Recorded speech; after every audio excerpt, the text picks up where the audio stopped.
Is 9:21 on the dot, and we will call this meeting to order. Before we jump into this retreat, we do have some items on the agenda to cover first. So the first thing that I would like to start off with our CAB's purpose and who we are, and go with some meeting. Who we are the Community Advisory Board CAB on the Public Safety Realignment, which was established by the Community Corrections Partnership, CCP, Executive Committee to provide input on the community needs. And our purpose is to provide input and feedback to the county on 8109 realignment implementation. We at the CAB advise the county considerations of the role, scope, and impact of the criminal justice system on individuals, their families, and our local community by providing input on community needs, assess the implementation of 8109 public safety, realignment implementation, review data on outcomes, advise the CCP on engagement with the community, offer recommendations regarding programs, services, and funding opportunities to better serve our reentry population. So now that we've covered who we are, our purpose, let's go ahead and review some quick housekeeping items. So some housekeeping items that we will follow for this, for the room and for those that are on phone. For those that are in public comment, please keep your participation on mute. Those that are in the phone, please make sure that you start 6 to mute and unmute. We will always hear from the community members first, and we will open up to the public for discussion. So now we're going to move into our agenda item. Our first agenda item for today is our roll call and introductions. Yeah. Nicole Green. So my name is Nicole Green. I am the chair of the Community Advisory Board, and I cover East District. Justin Van Zerber, Vice Chair, West County. Rena Gurley. I represent West County. Tiffany and I are representing East County. Rena Lee, representing West County. Rena Moore representing East County. Demetra Lawrence representing East County. Melanie Hughes representing West County. Tracy Simpson, Central County. Florville Pastrana.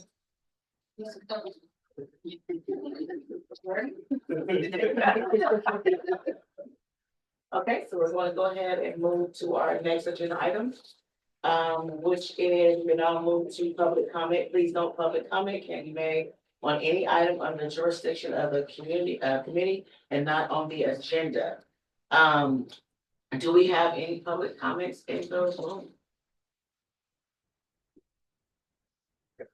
So, I found that the district attorney's office has a neighborhood restorative partnership program, and they are looking for panelists.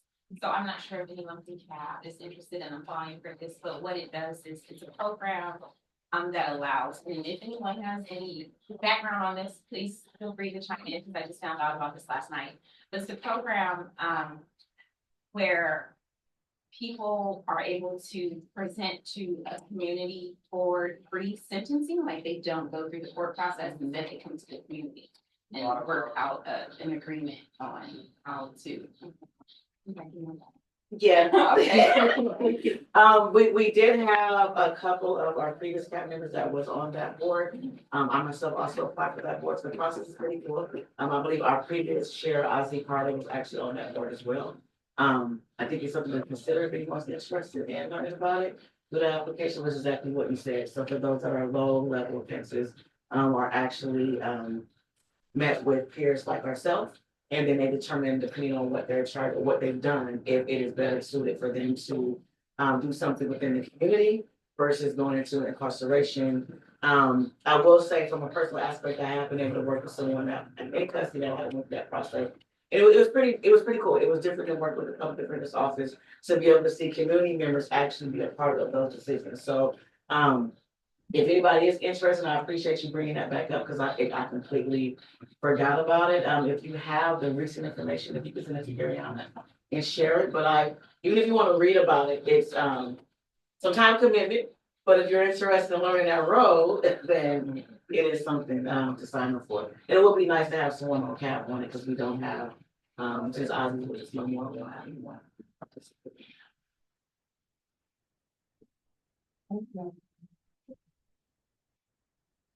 Thank you for that. Any other public comments? Any public comment on Zoom? And I want to apologize because I have my Saturday brain when we did introductions.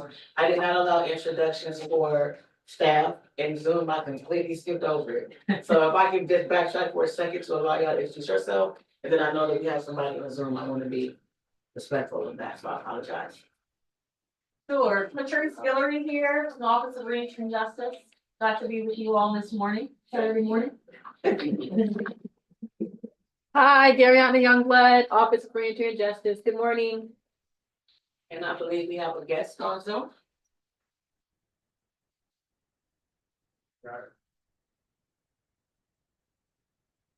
Jill or Bradford. Jill or Brad, is it Bradford? Yes, you got Bradford. Are we sure that's good? Hi, my name is Carolyn. I'm shadowing Raina. I'm working with the Richard Boyd Fellowship. I'm in the fellowship at Safe Return Project. We'll have you here. Thank you. And- Thank you.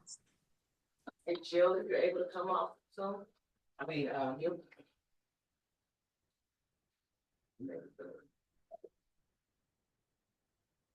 Okay, we'll circle back. She may be. So we will go ahead and move over to our next agenda item, which is to consider approving the record of action from our December 12th CAB general meeting. Ariana, if you could please pull up the information. And it's part of our agenda packet, so we can take a second to review that. I will be looking for a motion and a second for those minutes. I'll make that motion to approve the notes from the Contra Costa meeting. So we have Tiffany as a motion, do I have a second? And we have Rolanda as a second. Ariana, can you take, is there any, I know we just voted, but we move kind of quick. Anybody have anything to say? No?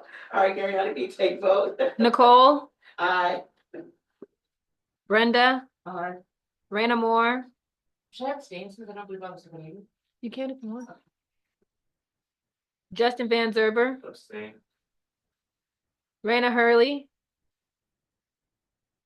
Tracy Simpson. Demetria Lawrence, Aye. Tiffany, Aye. Walanda, Glorabel. Oh, sorry. 1, 2, 3, 4, 5, 6. We have 6. Yeah, she's considered an alternate. Sorry. We have 6 votes. Motion carries. Moving right along, so we're gonna go to agenda item number 4, which is approving our CAB alternate as a voting member to the Community Advisory Board for approval by the Community Corrections Partnership, which is Glorabel, but there's been some adjustments already, so it'd actually be moving her into an actual CAB seat, so Mark actually stepped down from CAB, and then Jeffrey's on the part of CAB, so we have 2 open seats. And I believe we have the application within the agenda, and I know that I'm putting on here, we have the roster in here, sir. Yeah, in our binder, and I'll get to what the binder is. You wanna look at the roster that's in tab number 2. So it would actually be to consider appointing Glorabel into one of our open seats.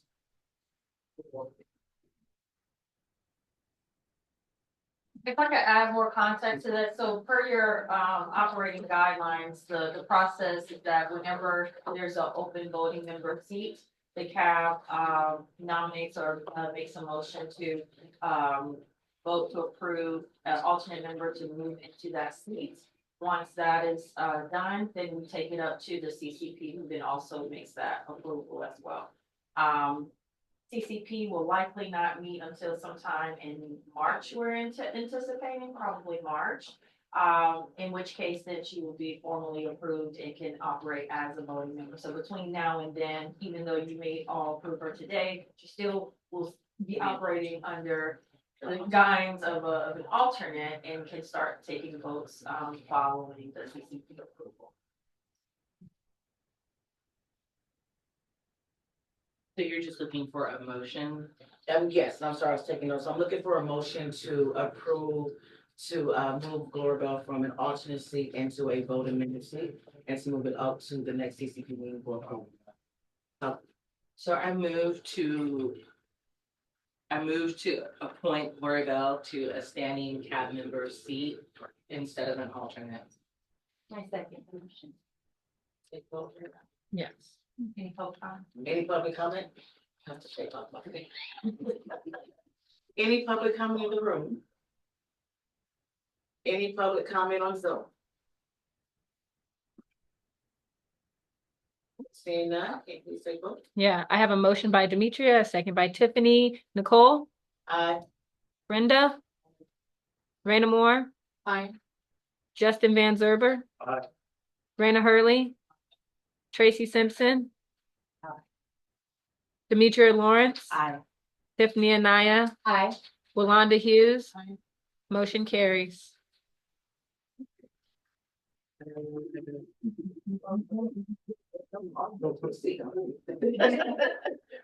All right. Thank you. So we're now going to get into the main reason why we're here today for our Community Advisory Board CAB 2025 retreat. I do want to, I don't want to say set expectations, but for those that are Zoom, to let you know that we do have agenda items that will be shared, but the CAB members also have a binder, so there may be some things that we're toggling through as well. Thank you for putting up the presentation. So we're going to go ahead and get started.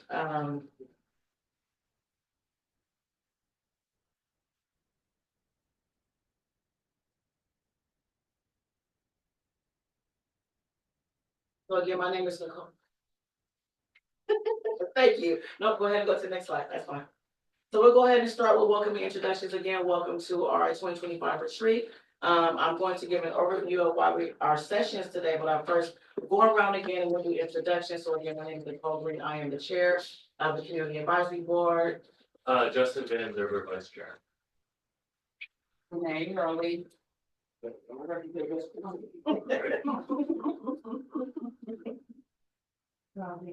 Yes. Tiffany and I representing East County. Brenda Lee representing West County. Rena Moore representing East County. Demetria Lawrence representing East County. Walonda Hughes representing West County. Tracy Simpson, representing Central County. Representing East County. Thank you. So I'm going to go into our agenda overview again. So we have two sessions today. So our first session is our morning session. We're going to talk about the retreat purpose.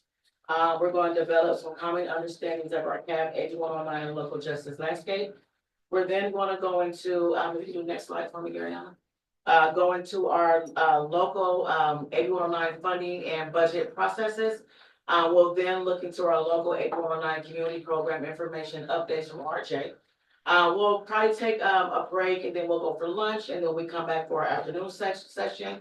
We'll go into a recap of our morning session, a discussion on CAB's accomplishments and priorities, and discuss organization CAB for CAB for 2025. But overall, with our agenda, I want us to have fun. I know it's going to be a lot of stuff that we're covering, a lot within the presentation. Don't be afraid to raise your hand. I'm really excited because pretty much everyone here is new except me, Brenda, and Justin. But I still feel like we're new, right? Because we're coming with new ideas and fresh things to bring to this table. So I definitely want to encourage all of you guys. I really want to hear your thoughts and what we're going to do this year. And I'm hoping when you walk away from today, you have a better understanding, even for us oldies, of what CAB is. Because when we go to the retreat, we always learn something new. Okay? So we have a fun icebreaker, as always, to kind of shake y'all up and help us get grounded from getting up this early in the morning on a Saturday. And again, I appreciate you on Saturday for this. So Demetria has an icebreaker that we're going to break out into. I'll give her a moment to kind of explain what that is. And we'll pause for a second and we'll do a quick little icebreaker. So it kind of works better if we're in a circle. Okay. So maybe if we can, I guess, stand up behind our seats. So this is called Common Threads. There's several different ways to play this game. You can play it if you're like a CAB member and you're trying to figure out your role, to talk about what your role is within the group. a good way to network or to share interests. So the way that we are going to play this is we are going to get to know each other a little bit better. Because I thought it would be fun to know about people's interests, their hobbies, and what they like to do outside of CAP. So what we're gonna start off with, one person is gonna have the string. You can say your name again if you want. We said our name so many times in the morning. And state something about yourself. It can be an interest, something that you like to do, a hobby. And folks in the room that have similar interests or hobbies or like that particular thing will raise their hand. You'll hold a piece of the string and you'll throw it to the individual who has a similar interest. That person will share what their similarity is to your hobby or your interest, and then will share a fact about themselves. Anyone else who has a similar interest or hobby to that particular fact will then like raise their hand, and then the person will throw the ball off. So for example, I can say, hi, my name is Demetria. I like to garden. Anybody else likes to garden will raise their hand and I'll throw it. And Justin can say, I like to garden, particularly peas, but I also like to hike. Anyone else who likes to hike, hey, I like to hike and this is my favorite place and I also like to do, and share about yourself. So the idea is that by the end of it, we'll see how we're all connected with one another. It's around my cute little Marvin Martian, because I was trying to keep it soft. You want to take anyone's eye out. And then I have some scissors to cut it. So hopefully we'll be able to see how we're connected and how we're similar to one another. And the idea is that we can use our similarities and interests to do our work with the community advisory board and build networks and relationships with one another. And if I could please ask, either Gariana or Patrice to provide 15 minutes. Yes, thank you, because I will make sure, I know where. As it gets really fun. And Yeah. Thank you. Get y'all out on time.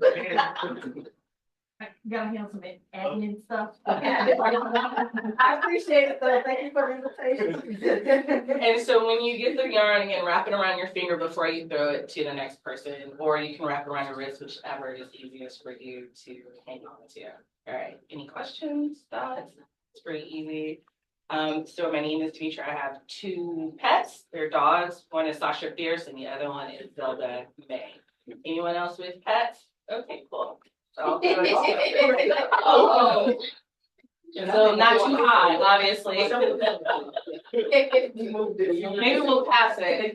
Say how I'm connected to you? Yes, you'll say how you're connected and then share a fact about yourself. And wrap your Okay. finger.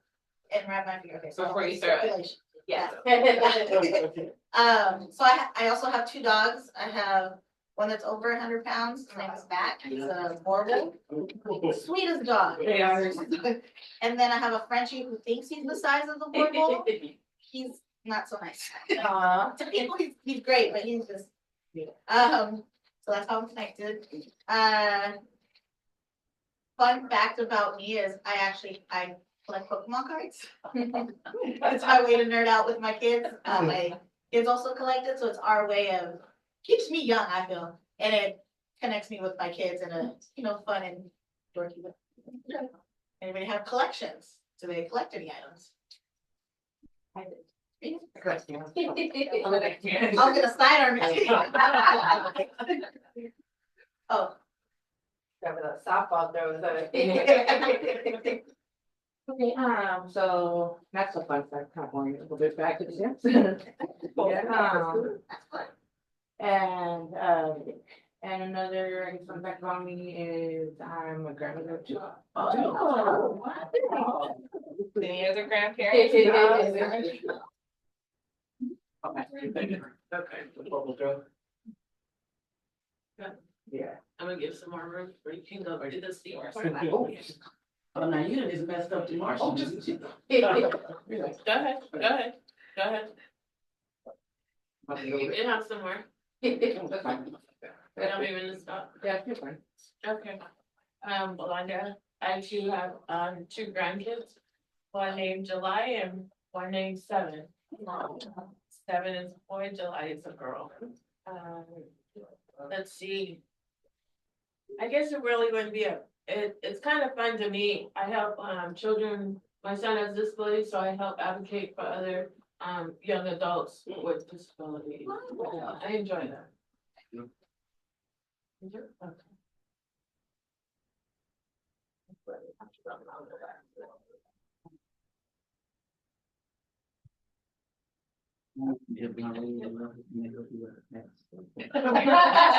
share your back in the test too. But, my name is, Nicole Green. I have a connection with you because my son also has this ability and that pushed me for advocacy for the youth. And I have a passion for tech, like really money.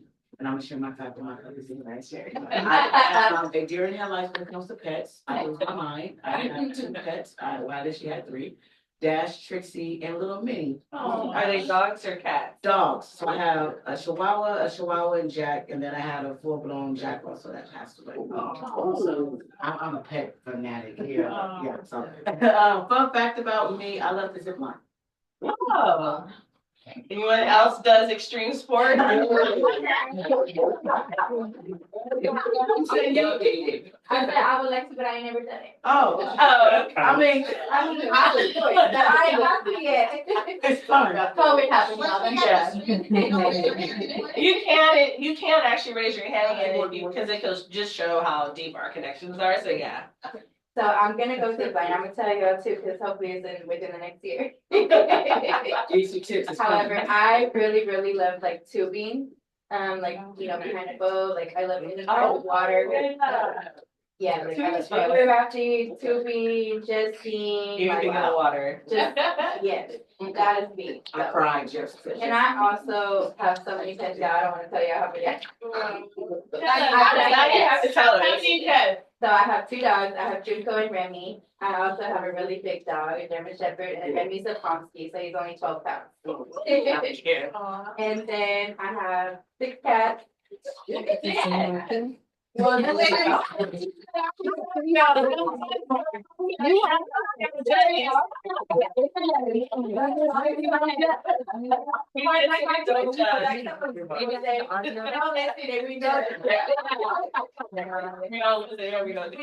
I checked all my volumes. We always got home. She's right there. Yeah, You're busy. Everyone's fixed now, so we're not. She didn't know she could. I didn't know either. No, but I mean. And I also, when I'm So not here anybody on Sundays, I will volunteer with the rescue Yeah. organization, because even though my house is full, whenever I see a loss, Yes. I stop and I get it and I find somewhere for it to go. Yes. So, anyone else to rescue? Oh, sorry. Sorry, JC. I'm sorry, I didn't hear that. You rescue animals? Yeah, like I volunteer. Oh, Part of the game.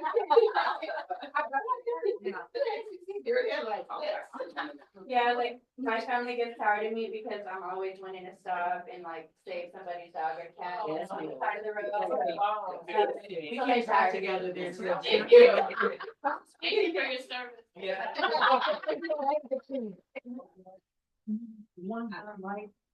So my daughter wanted a pet, she wanted a pit bull. I'm not into pets, dogs, animals. Not my thing. But she kept pressuring me to get a pet, she wanted a pet, and, her best friend's neighbor was moving and they couldn't take, they had like a litter of dogs, they couldn't take the dogs with them, and so they were going to just abandon the dogs. And so, we took one of them in, and so I don't know what it is, people always ask me, well, what is it? I don't know the breed, because I said, it's a rescue, I rescued this dog. And I know people are into designer dogs, but there are dogs that don't have homes and need homes, and so I'm really big into rescue, so I said rescue. Tearing off them shelters. Okay. Fun fact about yourself. Fun fact about me, I'm the oldest of 9. Wow. You look good for that. And I have a 22-year-old and a 19. Wow. Raise my hand. Oh, Okay. go ahead, Okay. go ahead. I think. Oh, see, because it doesn't unwrap. My son is 19 and my daughter's. Oh, that's my daughter, my son. Oh, good job. 22 yourself. What did you wear? I don't know. When my birthday came, I'm gonna get a shirt to say 22. Yeah, well, I have a rescue dog. We call him Psycho. I mean, he is. I'm serious. People come to my house and he's about this big, but you think he's a German Shepherd. He's tearing the screen doors off. The postman has left me a notice that I'm a vicious dog. You know, and I keep telling him, well, when you come, make sure it's locked. He doesn't like anybody but us. Oh. No, that's not good. That's not good. Because when my relatives come over, I have to put him in the room and then he's barking all the time. Okay. So once I brought him out, I said, okay, Milo, that's his name. Oh, that's the government name. Yes.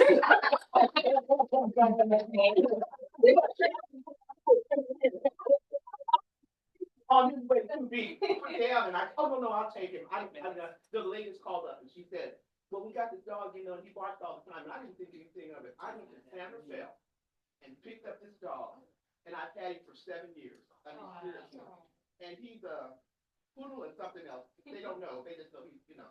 I want a designer dog, okay? I have been looking for a designer dog, but everybody says, you gotta be careful because, you know, he thinks he owns your house. So if you bring him in, you're gonna have issues. Yeah, you could.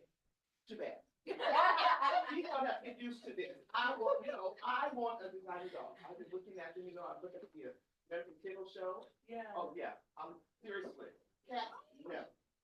No, because my neighbor has 6 cats and they live on my deck. Because it's Ridgewood and when it's hot, oh, you know, I come out, I'm stepping over cats. I'm like, look, this is not your house. Go home. I know. They look at me like, That's that's it. My dogs come outside, don't worry. Oh, I have a question, so I'm not really into animals, but I'm learning. Uh-huh. What's the difference between the designer dog and then the regular dog? Is that you Oh, dress them? no, the designer dog, they take them, they breed, like they'll breed a poodle with a Jack Russell. So it's a dog that they breed A on mix. purpose. Crossbreed. They Okay. crossbreed. I want a Yeah, dog. yeah. Yeah.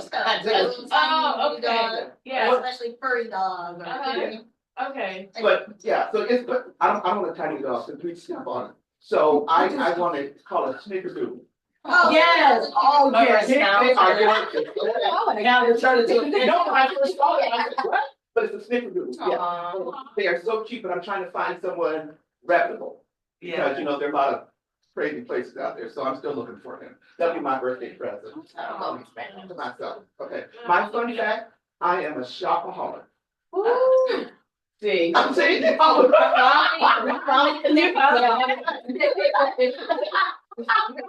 My neighbor, it's another Amazon or a UPS stop on this street because they're always coming to my house. You know? So this morning I looked outside, I said, okay, no fact. I just love to shop, you know? And I figure I got the money, I'm shopping. Oh, yeah. Yeah.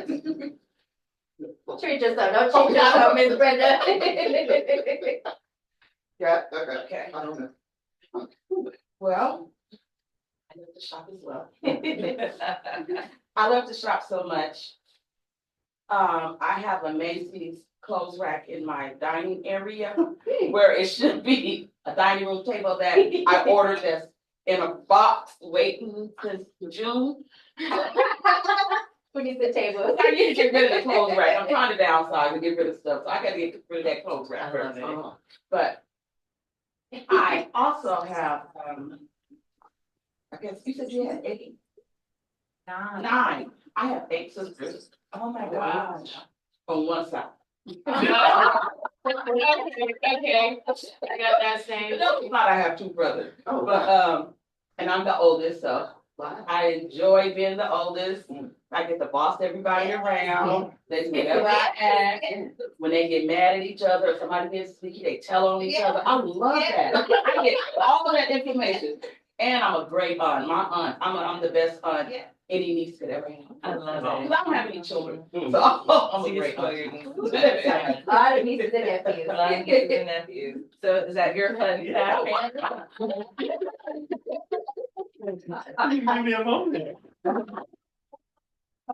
I'm also a great uncle. My wife and I don't have any kids or pets, an active choice, but we get to celebrate all of our family and spoil. Yeah.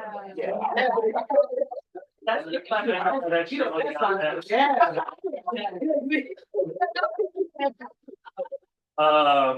Yeah, so I share something about myself. Fun facts about yourself. After meeting my wife, I started to read a lot more, and in 2025, I plan to read a book a month. I'm with you on that one. I also like to read too. What are you reading right now? I got a recommendation. I don't know the title of it. Oh, I'll go okay. back and look, but I just got a recommendation from a friend at work, a fantasy novel, and I don't normally read fantasy novels. You just want to connect. I- As a chair, I want to have a Audiobooks, yeah, I do Yeah. audiobooks. So like when I'm cleaning, Yeah. yeah. Sitting in traffic on floor. Yeah, so Oh, I'll yeah. look forward to you Yeah. guys' recommendations for audiobooks, because that commute is Traffic. important. Yes. And I'm listening to Yes. Never Whistle at Night, Indigenous Scary Stories. I love horror. Oh. So I'm listening Also, to horror. Indigenous Oh, Scary okay. Stories. Yeah. I don't want to be sitting in the car scared to get out. Maybe not. It's short stories, yeah. Send me the link, we need a new campfire book, yeah. Absolutely. Oh, that would be fun. Yeah, we're out of time. Did everybody get the? 1 minute and 20 seconds. Okay, yeah. 1 minute. So who else? And We all- yeah. Well, anybody heard anything that, they may not have connected strings with that they relate to? I don't read them kind of books, but I have, I realized last year I made a big collection of inspirational stuff, motivational stuff, kind of keep me going, so I'm really big in the morning on the way to work. Before I walk into my job, is I have to surround myself with motivational stuff, so I have a lot of books I've completed, and I, when COVID bought this wall, that's now become a whole bookshelf, so, yeah. And I also relate to you in shopping. I just recleaned out my closet and I feel amazing because when I walk in there, it's now like a shopping stuff. Like it has the racks and they're all hung up like you're in the store with a chair. It feels nice. I know that. Yeah, sure. Yes, and the boxes are all, yeah, the clothes are all. You're in there too? Yeah, and I have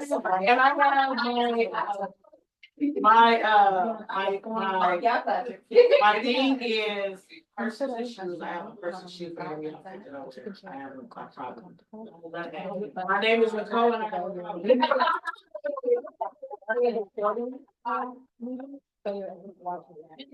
If I can say I have money, and I went back and I said, Jesus, that was a. Okay, then yeah. When you started, anybody else? That's Yeah, how that she just came Oh, back. Alexandria. So Nicole shared that she shops, well, friends of the shadow, Renee and Nicole shop and like clothes. Yeah, she shot. She got me there.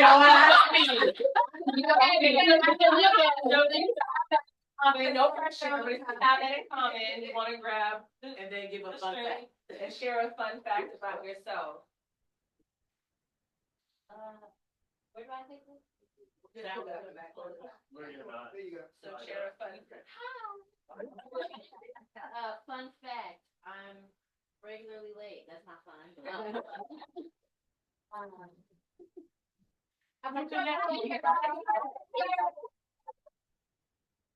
Fun fact, I took ice skating lessons and I really enjoy it and I love to ice skate.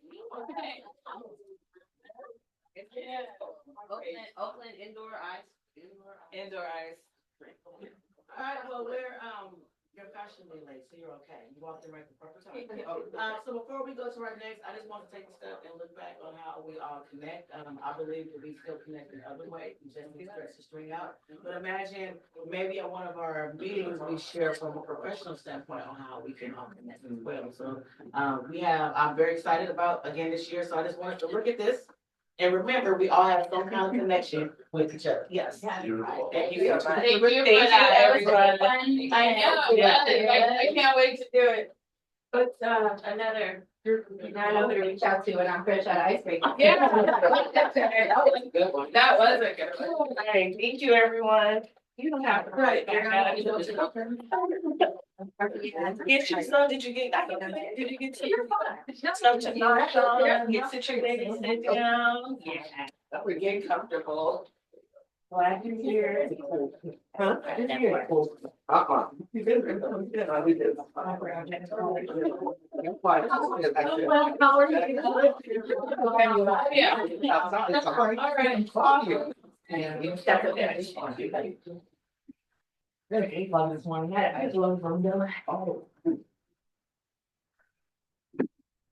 I'm not telling you like that.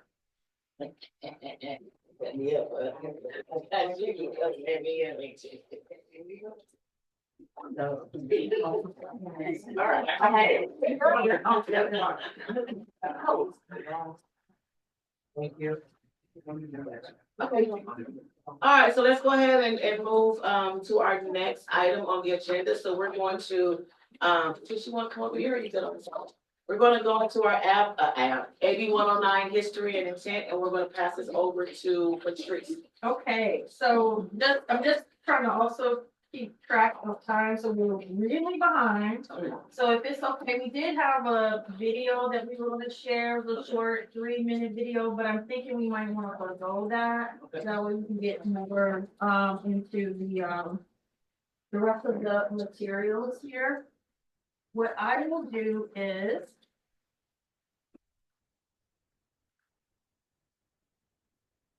I'll go find it. Yeah, I'll go. All right, good morning, everyone. Good morning. Reach me injustice. I think I'm gonna kind of slide over here. And pay. So we can go to the next slide. Go to the next slide. This was a video we were gonna share. But the portion of today's retreat that I'll be going over with you all is essentially giving you an overview on what in fact is AB 109 public safety realignment. Show of hands, is everyone familiar with that legislation, its intention, what it was all about? Okay, so some of this I might breeze on through. Just in a nutshell, AB 109 public safety realignment was the state's action in response to Supreme Court ruling about the state's prison system and its overcrowding and how much it made such a negative impact really on individuals who were incarcerated in the state system, but then ultimately, also have a ripple effect in our communities. And so in doing so, the state then transitioned or realigned the responsibility of holding in custody individuals with low-level offenses who are convicted of low-level offenses, for those who are considered, not low-level, excuse me, those who are considered non-violent, non-sexual, non-threatening. So the 3 nons is what we refer to them as. Some of them would have receive what they call split sentencing, serving some time in state prison, and then be put out on community supervision, returning to their homes, and while others might serve some time here locally, but also ultimately placed on community supervision. So that made a major impact on probation departments, largely all across the state of California. Often folks get confused between what is parole, which is the state's version of supervision, and then there's probation, which is down at the county level. So with that transfer of responsibility down to the counties, also meant that there was a transfer of resources and funding to help support those individuals who would be released into their communities, to have some additional resources be made available to them. So how did that impact Contra Costa specifically? Well, when that bill went into effect, which was back in 2011, many years, or not many, but a few years prior to that, the county was already engaged with community to talk about how best to support the formerly incarcerated community. So it did engage in a strategic planning process prior to the bill hit and went into effect as law. And then from there, the county then decided to look at a way to ensure that there was support or capacity on the county department side, specifically those justice agencies that would be impacted. And then how do we also get dollars out into the community for those core areas of need that you often find among those who are formerly incarcerated: housing, employment, and the like. So what on this screen, this is a very old diagram that we will update, but it essentially shows you the sort of service flow, if you will, that came about as a result of building this sort of reentry system of services for here in our county. Those who are placed on probation, they're assigned to a probation officer. Referrals then go out to the county departments, which is on the left-hand side. That will provide some resources so that the behavioral health division with mental health and alcohol and other drugs, so drug treatment support. Also homeless services, things of that nature. And then on the right-hand side will be where the community-based organizations or those community programs help supplement what these services are being delivered on the county side. So in a nutshell, we have this sort of holistic approach and integration and coordination between both county and community-based organizations to better serve the population. Okay. CAB establishment, the role that CAB plays in helping to refine, develop, and then also refine all this. I'll go into a little bit deeper later. But we can go to the next slide.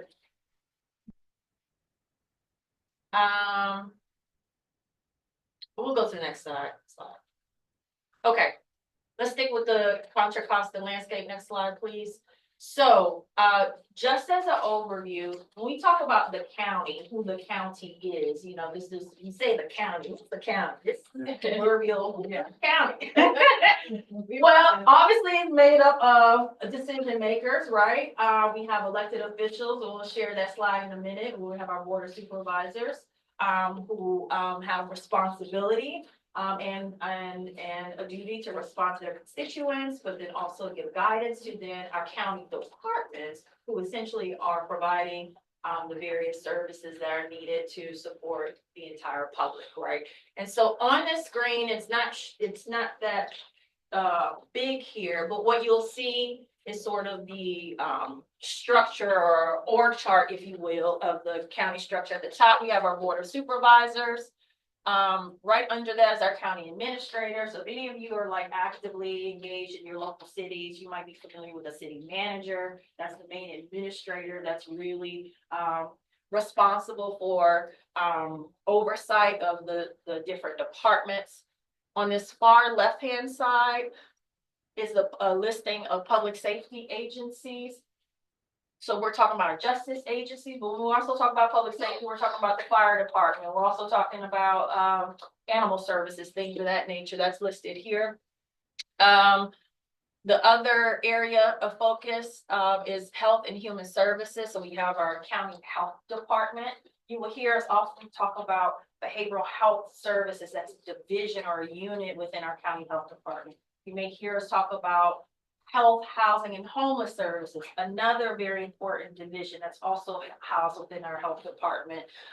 Public health, another important unit, or our regional hospitals or health centers. All of that is under one big umbrella, which is the Contra Costa Services. All right. Adjacent to that is our employment and human services department. That's the department that's really responsible for administering program, both federal and state programs related to CalWorks, CalFresh, any sort of public assistance that community members are in need of. Also, our workforce development board is housed within that department as well. And then also children and family services, some general governmental agencies, some of whom, like the assessor and tax collectors, Assessor, tax collector, is actually together.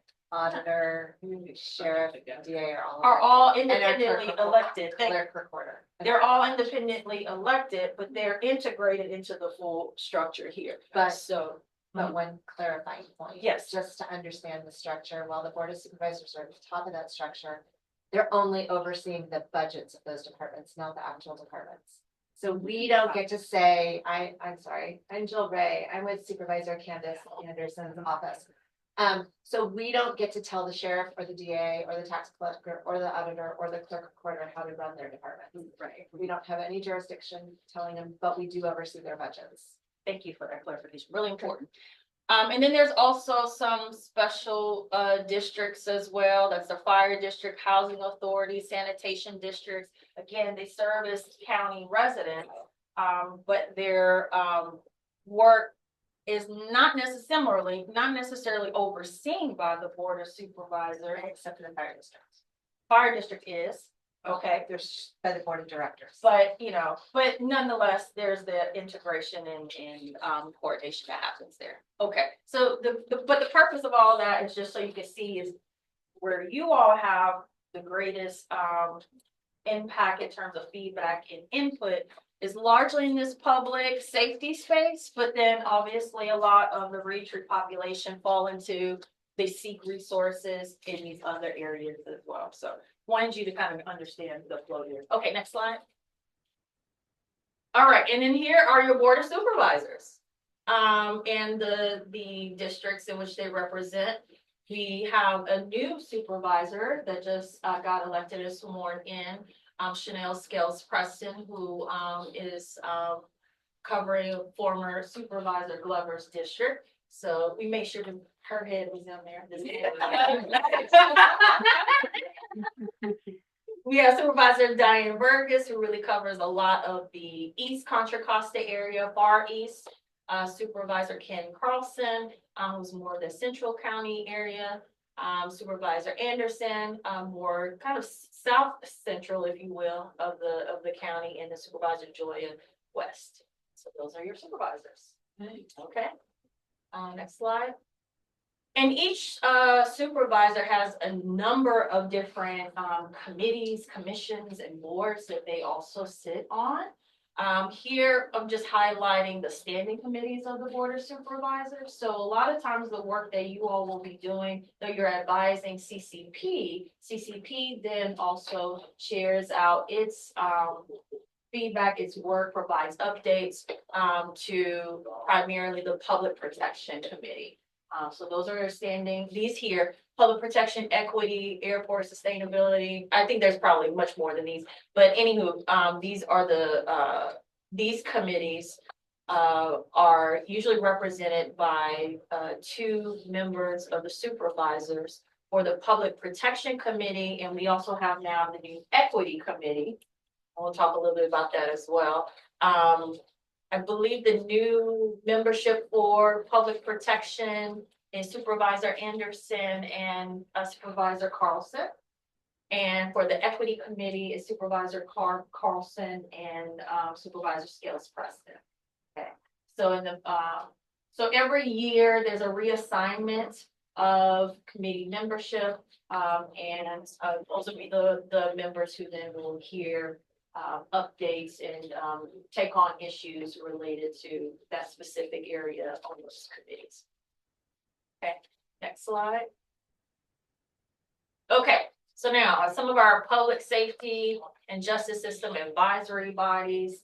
I mentioned earlier that the Public Protection Committee that we just saw on the previous slide really takes on a lot of the public safety issues. They hear from all of the justice agencies, from community members, and they also hear directly from some of our public safety justice related advisory groups.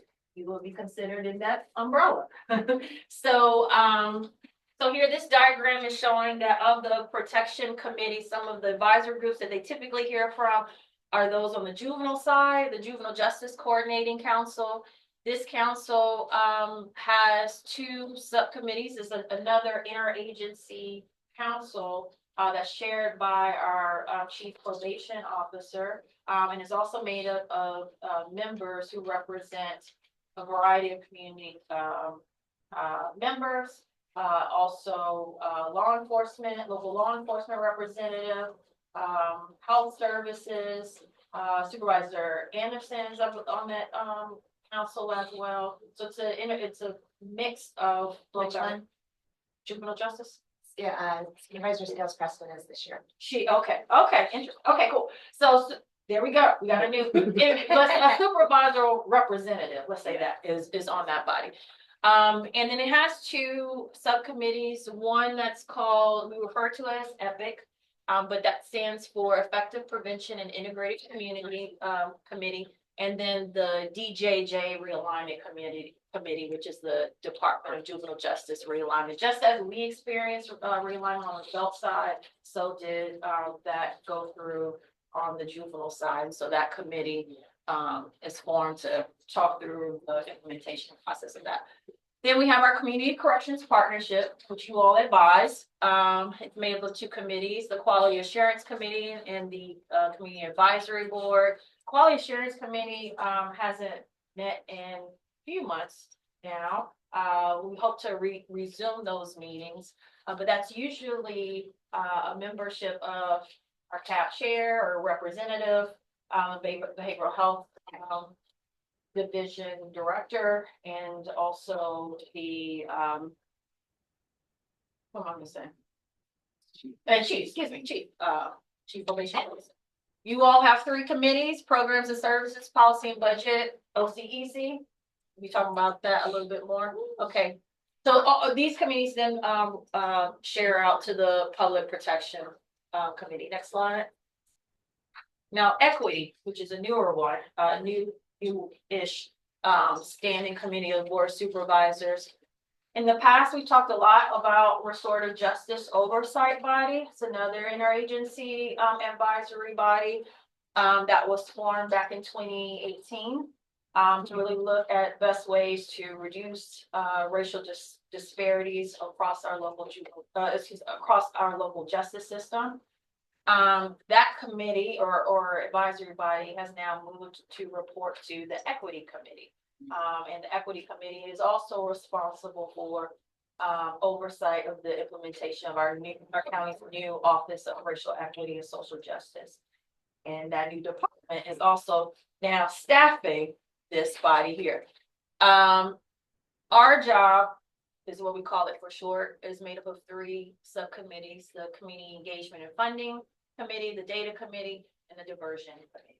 They're actually planning for a board retreat coming up. They just went through a process of recruitment for new members on that committee, advisory body. So I know in the past, CAB members have expressed interest in learning more about our job and the work that they're doing, where there's some alignment. There's definitely been conversations around expansion of realignment dollars, AB 109 dollars for more reentry services. So there's definitely alignment between the work that you all have been doing and discussions that have been taking place in our job. Next slide.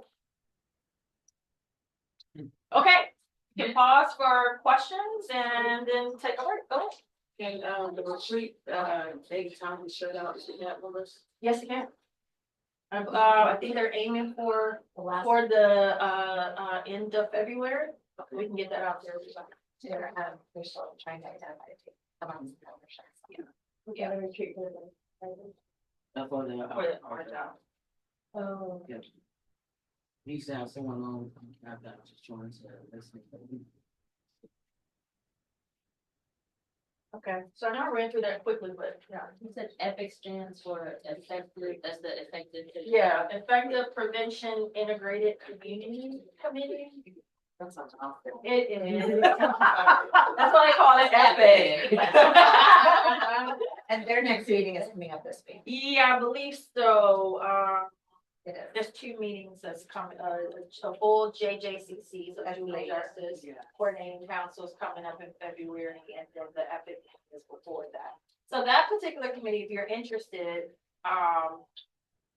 is really looking at both prevention services as well as service directly to the young people who are involved in the local juvenile justice.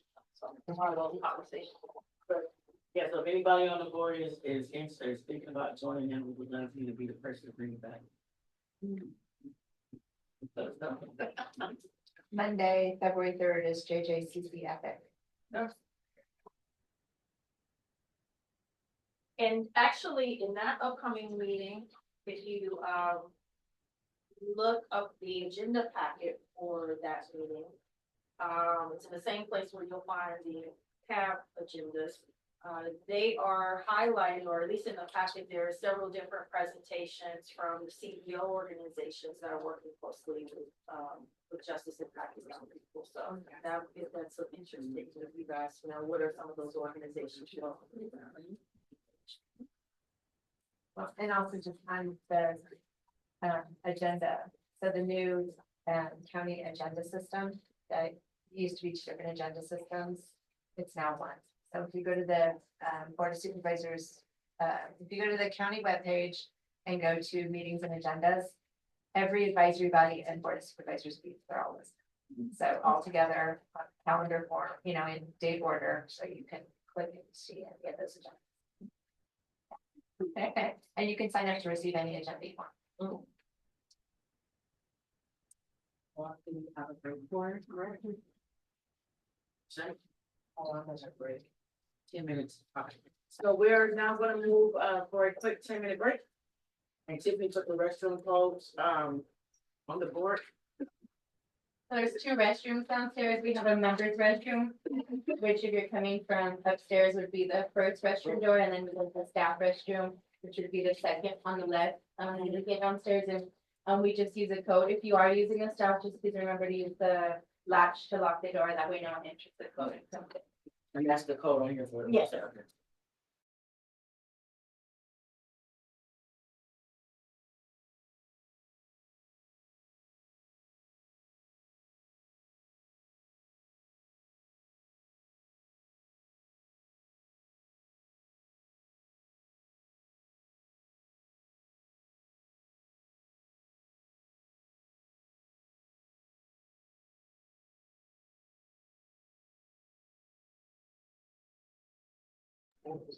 Can I still go ahead with the number? Okay. So welcome back from our quick little break. So we're going to go into our next item on our agenda, which is to discuss our AB 109 and the money. We're also going to go over the review of the Office of Reaching and Justice and do a data snapshot. So I'm going to turn it back over to Patrice.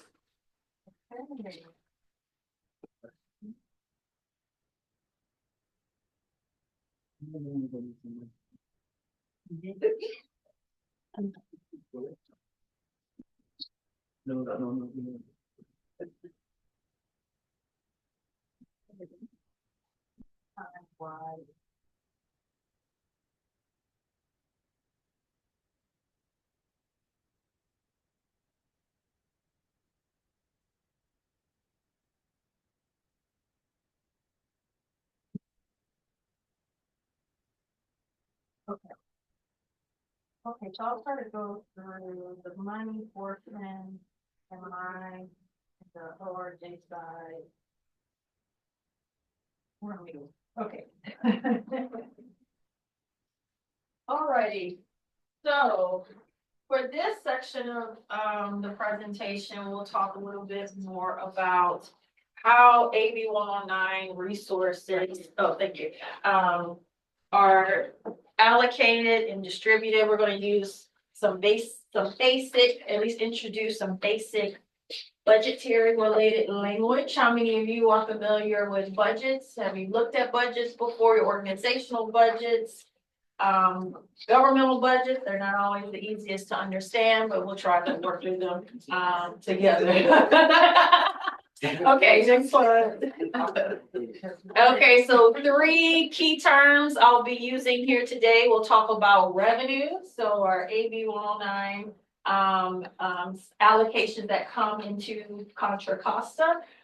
So that's the funds coming in. We'll talk about budgets. That's the allocations of those resources that's usually planned for. We look at certain projections. We anticipate what are some expenses that are coming down the pipeline. And so we try to budget accordingly, right? And then there are the expenses, the actual use of funds, those expenditures, once those funds are allocated. Okay, next slide. So when we talk about AB 109 revenues, they are largely projected for every year. We get an annual allocation from the state. And these funds come from a portion of state sales tax and vehicle licensing fees. So you're wondering, how are these resources generated and turned over to the county? This is the source of that revenue. Legislative bodies, including the Board of Supervisors, approve annual budgets based on these projections. So though you all have a stake and a say in in making budget requests based on those projections that the CAO's office usually presents at the CCP meetings. The CCP will make a recommendation of what that budget, how it should be dispersed, right? To the Public Protection Committee. Public Protection Committee receives that information, takes it up to the Board of Supervisors. Ultimately, the Board of Supervisors makes the final decision on adopting that budget, okay? AB 109 revenue mostly falls into two buckets. There's the base allocation, which is pretty standard. It doesn't really change. You'll see in another slide sort of what the allocations have been over the last few years. But that's the base amount that's set by the state per county. And then we also have growth funds. And these are performance-based, or funds that are generated based on a formula that's performance-based. And it's related to a county's incarceration or supervision rates. 10% of those growth funds go into an account known as the innovation fund. So in our county, we do have an innovation fund. Those resources have largely kind of sat there. But ORJ is looking forward to running solicitation to put those dollars out there to the community to receive some proposals on innovative projects in reentry, justice, what have you. Yes. Section 2025. Yeah, so we're looking to actually release that one sometime in April. Okay, next slide. So this is a snapshot of AB 109 revenue that have come into the county since 2020. You in the CCP agenda packets, there's usually a breakdown of this from the state Department of Finance for every county. This is what it is for Contra Costa County. We're always planning 1 year ahead when we're looking at budgets. So these are the actual amounts up until 2024-25. That is the projected amount of base funding that we anticipate to receive from the state, which is what we budgeted off of, right? And we won't know that until May revise what our what actually hits our accounts. Okay. So, but as you can see, base funding wise, it's grown a little bit, right? Especially coming out of COVID. We're now 35 million, 36 million, an uptick to 37 million. Our growth funds have largely kind of fell flat. So, you know, that's all dependent on, it's performance based. So it's all dependent upon our own incarceration rates and supervision rates here locally. Can you expand on that a little bit more? What do you mean by performance rate for the company? So the formula for the growth funds Yeah. is really having to do with, and I should have included that in you guys' packet, how that formula is created. But essentially, the you know, you do better with the lower incarceration rates. By decreasing your incarceration rates year You over get year. incentive, so it's an incentive type of revenue. Ours have never been as high as other counties because we didn't incarcerate at the same level that other counties have. So it's harder for us to decrease. Is it, Jill, is it a person per person or is it like a ratio of the percentage of people who are I incarcerated? think it's like taking your original rate and then how much you decrease it every year. And since our original rate was maybe 109, It was already low because we do alternative custody and Right. so we're not other counties do. Cool, thank you. Great question. Okay, next slide. I have one more follow-up Yes. question. So the idea is that with the in custody percentage decreasing, that the AB 109 funded programs are effective with decreasing the rates of individuals in custody year after year, and that's why they would provide additional funds or a growth fund to keep supporting what's working in the community. So I don't think that particular formula is taking into account how the reentry services are necessarily making an impact on recidivism. It's just a look at their rates overall, year to year. Oh, okay. Yeah. So would that be, are they gonna look at that since what you said, ours is different than other counties? our percentages and, I guess how you explained it is, for us, our phone is a little bit different in reference to how our incarceration rate is, my numbers are down. So the state's allowed each county to, hire. I'm sorry, I'm Screen, so the state basically just says, here's the money, figure it out. Okay, And to each state and, or each county, and so each county has their own okay. way that they're figuring it out. And I think our county has been really good with the performance-based contracting that we've implemented to determine what is and is not working. That's sort of where we've been trying to go with data. Okay. Because ideally, we don't want to incarcerate people. We don't want Right. people to recidivate. Not for funding, but as a Right. culture and Right, community. right. As a culture, yeah. Yeah. And like she mentioned, because we were already on the low end when growth funds were being allocated, it, though it's great to get that additional dollars that you can utilize, we're more or less doing a lot of planning around the base funding, because that's your largest pot of funding, to really reinvest in things that actually work. Okay. Next slide. So this is our local budgeting process. I'd like to first start off, before I go into the details of how this budgeting cycle works, I'd like to first acknowledge that CAB has a very strong history in making recommendations and suggestions on how to make the budgeting process much more transparent. Many years ago, the CCP, as it was considering its budget, would just essentially, hear from individual departments. There was no standardization about those requests. There was no look back on how resources were being spent. And so it was just sort of a kind of pro forma way of doing business, where then budget decisions were made.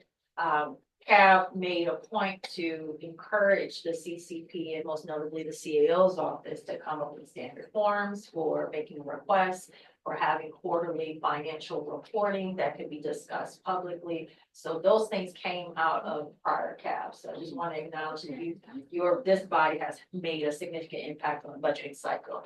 So with that, every year, and mind you, you're always planning for the next fiscal year, not the fiscal year you're currently in. But every year around the October timeframe, there's a release of a budget proposal memo. So this is the kickoff for all of the funded agencies to prepare their budget requests that would be considered by the CCP. And this comes out of the CAO's office. Those requests are then collected and then are submitted for discussion during the CCP budget workshop in November. So at that workshop, there's just discussions, there's hearing from each department on their requests. Why are they making that request? On those request forms, they can essentially ask for a status quo budget, or maybe they want to make a program modification, which means they're asking for an increase in dollars or stating a reduction in their request from prior year. And then after that, there's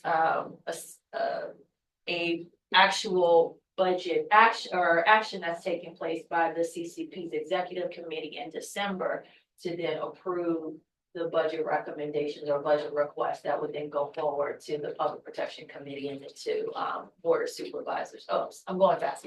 Okay, Public Protection discussion, and then that's happening in January. By February or March, the final AB 109 budget is being talked about and included into it's folded into the county's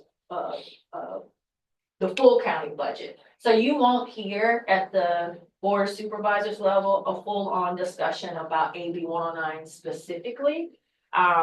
Whatever's discussed at the PPC level is usually referred up to and then included into the full county budget. Now, if there's some major issues or discussion points that do need to be had at the board of supervisors level, that could very well, it would likely be pulled or pointed out by the CAO's office regarding that. So like, for example, one year there was the but that was in during budget cycle, I'm not sure, the termination of the sheriff's office contract with ICE. And then there was a backfill for some of those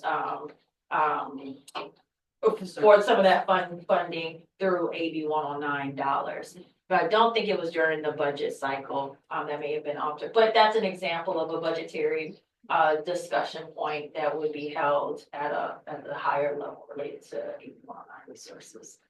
And Okay. Just as an FYI, during budget hearings, it's a 3/5 vote of the Board of Supervisors. If any budget item is taken outside of the budget hearings, it's going to take a 4/5 vote of the Board of Supervisors to approve. So in April, right on time, Jill, in April is the budget hearings. So that's the Board of Supervisors will hear from all department heads, they present their budgets. Now that we have Measure X, we're here, you know, those discussions around Measure X resources kind of they happen sort of off schedule. In the past, They're gonna be now included as part of the there'll be more discussions this During year the- on how to build a structure and a more effective model. Gotcha.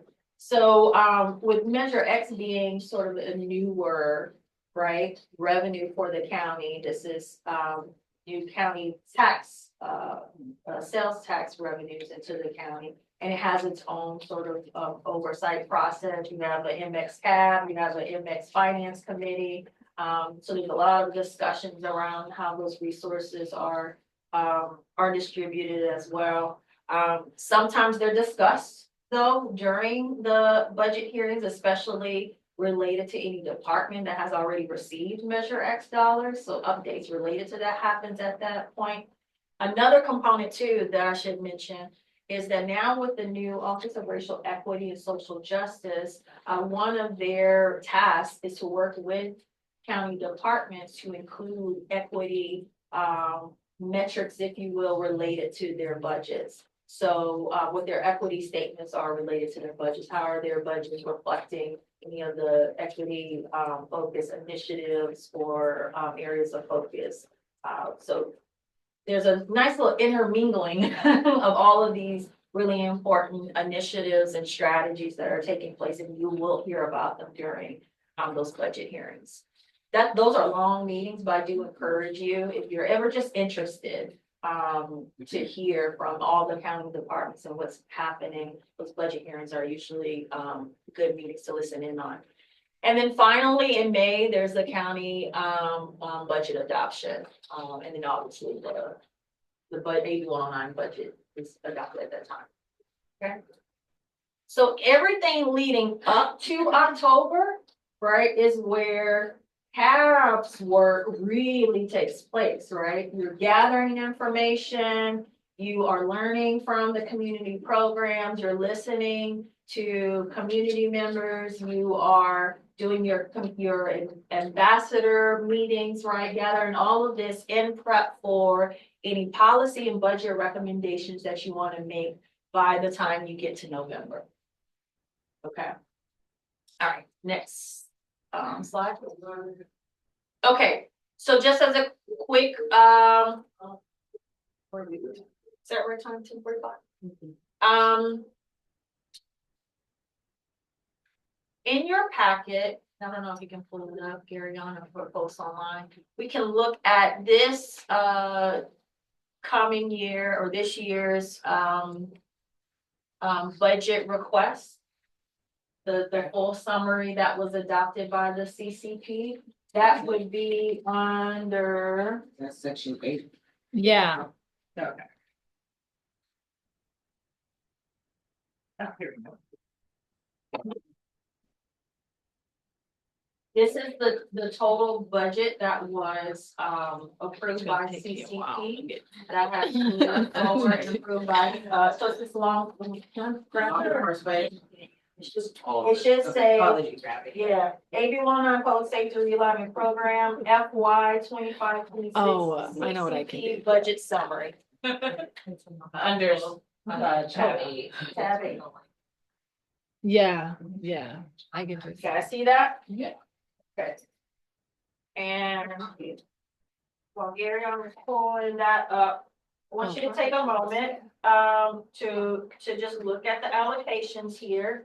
So the way that it's listed out, you have in the gold or orange looking column, that's FY 24-25. That's the fiscal year that we are currently in. Fiscal years run from July 1 through June 30th. Okay, so as you see, this is the budgets for the AB 109 budgets or allocations for each of the departments for this current year. In the blue column, which is FY 25-26, next fiscal year, that will start July 1 of this year, you will see the baseline amounts that have been budgeted out for each department, any program modifications that were accepted, received, what have you, the totals. Okay. And I would just highlight on this is only the AB 109 funding they get for that area.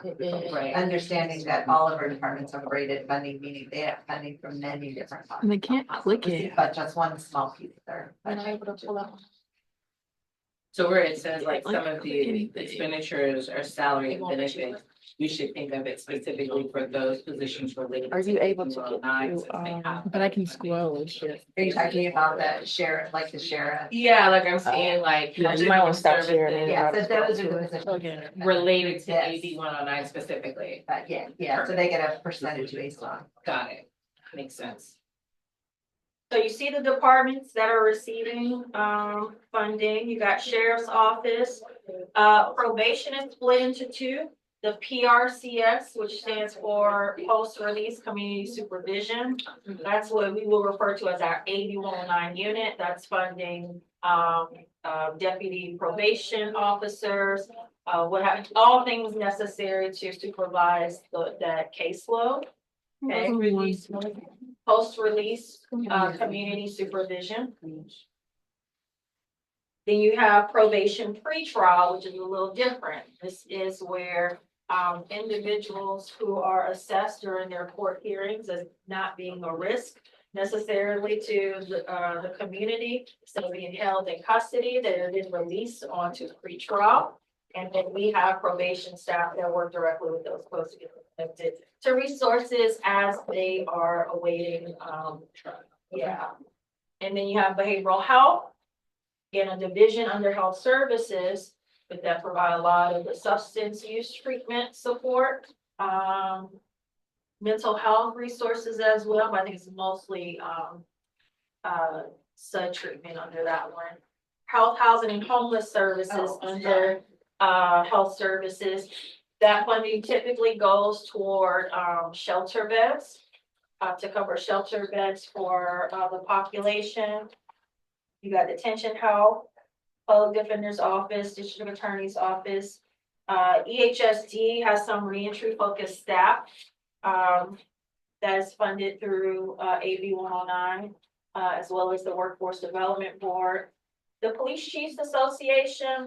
So this is really, this group in the past have received certain departments, police departments were receiving allocations to have a specific officer, what have you, dedicated to addressing whatever or Mental health evaluation team. Yeah. now it is. In the past, it used to be just individual officers from certain departments. Now this is our mental health evaluation teams that work with our forensic mental health unit. And then here you see community programs. It's its own budget. So that's where you all are providing input regarding the reentry programs that are delivered through community-based organizations. And then you have Superior Court. Yes, I'm sorry. Your hand goes up every time I look down. Go ahead.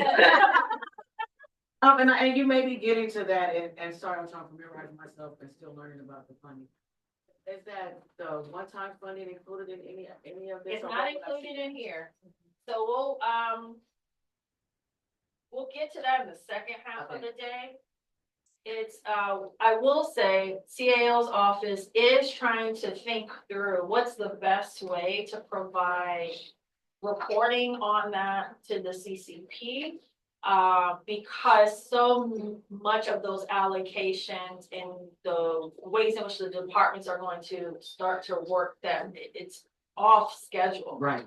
So they're kind of trying to sort out what's the best way to provide similar information that you guys get on our base allocations, for that one time. Okay. Okay. I'm sorry, dear, are you still trying to get to it? Yeah. Check that one. I have a question. Uh-huh. I noticed There it that is. a lot of these, partners, well, a number of them only have salary and benefits and operating costs. So I know you mentioned that means that they have staff allocated to doing certain work, but. What is that? Yeah. Okay, good question. So actually, the next page, go to the next page. This will be the next one we look at. I want to show you an example of, so this is the CAP proposal budget. So I want to show you the form. So this is the standard form you have here. This is their budget request form. Every department has to fill this out. So part of this form includes not only the line items that this, your requested AB 109 allocation will go towards, so your salary and benefits, as well as your operating costs. When you turn to the back, there's a narrative section where they're to break down in what is this for? You know, what's the staffing for? FTE count on that. And then if there are any changes, to also include that as part of their program modification request. We did not provide that in your packet, all of the requests, but you can look at the CCP's December 20th agenda packet, and you will see this form for all of those departments and a breakdown of the explanation for those allocations. Piggybacking on this question, Uh-huh. those forms are kind of like broad in general. Who defined that process, and is there a way to make it a little more involved? Because like some of these line items for salaries are millions of dollars, and if we're just saying there's 6 FTE doing this blanket job, there's no way to like monitor or evaluate that. It's just they get this money. But just kind of curious, like the development of the process for that format. So, I'm trying to remember who actually, it may have come from CAP, the actual form itself. Now, in this case, they just simplified it because for CAP, you're only seeing CAP's example. Right. I would say for any departments that you feel like, well, actually, we need greater detail than this, then I would say you probably want to call that out. Some departments do break down every single, like I know for ORJ's budget request, you see every single staff person that's listed, Yeah. what their FTE is and the salary and benefits related to that. For other agencies, like I said, if you feel like there's a greater need for more clarity, during those budget discussions is where those kind of questions can come up. Okay. No one really I won't say they don't dictate how exactly to fill out the form. Yeah. But obviously, the more descriptive, the better. Now, if there's so many of the same positions that's being covered, right? Yeah. You don't anticipate that they're going to give a breakdown for each one. They're just going to give you the total FTE count for the number for that particular classification and then the total amount for that. So it just depends on what kind of level of detail you're looking for, you're wanting for the agency that's providing that information. Except that I would just add to that, like with the public defender, the new programs that they brought on board, Justin, they did have a detailed breakdown of what that would include. And then since it's been funded year after year, that breakdown is in the record, but not in the detailed budget every year. So they explain like which positions they needed for that program. That's helpful, thank you. Any other questions? So if you're, is everyone looking at the budget request form? Okay. Another actual improvements, a request for improvement on this form that came from CAB was to also have, so this first page, right, is the budget, right, those line items. The second page is the narrative, but then the third page is also the breakdown of contractors. So whoever the department is subcontracting with or in passing those dollars through, you wanted to see that as well. That didn't always exist. That came out of Cal. I want to say, geez, is that right before COVID or coming out of COVID? I can't remember. But anyway, so that's so we could see you know, everyone was familiar with the community programs being contracted out. But many others didn't know whether or not the other departments that were receiving resources are they're contracting out with CPOs. In other words, how far reaching are these dollars going that we may or may not know. So that's another added element to the budget request process that you know, gives greater transparency of how far these dollars are going. Okay. Now, back to the.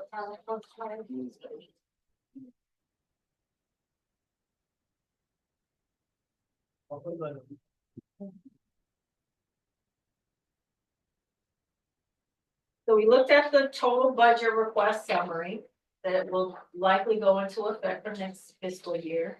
You looked at the budget request form, right? And you saw the ones for CAP. You see that a total of 7 million has been allocated out of the full 36 or so budget. Oh, where's the long one? Is it the long one? No, the first one. That's okay. Yeah. So of the total that's budgeted out for 25, 26 is just over 41 million. 7 million of that will be for the community programs. Now you all know as well, ORJ administers and manages those contracts, and we have those on a 3-year contract cycle. So though that's the annual allocation of 7 million, once we run this as a 3-year contract cycle, it's, you know, times 3. Okay. Okay, moving on to expenses. How are folks feeling? Because I want to be sure, this is usually the time in the Cal retreat where folks are like, lady, I'm done with numbers. So you do you need coffee or what have you? Because now we're getting to the expenses part of things. How the money was actually spent. You okay with that? Yeah. All right, so now we're gonna look at the quarterly financial reporting summary. And this would be, what's happening with me? It's still under 8. Okay, still under 8. The last one. Can I pull it out? And I promise I'm gonna do that. That's okay. Okay. So. We're gonna look at fiscal year 23-24. Quarter 4 financial summary. That should be the title of the page there. The reason being, this gives you a full accounting of actual expenses, actual spending for 1 full year. This was last fiscal year, right? We're in 24-25 fiscal year, 23-24 was last fiscal year. Okay, so we've gone through 4 quarters of that already. What you will see, under revenues, the total revenue that was approved to budget was 36 million. What we actually got was 39 million. Okay. For expenditures, what we budgeted for was 37 million, 37.5. What we actually spent was 33 million. So you ever wonder, how is it that the reserve, the fund balance has so much left in reserves, right? That you could utilize 15 million, right, as one time to expand resources. It is typically because year after year, there's a lot of savings that still remain in the balance. So though we budget for certain expenses, what actually happens is that not all the money gets spent down. question is, why is that the case? Usually there's staff turnover, right? There's vacancies that happen. COVID happens, so certain things that you would typically spend on, you don't, things of that nature, okay? Now, if you go here at the very bottom where it says fund balance ending. So though it was based on the spending and or what was budget for in terms of expenses and revenues, the actual remaining fund balance was budgeted to be about 37 million. We ended up actually being at 44 million. Okay, and we do have a reserve policy that says 50% of the reserves or what's in the reserve should be 50% of what our expenses are. Okay, so that kind of gives you a understanding of the accounting here for the AB Walnut accounts here in our county. And then on the next page, it should be titled FY 23-24 quarter 4, AB 109 department reimbursements. So this tells you what each department actually claimed each quarter of that fiscal year. That gives you a sense of the spending trends here. Okay. The percentage of that budget, that last column there that says percentage expended, you can see how far off they were. One, you have some 100%, you have some that was like 45% what they budget. So those that are usually in red lets you know that there's a lot of money that was still left over. Now that we're in 24-25, the next page with the Q1 financial summary. Okay. This just gives you a snapshot of what's actually been spent in this first quarter of 24-25. The total revenue we budgeted for was 39 million. Year to date is 5 million. That's received. I don't really know that one. Let me get back to you guys on that. But anyway, the actual expenses that have been billed today is about 6 million. That's the base allocation because we always receive it a year later. Right, that is 5 million. It says 24-25 base allocation. I don't know where the 5 million. It's already. Let me search. Yeah. 24-20, no, makes sense. Because 24 started in July. So we got our first payment.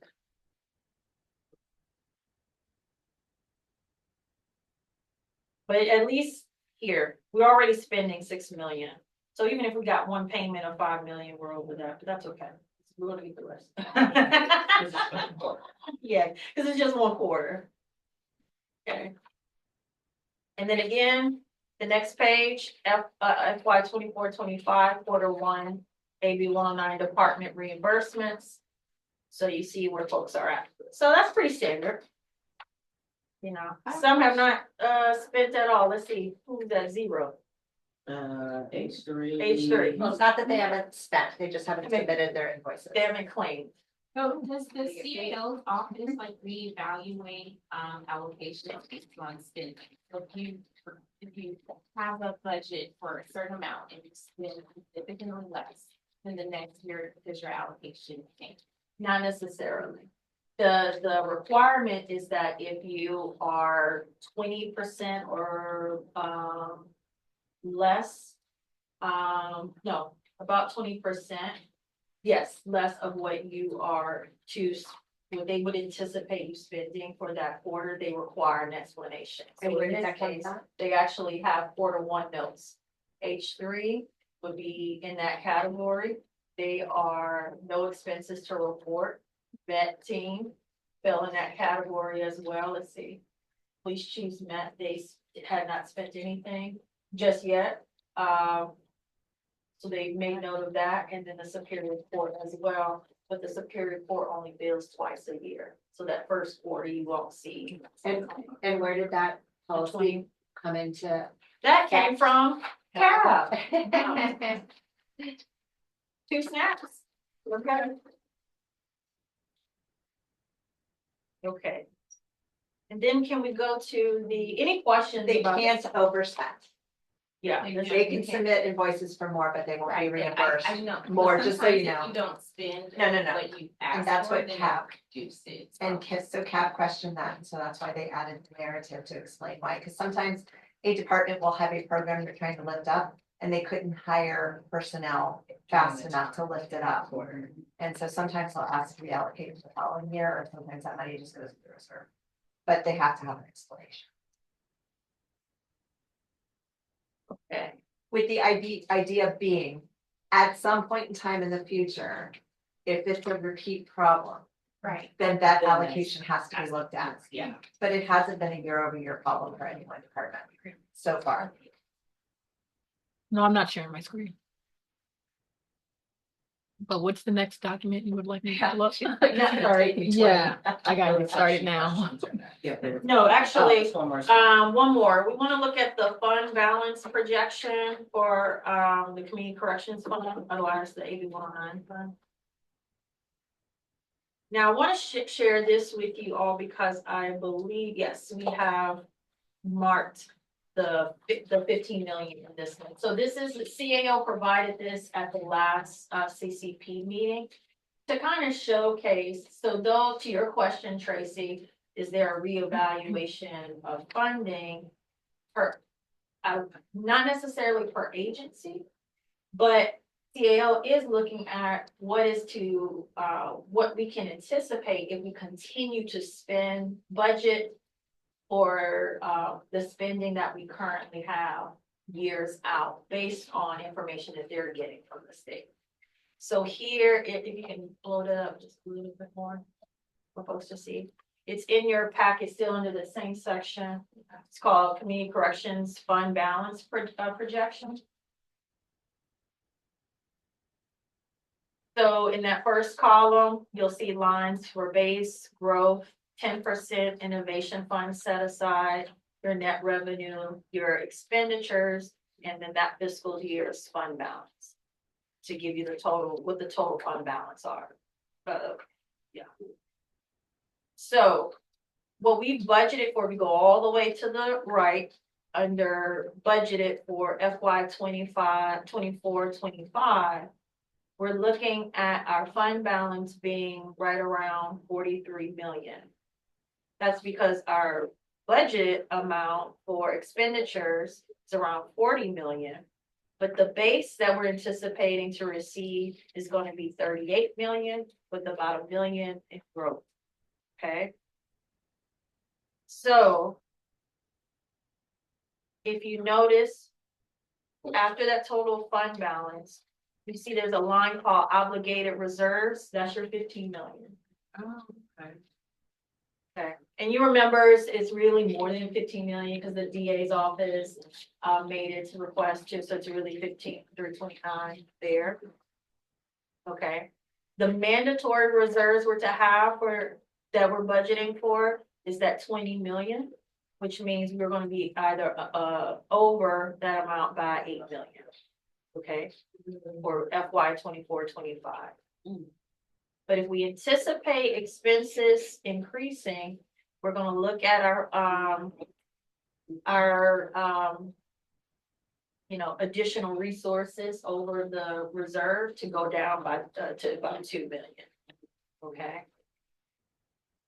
So this just kind of gives you a sense of, based on the actual information of years prior spending and revenues received, what we budget for and what we can anticipate will be requested. Because a lot of the budget requests are usually status quo. It's just a continuation of funding of what's already existed.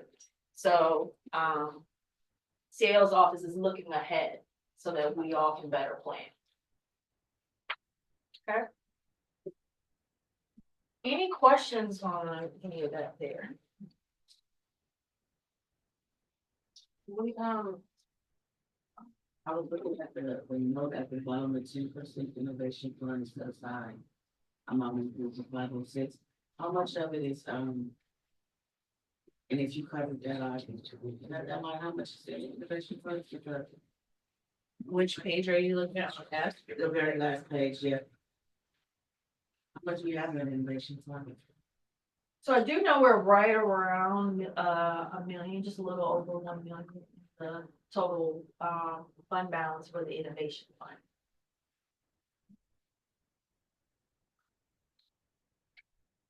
Is all of that gonna be RFP out this year?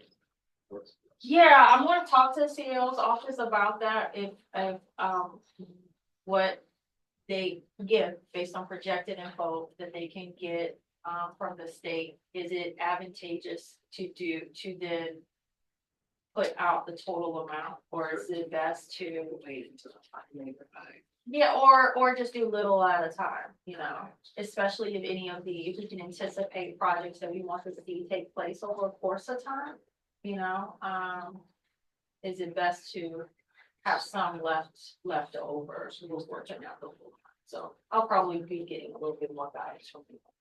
And these two amounts on here, what we have in the basic growth. Yeah, so as you see each year, what we actually received in base and what we actually received in growth.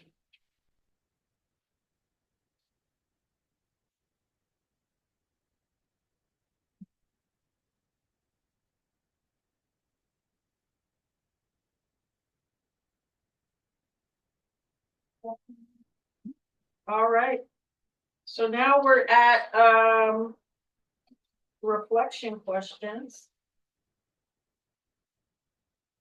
And really, just wanted to know, based on what you've seen so far, what kind of stands out to you regarding the money? Just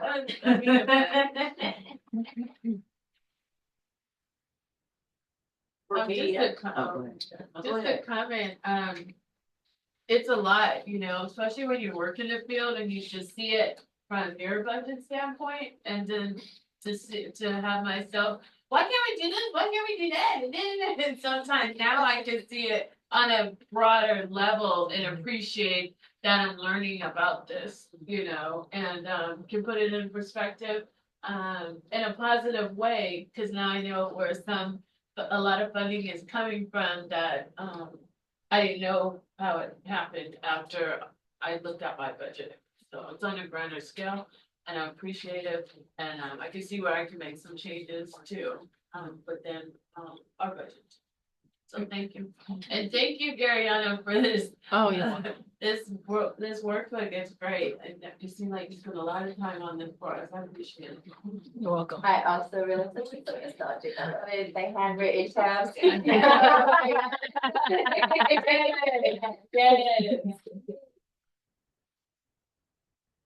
I, just for me, you know, I spent most of the years actually like providing service coordination and service, and I kind of learned like patterns, like really needy time of year, slow time of year. So when I look at like the quarters and the spend downs, or even like the first quarter of 24, 25, and the ones maybe who have not turned in like their expenses or reconciliations. And then like also it's just like, you know, the need from like members. So I just like in my head with all on processing, and it is nice to see all in one spot and then just reflect back over like, you know, typically like Q2, I've noticed it's like where it gets a little slow, picks up right before the holidays, gets slow in the year, and then it starts picking back up again in spring. So it's nice to kind of like see, gives me more to think about and just process and reflect from experiences, and then even moving forward, like. For me this year, when I've always found something to learn with you, so I'm really excited to, or what stood out to me particularly, learning more about the baseline and growth plan. I've heard it over and over again, but really diving into that in the innovation plan, and really taking a deeper dive into looking at the budgets and the documents that come with the budgets for other departments to kind of figure out how we can better advocate this year and our recommendations for the population. So, I feel like every year you feel like you have a better understanding, and I feel like I'm gaining more of a better understanding. So sitting at this retreat, that part really stood out because I actually know what you're talking about now. So, that's the part that was really, exciting for me is I can now listen to you from being part of policy and budget and it like clicks and makes sense. So it's giving me new ideas to, in reference to the new, board and communities. So that's what really, I'm over here excited making notes because I get it now, so. It takes about, what, 2, 3 years? Yeah, Okay, you're sorry, okay. yeah. Let me give I'm on myself some board. patience. Yes, be patient with yourself. It takes a minute to really have everything fixed. Was there anything that surprised you or concerns you about what you've seen so far and the various budgets and funding and how to allocate it?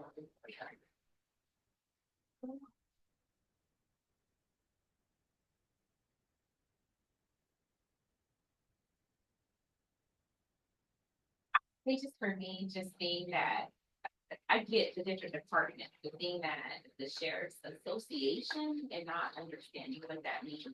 Especially because for me, association is like a union, right? And so it's a group outside of their role in the county to provide services. So that was a little. It's like a police, chiefs association? Yeah. Yeah.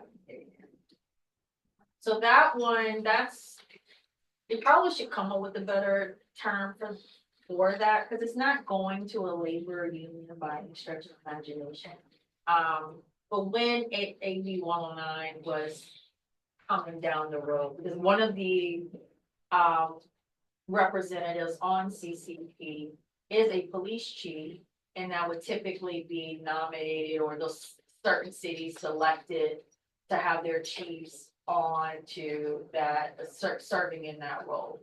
So the Police Chiefs Association is really just that association of all the police chiefs that kind of talk through what how public safety issues are happening in their respective communities and how do they coordinate operations for that purpose. So on CCP, there is a police chief's representative, but it's rotated between Pittsburgh, Antioch, Richmond, and Concord, PD. And the funding is not technically allocated to the Police Chiefs Association in this regard for mental health. It's actually allocated to behavioral health, who then has contracts with those police departments to make sure they have their officers available for the med team. Yeah, I know. So on the budget detail, right, it kind of just. That probably should be. It should be changed, It honestly. should just say MET It program. should, yeah, Yeah, yeah. because that's what it is. It's paid for that MET. And I get it, they're trying to find the category where it should be best placed, but maybe that should just be under behavioral health. Yeah, but that's what I was trying to express earlier, that years prior, there was AB 109 funding going to direct police departments for an AB 109 officer. And there wasn't a lot of representation over the years on that. So CCP decided to zero that out and to only allow funding for them to Met officers. Yeah. So, but good call out, though. It's very important things because, yeah, as a member of the public, you could, if you weren't part of that history or didn't know about it, there's no way to really find where that's documented. You would assume, right, that maybe this is going to a. Right. Yeah. I first thought it was like, they're the ones that call my phone or used to call my phone and like us to donate. Oh. So I was like, now we got fun. Oh, now it comes out. Yeah. Patrice, so Yes. this isn't A3, this is actually the law enforcement having specific representatives from the law enforcement to come out and address these types of calls. No, so, the Met officers actually, so when they have their own process for like their 5150s where law enforcement respond. This is more so for after the fact. So after something like that has occurred, this is where law enforcement and the mental health clinicians that are out in the field can then follow up and to understand what's going on there. Yeah. To give the individual and the family resources and to be there in the event to try and avert it in the future. So it's a follow-up. It's different than A3, which is a immediate emergency response. Is there any data available from individuals who have received those services and like how many individuals have been followed up with after experiencing a traffic emergency? Yeah, that's a good question that we could certainly ask of, our forensics mental health unit who runs that, program. Our police detectives have provided that data that have housed that one officer. They have provided that data in the past. In various spaces. Now, in other meetings, so it depends, so it's hosted by different agencies, like right now, we don't have a central Yeah. county host, so we're searching for one. I have messages out to two police chiefs, but like Concord and Walnut Creek, they have, and San Ramon used to run their own as well. And so they have lots of data on those, and actually it's quite important. Sheriff's office has met officers now too, so in their quarterly reporting to the board of supervisors, they do lift up some of those calls in there. Now, the details of like what resources those families have received has not been brought up, but it's certainly worth asking. Yeah, the only reason I ask is because like in personal experience, like working with community members, we've utilized A3. And I just really had to make sure to get feedback around that, so I was just curious on like a high level, like, you know, how many individuals served, like how nice to maybe go out and follow up, because that is like, you know, after the fact, I was thinking it was like before, you know, like maybe EMTs or ambulance can come in, they were coming to ensure that it was safe versus following up and providing service coordination and something like that. And if I'm not mistaken, so there's gonna be a partners and providers meeting this Tuesday, and I wanna say, is it? No, I mean, It's not, behavioral health. it is behavioral health, so behavioral health will be, making a presentation. So if any of you happen to be available, it's going from 10 to 12 at 50 Douglas, at the probation facility. So you can hear some of the, updates from behavioral health. That might be a good time to ask. This Tuesday, 10 to 12. And if you can't make it, no worries, we can certainly make sure you guys get the presentation. Yeah. I would like to appreciate the notes, the quarter notes that are added to the reimbursement plan. I think that's very helpful. I have a question over here, but I don't know where that goes, but it opens the door for more clarity. So I think Kat, you said that was a Kat request. I have a little note that shows why they're over or under their percentage. That's what they're freaking. Yeah. Cause I have a question of why are there less beds? Just cause I have on my mind, just talking to some of the 19 to 25 population at the juvenile hall, which fall under 81 about their house. Why are there less beds? What happened? Cause I got some kids who need a bed, but just seeing the notes as to why and where it goes just opens my mind up to more questions and follow up and encouraging me to get more involved with what's happening. Yeah. So the good thing to know is that because the CCP meetings are typically quarterly, you can anticipate a financial quarterly update at that meeting. And so when those agendas come out, I encourage you to look at them, maybe prep your questions prior to the meeting, and then, you know, you can certainly ask, that's the moment, that's where all the departments are, that's the moment to sort of ask to get clarification on what that all means. I have two more questions. Yeah. Does less bed days mean like an individual that bed was vacant for that night, or what does less bed days actually mean?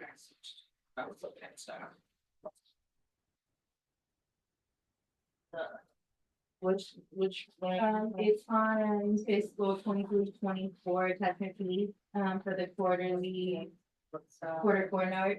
No comfort. You know, I don't know the exact answer to that question. We can certainly ask them. Less bed days, I don't know that. What is that H3? Yeah. Less bed days in Brookside and Concord shelters. So there was, It might be less issue bed at days for, Brookside. I think they were closed for a while, at Brookside. So that's why there's less bed, less. But that's not a Bed common, days. they don't commonly get used, which is why there's a whole deeper discussion on reentry housing. yeah, so how, the emergency shelter works for H3, all beds are essentially up for individuals that need shelter for that evening, right? But the way that the funding goes is that there's at least, I think, up to 10 beds, or maybe a little bit less than that are to be funded and covered by AB 109. So any individual that's referred to shelter that's on AB 109 probation should be able to utilize the bed. What happens though is that either the client doesn't want the bed or doesn't show up for the bed, what have you, and then therefore it's taken up by someone else. So then they can't claim that expense yet. So you might see an underspending there, but it doesn't mean the bed isn't being utilized. But okay, you wanna I clarify? want to do a time check, Oh, because we still sorry. have a data snapshot. Okay. Go to lunch. Okay, I also wanted to ask about our agenda for lunch, but I was gonna Can you do a data snapshot? no, our lunch is an hour and I was gonna see if people were comfortable with moving it to 30 minutes so we could get back in the schedule. Yeah. But I know I need to make a motion to do that. correct? Let's the discussion finish and then I'll move to do that. Okay. The reason I was asking about less bed days is because, all the time and most recently, it's like really disheartening when you see like probation referring to the county shelters and then you see like, sorry, Rockville, which leads individuals coming here. We've been unable to get individuals into the warming centers the last couple of weeks with the frost advisories, even at 5 o'clock. So it's just like, when I see stuff like H30 spent or less bed days, I'm just like, oh my gosh, why? Yeah.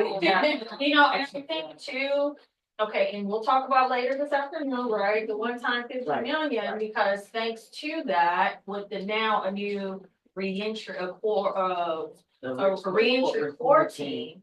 Now they're really in the queue and connected to the COC system and all of those resources that are available there. So hopefully through that, we might see an expansion.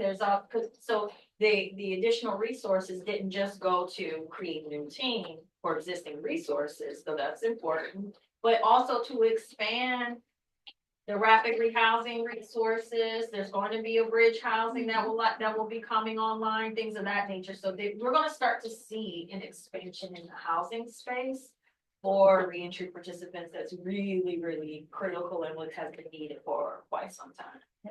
Could it be that they didn't report yet? Because I know our beds have been maxed.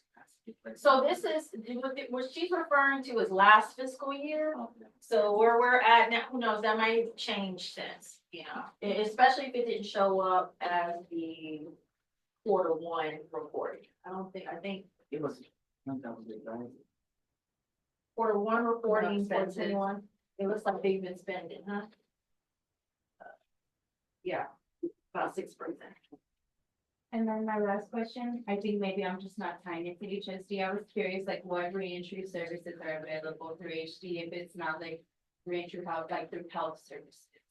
There, what resources are coming out of PhD, like reentry. EHSD? I don't know, maybe I'm just not connecting it to like county. I know like there's a lot through the health department for reentry, but I was just wondering like what reentry programs or services are available to. So no real new programs, it's more or less staffing, to help with like benefits, enrollments and things So of there's that nature. specific reentry. Yeah, there was some staffing that was, just the.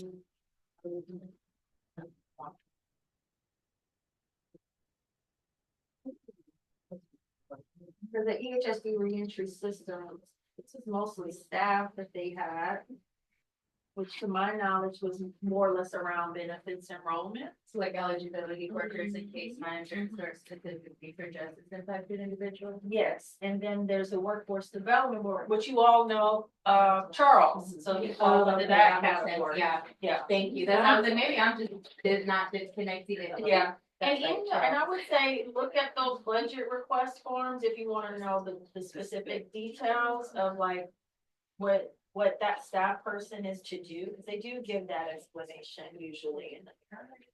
Gonna research this whole time, but of course, we're leaning on Charles. Right. Good dude. Okay, we're checking on lunch, is lunch, oh, lunch. Yeah, lunch is here. Okay, so we're gonna, give us a minute, everyone, to kind of assemble here. Yeah, I'm gonna wait till she says that. We do have a variety of, box of lunches that are available. Some with consideration to some dietary restrictions, just ask me and I'll let you know. But yeah, so we're gonna shift. Are we pausing on the office of interest? No, we had two considerations there. Yeah, so we're moving. So I would like to motion, that we adjust the agenda and shorten lunch to 30 minutes instead of an hour.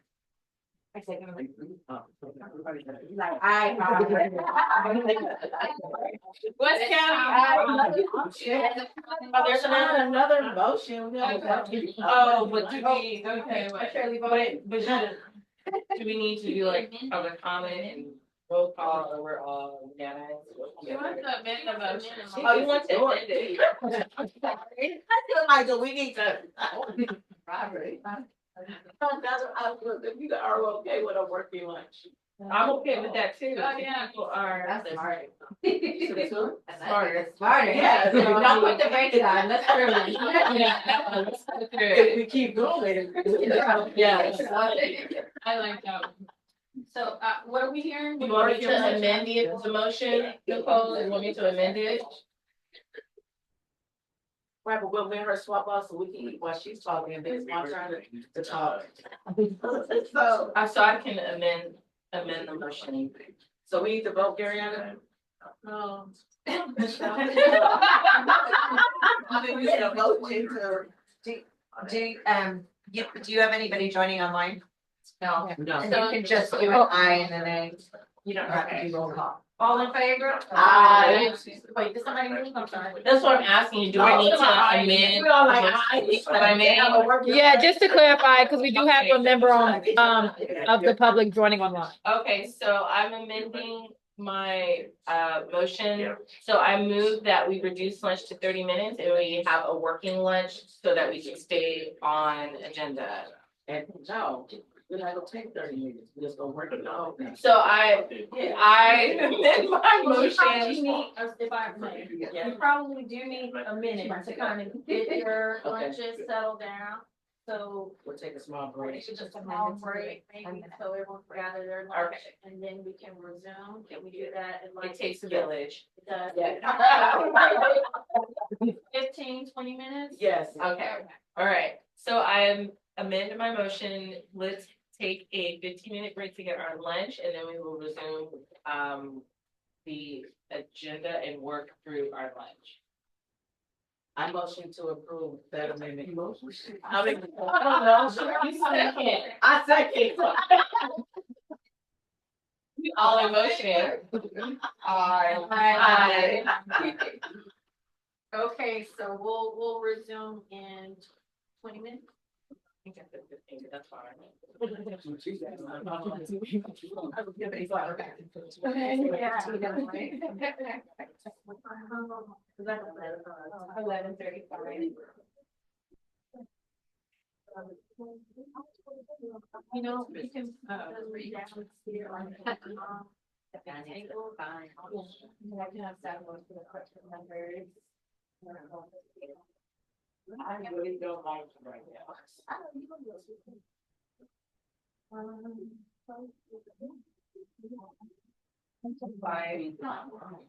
I'm not scheduled for the work, I'm just here for the event, we have staff scheduled, but I am in the rotation, so I do work Saturdays, 8:30 to 5, yeah. I gotta take a turn in between.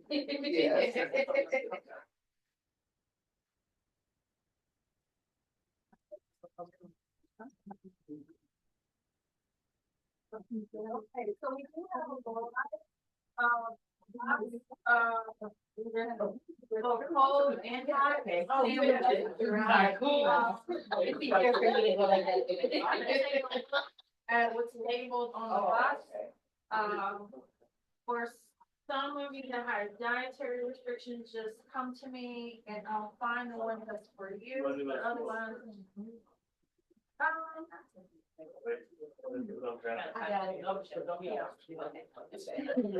And then for drinks, we have biscuits, tea, and we have some unsweetened tea, and we have lemon tea. Cups. That's what I get to you. That's bad. And then again, we'll have to. Oh, no, it's okay. We'll get it. Our schedule is the same. We'll definitely. Right. I'm happy to come down. No, not after this. You said after the. I had to say It's that. funny because I made a note on my calendar. I said that when I said it. It have to be like a dinner or something. I don't have to be like that. Neither one of us can do it. Do the first. And then just, so we can go around and not have to. Right, don't go on there.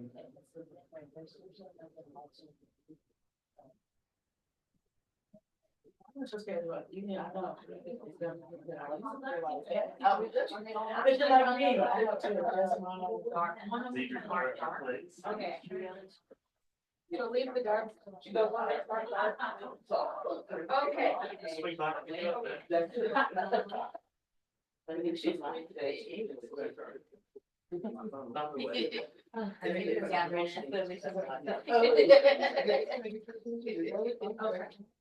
All right, now, we're free to go.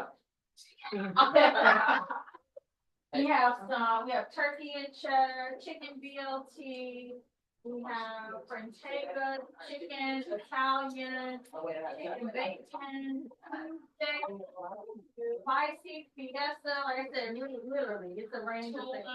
Tuna, All the proteins. there are Chicken and BLT, some other. Is that only, it's labeled on the top, so y'all. And this is. Take care. No, very perfect? I appreciate it. no problem. We're cheesesteak. Okay. Thank you all for your flexibility while we, are we on mute? Are we on mute? Off mute, okay. While we move things along here.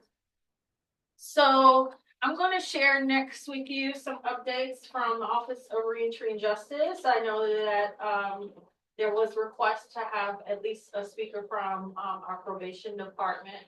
So ORJ's information, but I know you guys want to hear from that side. And, unfortunately, we weren't able to get someone for today, but, because the department's going through a number of transitions with leadership. However, they get commitment to have someone, our director of field services would come out and like to give a more formal presentation at maybe the March, CAB meeting. Does that work for all of you guys? Okay, cool. So, I'll spend some time really speaking about, the ORJ, some of our work, and then I'll lead right on into our 8119 community programs info. Okay, so next slide. So the Office of Reentry and Justice came out of a request from the Community Advisory Board. Where the body at the time felt it was really important and necessary to have a space or office institutionalized within our county government structure that would help coordinate and align a lot of the justice initiatives that were taking hold following the passage of AB 109. So I always say that AB 109 realignment kind of set the foundation for our county and all that can be done.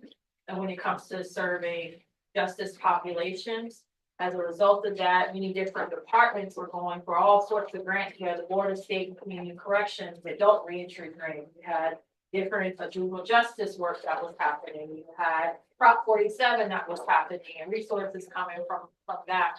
So having an office such as ours was really important to steward those resources, bridge together the many different agencies and the community and strategizing and determining ways to best support, our local, justice impacted community. So ORJ was, proposed to the CCP in 2016.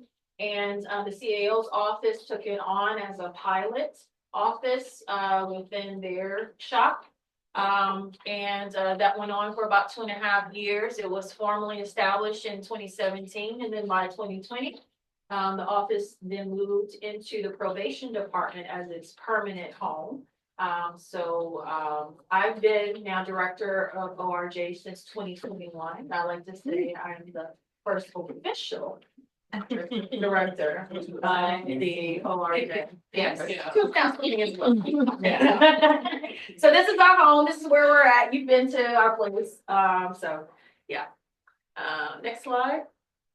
So I know there's a lot of writing here, so I'll try to make it simplify it all. But if initially ORJ started with some of the major projects that were happening at the time, such as overseeing the community programs, contracts, helping to support a launch of the ceasefire project, really looking at ways to share information and collect data from different departments and the community programs and things of that nature. But since our move into, as well as launching our job too, but since moving into the probation department, we've now we've expanded our work, we're building our capacity and our infrastructure, and we are taking on a lot more work having to do with youth justice and juvenile justice work as well.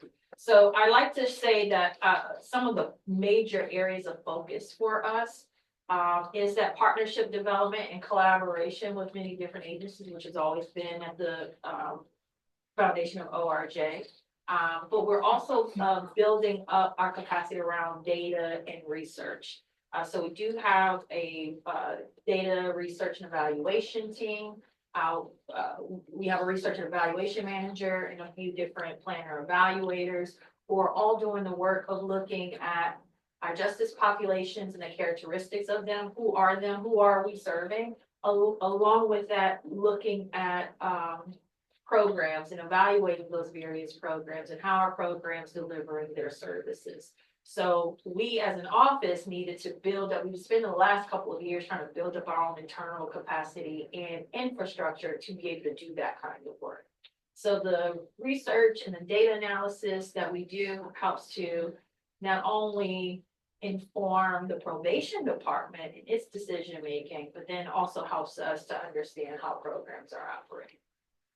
On our program side of things, this is where we then bridge those relationships with the different agencies that we're contracted with. Some of whom are represented here today can probably attest to.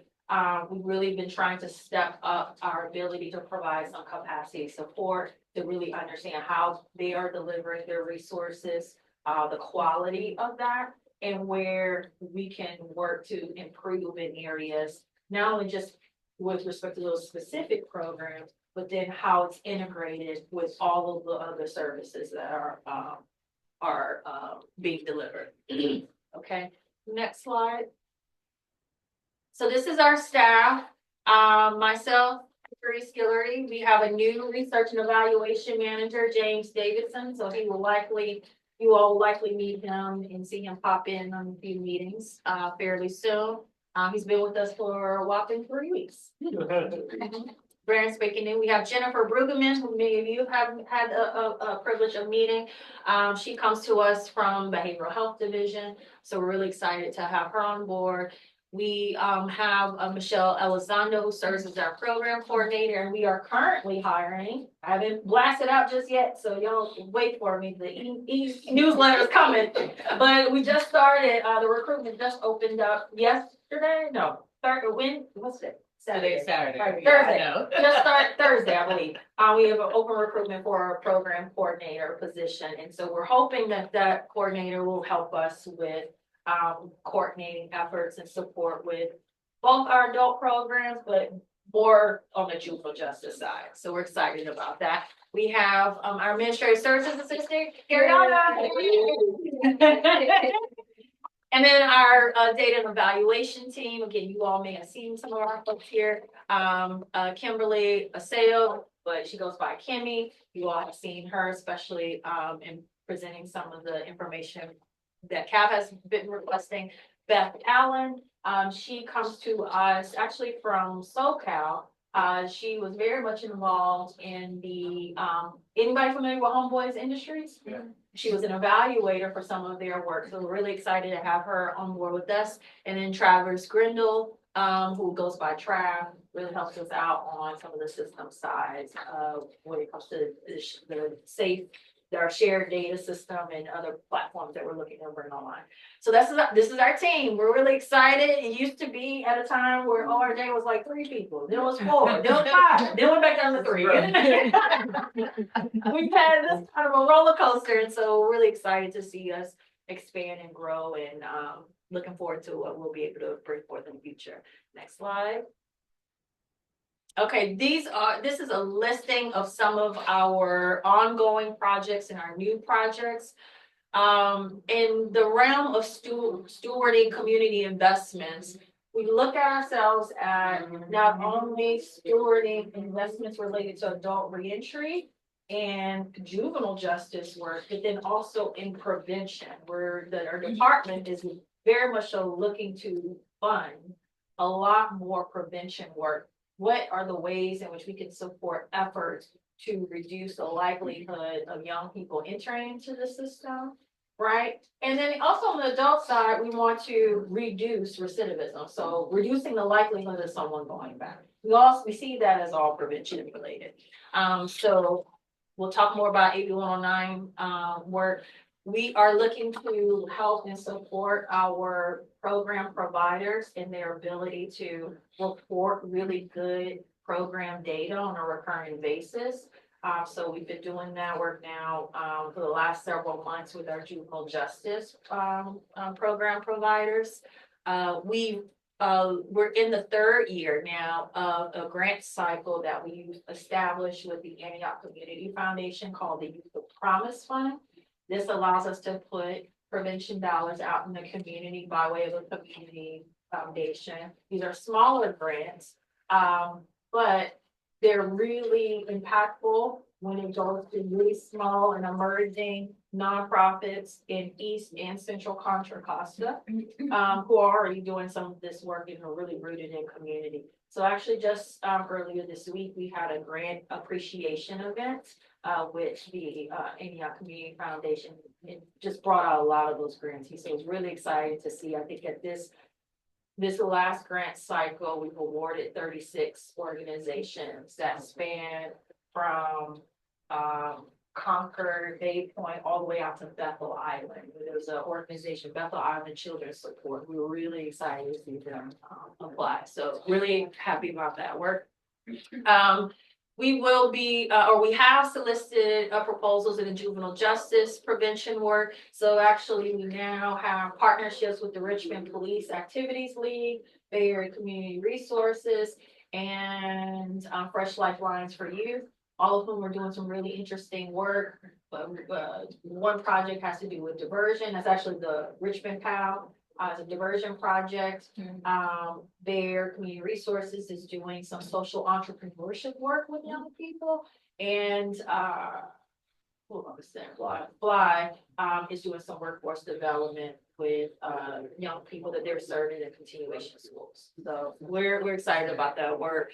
And then we've also been working with other nonprofits and folks who've been partnered with the department to create a service network specifically for transitional age youth.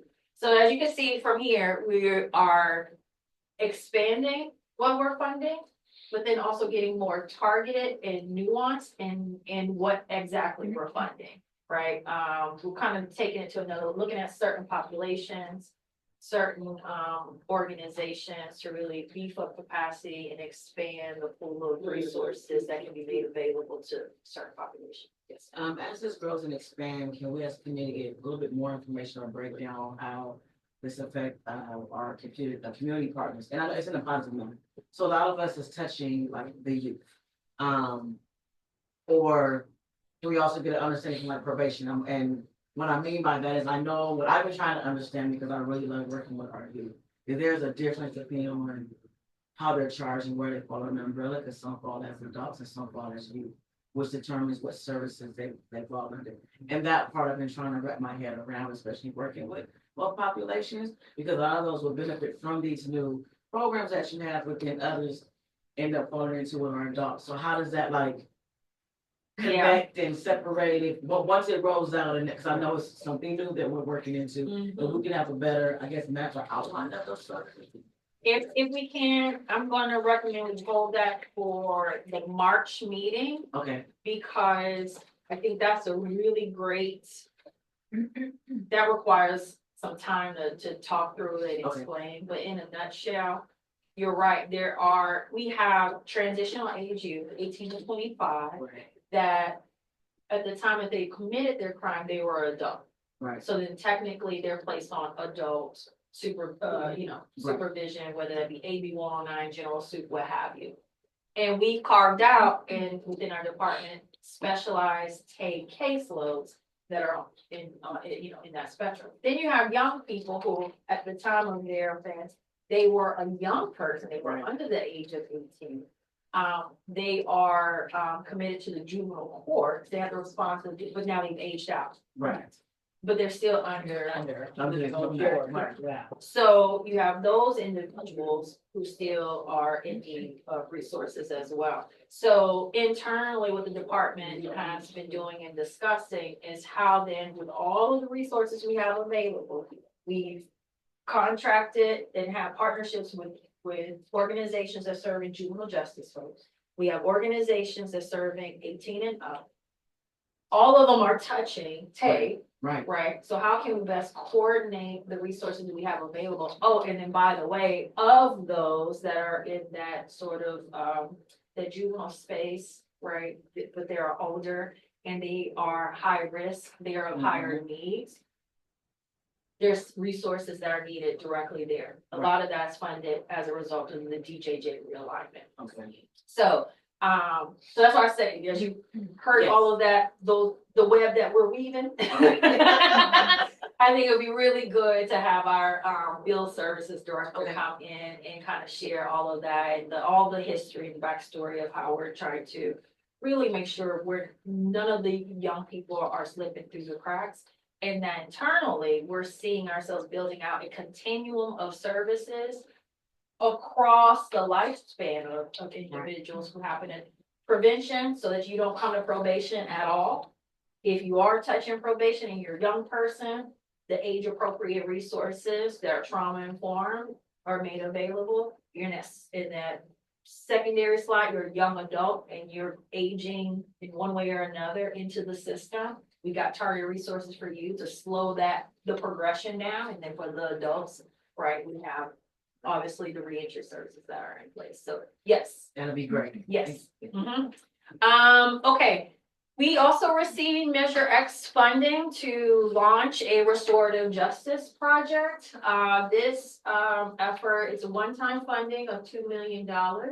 I'd like to say that we did, at the time when this first round of Measure X resources was up for discussion by community members and county departments who were making different presentations and requests and proposals.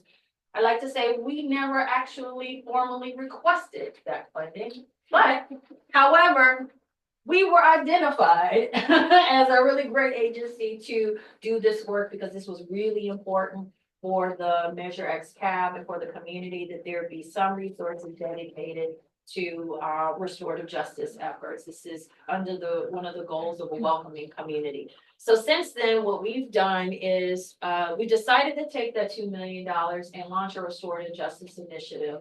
And within that initiative, it includes doing an assessment of how restorative justice is being embedded or implemented or practiced throughout the county currently.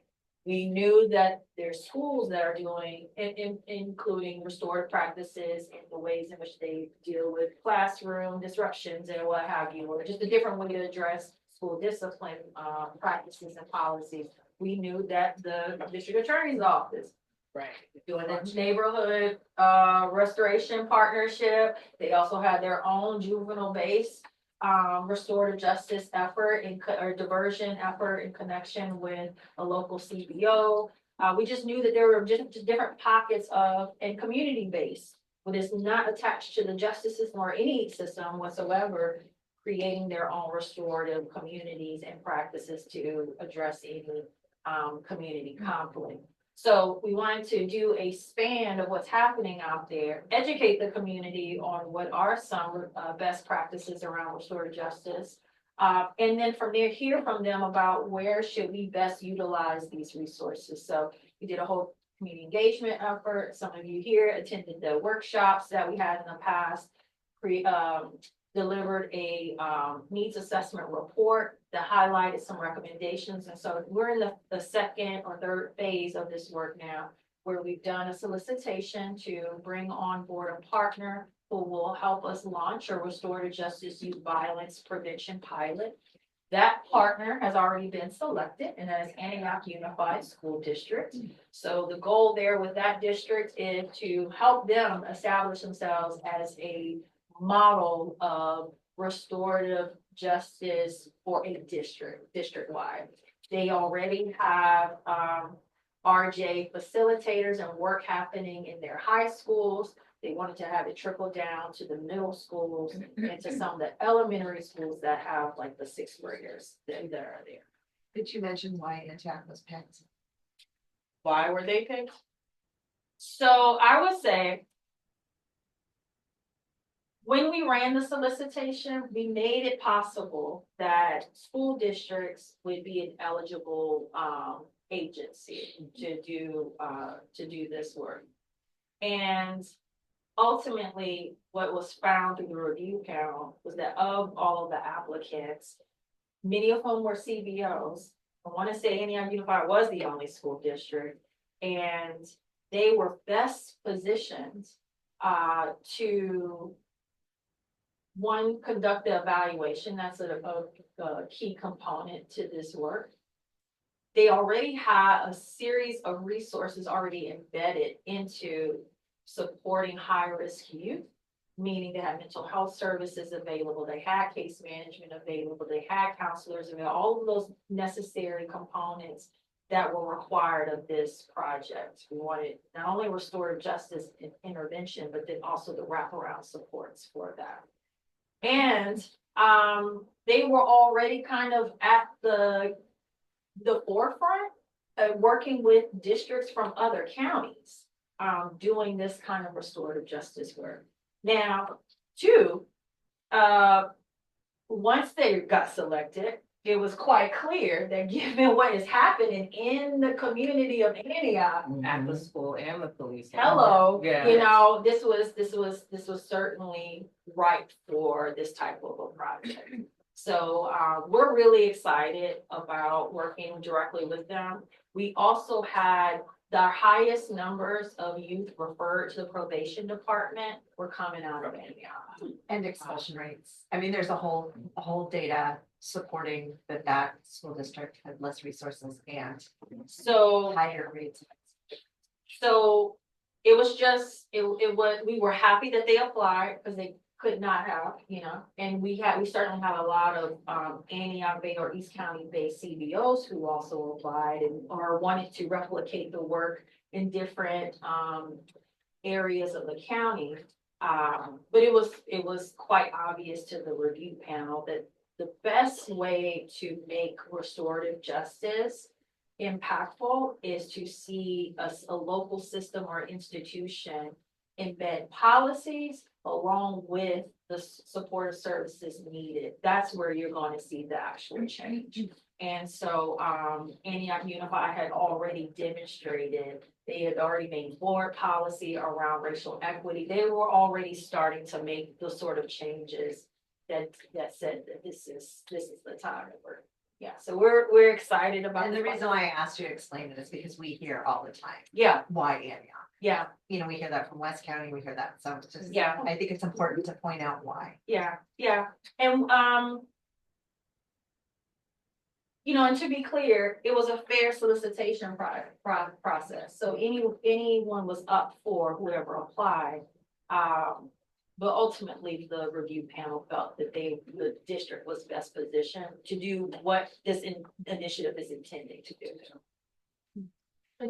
Yes. I would just like to share a statement. I was just thinking about it and I think it's really beautiful, even though it's not like our focus as a board or even me as, a service provider. I just think for my personal lived experience, like would I have been introduced to restorative practice, restorative circles, or a lot of people were told to like not be vulnerable, what happens in the house stays in the house, and then even, in a school community, snitching, all that other stuff. So just to introduce it at that age and, teaching the youth about values, establishing values, being vulnerable and restorative practice instead of like punitive systems. Repercussions like suspension, in-house suspension, expulsion. I just think that it really would empower the youth with voices and like teach them how to share instead of, my value was not respected or it was not acknowledged. So now I'm angry or I'm hurt and now I want to fight versus like having these healthy guided conversations. So I'm really happy about it. And, at some point these individuals will be 18 and older and hopefully it can prevent them from, not being able to regulate their emotions or have a voice because they realize that their value is not being lifted up or honored. So I'm just really excited about it and I'm happy that Antioch School District did. Yeah, thank you for that. And though it is a youth effort and project, this CAB body for many years have always been interested in restorative justice work. In previous CABs, a white paper was developed and it did land on previous policy recommendations from this board. So again, though it's focused on youth, I'm more than happy to bring our project manager who working with the consulting group, Rain Community Development, who's really managing this effort on our behalf. I'm happy to bring her in to maybe present to you guys sort of our process to date and for you to hear why we ended up going in the direction of having this focus more on youth than adults. It's basically came out of the needs assessment. The community was really ready for, they were like, yeah, restorative justice is fine for in custodial settings, so in the jails or even in, CBOs working with reentry populations. But they felt the need right now is for young people, right, to stop that flow that you mentioned. So that's where we then drew our attention to that area, that age group. But yeah, if that is of interest to you all, I'm more than happy to have her come and present on that particular project. Okay. Okay, we can go to the next slide. Oh, one quick thing. After this, so though we're partnering with Antioch Unified and we'll be doing an evaluation to see how the ways in which they implement this work, if it's actually making an impact on the referral numbers that we're receiving from Antioch. So we're really excited about that possibility there.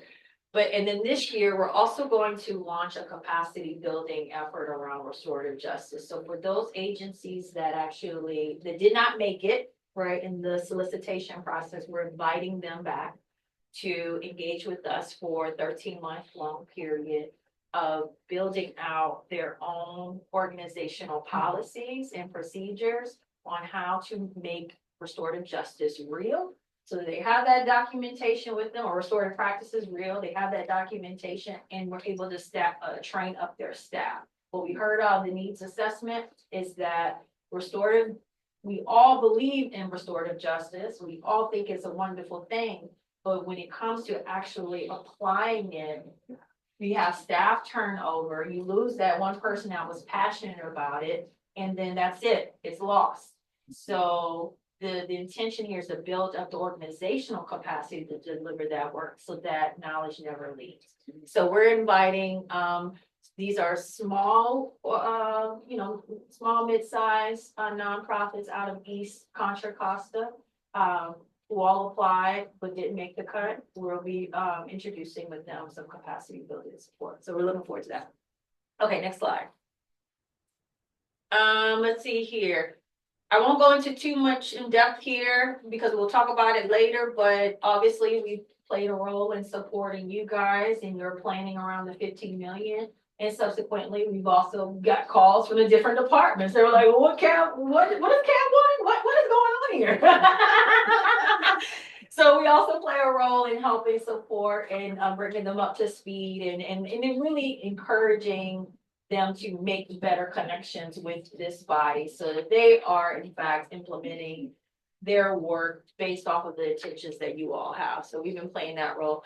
And then another major part of our work is we're moving all of our program partners and providers to have a data-driven service delivery model. So again, we're beefing up our infrastructure to help make that process a little bit more seamless.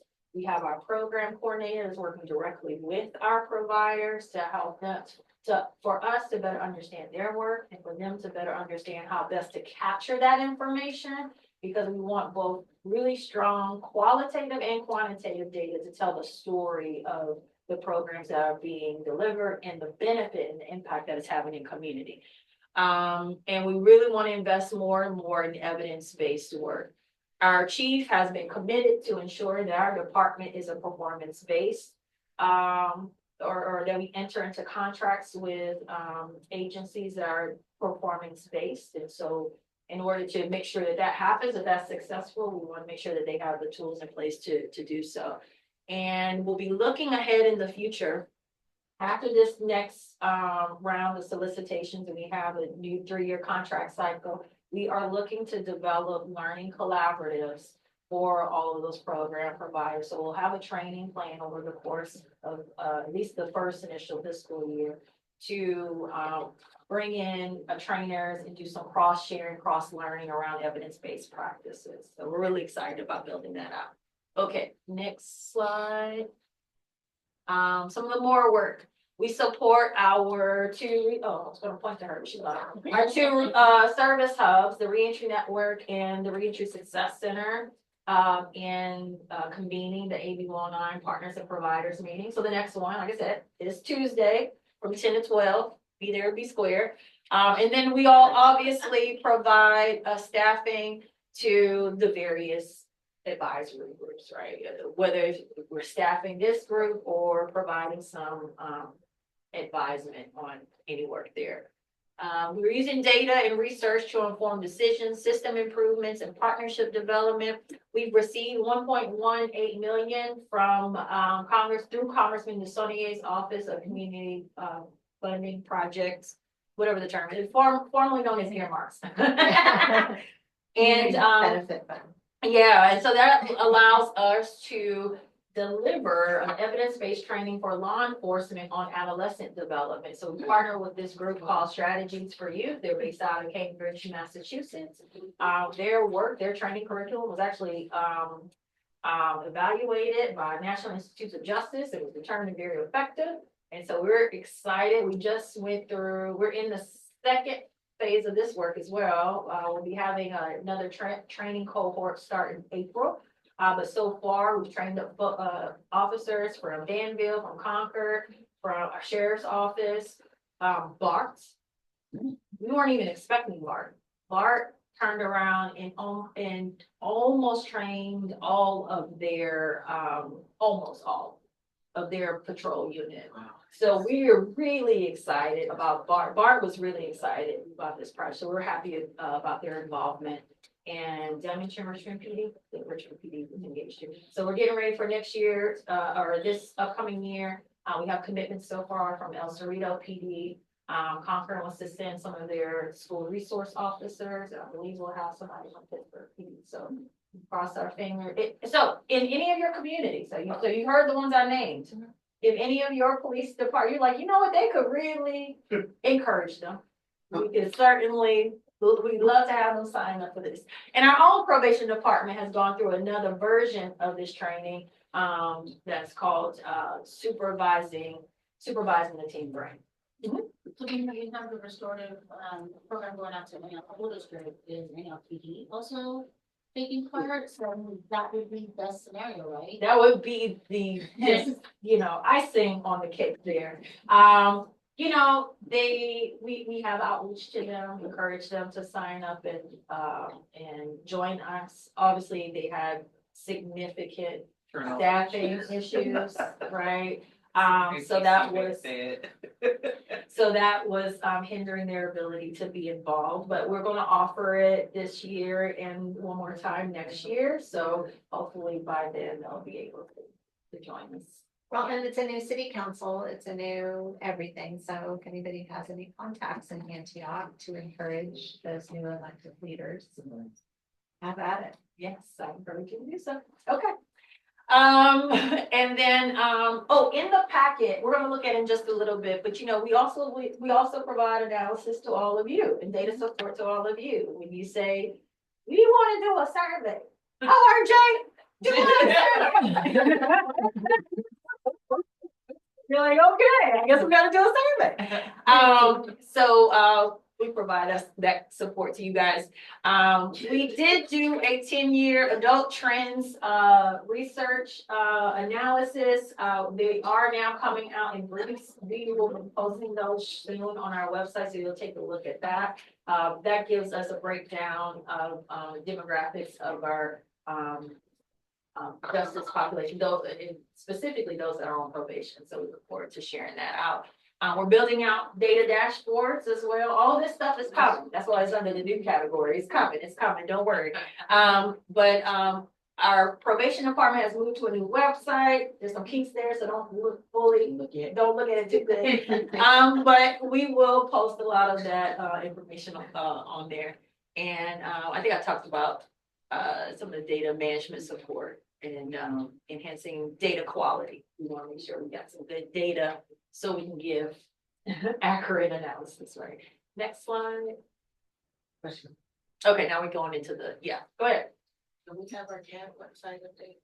Yes, in the works. Did everybody send their pictures and summary? Yes. Okay.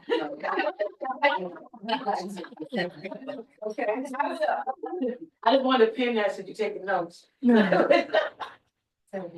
Good call, Nicole. Gary, okay. Okay, if you can go to the next slide, and then, so now we're gonna look at the data summary that's in your packet. It would be under, I don't know. Which one are you looking for? The piece that Kimmy put together. So it is the, AB19 data summary. So in that, yes, perfect. But, so for those online too, it is an AB19 program summary for FY 23-24. Okay, this packet here. But also in here should be, following that tab in your binder, I want you all to know, especially for the new members, you have here 2 reports. One is of the survey findings from those who are in custody, right? We did that this past year. And then the other one is the provider survey that was done a year prior. So whenever you get an opportunity, you can certainly take a look at that and some of the recommendations. And typically every year, we've been doing those surveys for you guys on the provider survey and sharing out the outcomes of that. This past year, we didn't do it because we were doing the custody survey.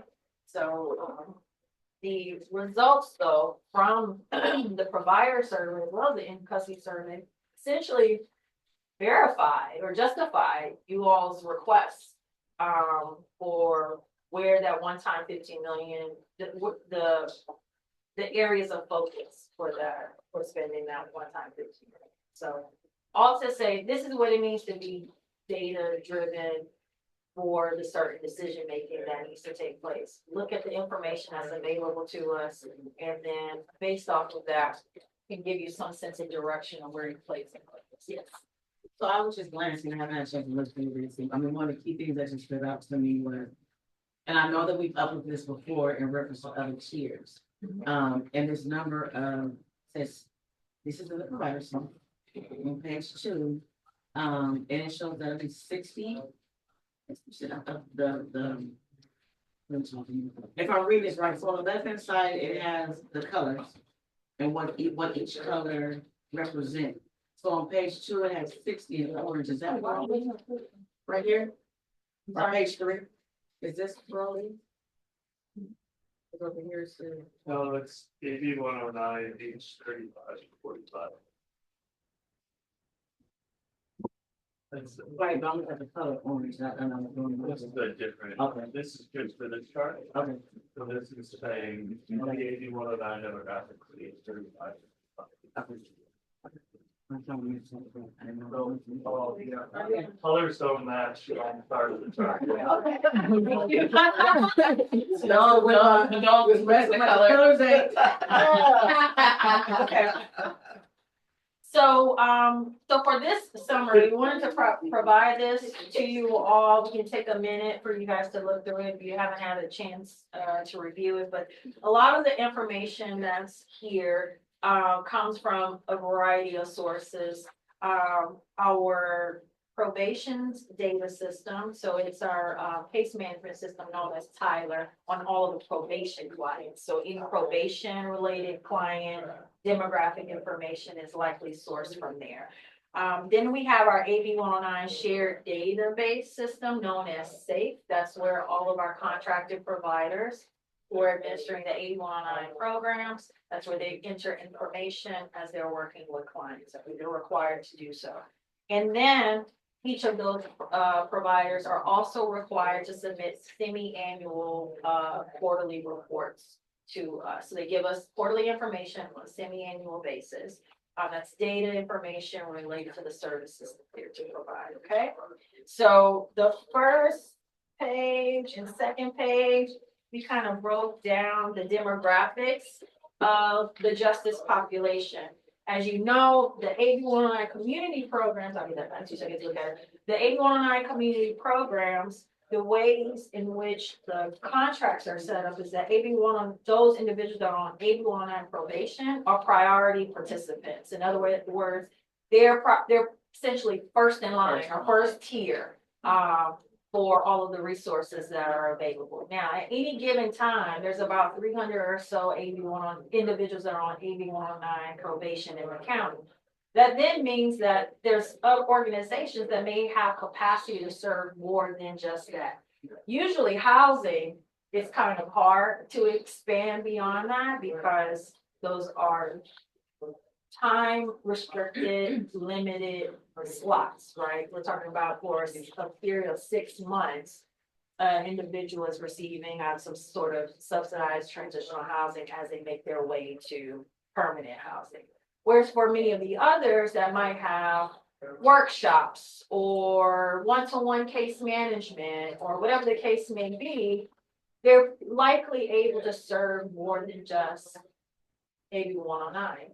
And so many years ago, the county decided to allow at a minimum, the community programs to service more than just those that are on AB 109.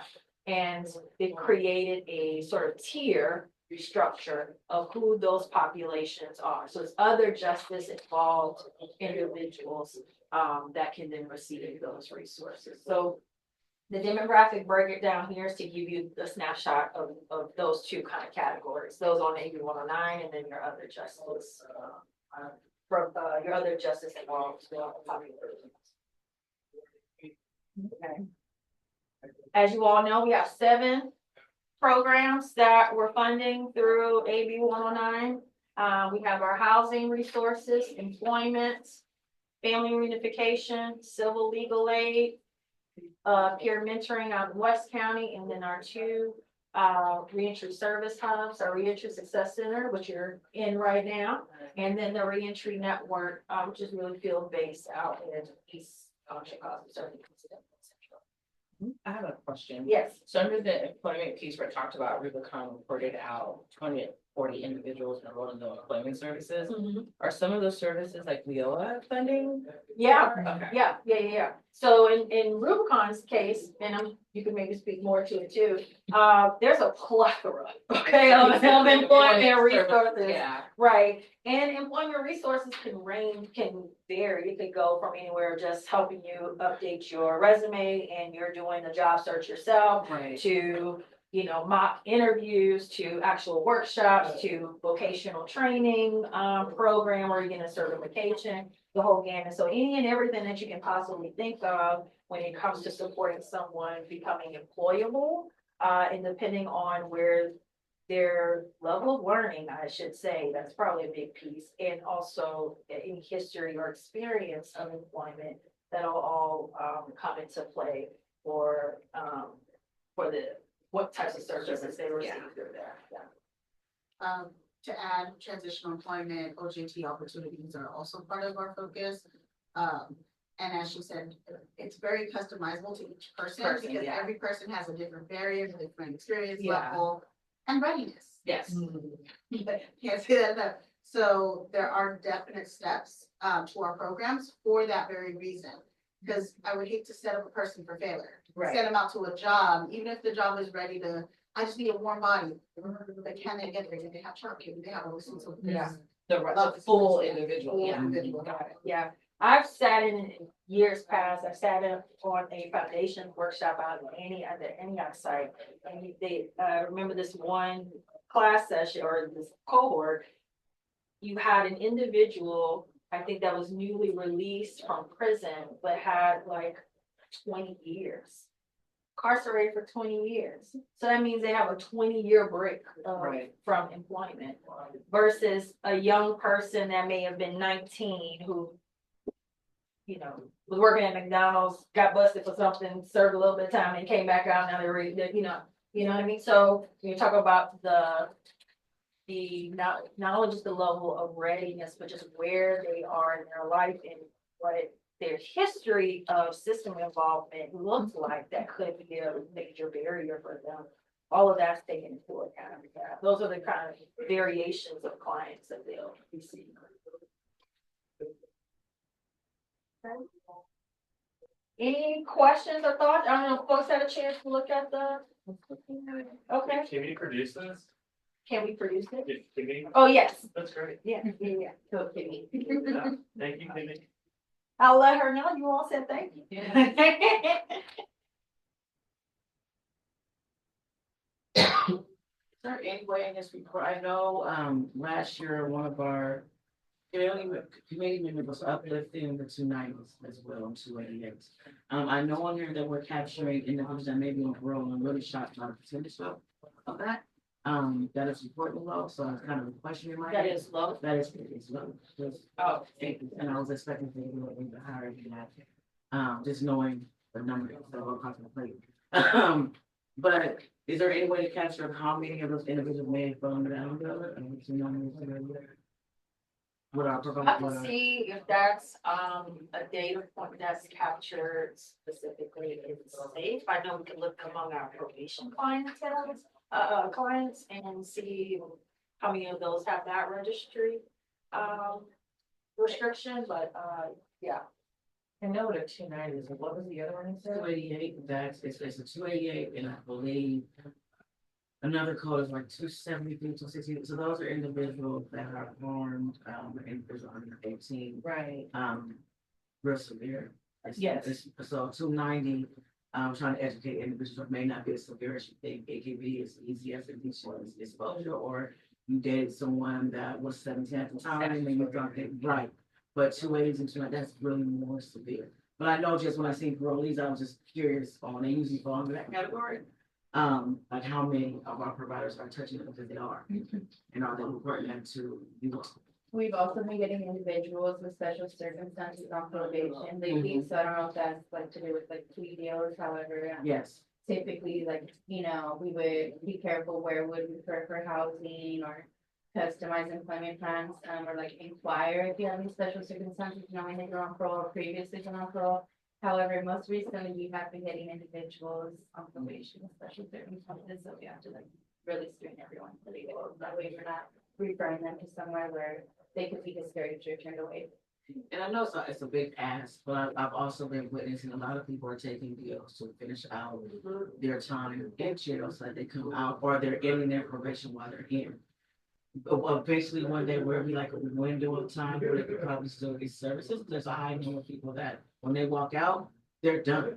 So they don't qualify for anything that we have. But they, Not necessarily, because they still would be considered as just a part of the tier, like we would see them as someone that has been under that category of, being in jail within the, of course, 30 days. yeah, 30, at a minimum 30 consecutive days in the last 3 years. for years, yeah. So they would still technically qualify for any of the programs. They just probably would not hit as high up on a list for, let's say, for housing. Right. But we got core reentry and we got the Right. expansion of, so there may be a different pathway for someone like that. But it's good to know, so they have that 30-day window. Yeah, that's one of the, so I can, I should know this off the top of my head. Not in this order, but Right. these are the tiers. You have 8109 probation, you have court probation, you have general supervision. So court probation is basically informal probation. General supervision. Oh, it is on Yeah, here. yeah. There it is. Okay. Yeah, all of these. Yeah. So where's this 30 out of 3 incarcerated at least 30 days, and released in the last 3 years. And it really should say in the at least 30 consecutive days. So that count for those who have had, if you're citing release or on holding, may not necessarily. Nicole did bring up a good point, because it's really hard for individuals who spend 25, 30 years, they were wrongfully convicted. Like the new laws with sentencing for like you teenagers or 18, like young adults. So then when they're like exonerated or released, like not under community supervision, naturally there's no income, so it's like we can't really get a referral for probation or referral for housing, so it's like unless they're open to the mission or the county shelter, which I know I don't have to tell you, Patrice, but it's like that is probably the hardest piece. Like, wow, like obviously you're in need of this service and you should qualify, but because you're not under community supervision, you don't. Yeah, and I think that's where we're headed next in the county, especially like we have CalAIM coming online, or is online. The direction now is to really start looking at the breadth of the justice population. So though individuals may have been wrongfully convicted and then exonerated from that, they still had an experience with the justice system, would be considered justice involved, or history of justice involved. In that regard, and we see that they would technically qualify for any of those kind of resources. But I mean, housing is just a challenge just in general, right, for all sorts of population. And so wherever we can create some pathways specific for justice folks, I think we could see a greater swath of individuals getting those. Do you think there'll be some expansion in probation? I was within that 30, like she said, some of the things you run into with programs and referral from probation. And then we want I can't say it would come from probation specifically, but other agencies that have a deep, interest in supporting justice populations, because those are agencies that are impacted too by that same group, they're beneficiaries of their programs or what have you. So during the budget hearing last year, I don't know if you all watched it at all, but I remember our health services director, Anna Roth, did speak about like the next thing that they are going to be looking at is justice involved. So, and that was good to hear, because that's coming out of the health department. Right. Typically, or for a long time, it was more or less coming out of either community programs or the justice agency, public defender's office, and all of that. Now we're starting to see, well, and then workforce development board, they were engaged in a lot of like the prison to employment work that was happening at the state level. But now we're starting to see other county departments kind of taking the lead on that because they're recognizing the uniqueness of that population that they're already serving. And the good thing in her highlighting that is that H3 is under health services, so, you know.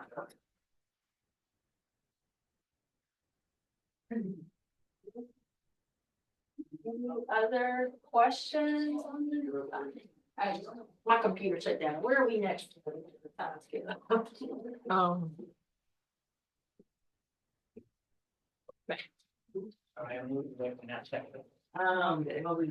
Next alone. Yeah, next was pretty much. Okay. We don't have to do welcome introductions again, so I'm just gonna, I guess, go to the slide for, so we're going to our afternoon part of the agenda. Okay. Well, before, were there any other questions about anything that was shared earlier today, this morning? Any other information? What are folks feeling? You know, reflection questions? I do have a reflection question, but it's making me realize like how many different agencies are funding money to support the reentry population. But I'm also recognizing that all those different entities with money may not have a way to connect. And so just with like my community college hat on, around the time AB 109 funding was coming, the chancellor's office actually in 2020 started the Rising Scholars Program, which was to support reentry folks at the community college level, which was based off the work of our CSUs and UCs funding similar programs. They've also done the same thing for juvenile justice this coming year. And so the idea is to help folks get education to employment because we know that that reduces the recidivism, but I'm seeing like there's gaps in sometimes in how those things work. So like I connect with like reentry success, men and women of purpose, because we've made those personal connections. But I'm thinking about folks and have clients that like have been in for 30 years where they've gotten their college education, because many of these facilities have colleges, and are wanting to focus on getting their degree because they know that will not only land them with employment, but a livable wage. And so I'm seeing employment here, but a lot of times, depending upon the training that the individual may need, or just getting reacclimated to technology, because that's the biggest thing that I'm seeing with folks that have been in for a long time. We've advanced so much in technology just in the 5 years from the pandemic. So like for some folks who were in for 5, they come out and they're like, oh, we're like telecommunicating and taking classes online, and it's like video and all that stuff. So that's where I'm seeing like there's this weird gap because there's funding on the educational side, there's funding in the community side. And then I'm like, well, how are we, because we can all support each other and maximize programs and services. But that's just my reflection. I'm going in my head of like, how can we connect the dots so that it's seamless for everyone? Yeah. So I can't speak that there are digital literacy, sorry. Yes. Classes that do take place. Right now I can only speak about Rubicon, that's why I know. Well, and I know Rubicon Yeah. has them, and we have them at the community college. And like, I'm just trying to think of like the seamlessness of all of it. Well, I know Yeah. they're also shared and offered, they're advertised also through our CCWC network, which is at all of the adult eds. Yes. So we do have opportunities in which we are sharing them, but I see what you're saying, where it could benefit more if we were to get that more widespread, if there were, but there also, I don't think there's enough funding as well. It's just a weird that I'm sitting here looking like thing of like, how do you connect everyone? And it's tough because I have clients that are also connected with Rubicon for their different services to like, I'm like, Rubicon got me a laptop. I'm like, great, because we could get you a laptop. They're like, I got one. Okay, cool. I'm taking this computer lit class. I'm like, great, we have one too. So there's people are making the connections, but I'm thinking about like maximizing it. So it's not necessarily, I don't duplicating the services, but like growing them out. Because we partner closely with adult ed, but I just learned like adult ed's not doing computer literacy anymore. There's So the folks that are part of your programming, they are being They sent are, over to our yeah. offices because we're saying open, because they're after hours. So that people can come. Right. So they are taking places that is big and widely known as I would like it to be. Yeah, Not yet. maybe that's part of it too. Yeah. Yeah. Yeah, but you're hitting on a really interesting point, is that sometimes it's not always about more money or more services, is how best are we leveraging what's available and how are the various system players and community partners are well integrated into that. So like you would think that between workforce development board and the community college district and our local office of education, who is very much so involved in Right. this space here. Like what is sort of the effort to coordinate those efforts so that people can move about more seamlessly, and that you can, not that I'm big on tracking folks, but to at least understand how the system worked for them. Like what were the conditions that got altered for Right, those for better better connections yeah. to happen, yeah. And I just wanted to add from like the Office of Ed standpoint, I think there is more conversation that we know, because they do have like computer classes in there. From when I initially started working there wasn't a lot of talk about that aspect of it, but now we have a teacher that's really into that. Yes. That's trying to bring it in, and then you have to also kind of figure out with the sheriffs, what's allowed and what's not allowed, and we have the tablets. So the tablets have over 50 different modules on there where they're learning different things like that. So it's understanding what they do have access to, what can we bring in to kind of get them prepared before they connect to you all, because they do the pre-release planning with our providers as well as yourself, and NOAA with RC. So the goal is through Office of Ed to try to get some of these things you're talking about. We're limited, but how can we kind of get them set up to pass over to you just for that? So I agree with you. There needs to be more conversation, like you said, not duplication, but kind of figure out who's all doing what and how can we make it more seamless for them. And even that, like, and I know we connect there, but I'm also thinking like, because of AB 109, what I'm seeing, at least on a college campus, is folks who aren't even from this county being released in this county. Right. And so what I've experienced with, I can think of 3 students where they've had crisis or situations where there was no unit, no family, no support system, other than maybe church or the connections that they made with some service providers to support them. And then I'm going, well, then how do we make sure, because also the part of reducing recidivism is the family network, that connection. And if people are being released here with no family, no nothing, then how are they being? My personal opinion, I think I've always said that I believe that a person, so right now, a person has a choice when they get incarcerated if they want to participate in services. I think it's required. Because if they connect, not just with us, but with anybody, they can get set up for success to walk out. But right now, what I'm seeing is majority of them, they feel like they don't want to, or they're not required. I would love to be able to see once you get arrested and you go in, you're required to participate in programs so that they're not walking out that way. Yeah. But right now, the things that's been up, it's a choice. Yeah. So. Yeah, and I know every county sheriffs and jails Yes. operate differently, and so, and that again goes to like the different systems. Can I ask?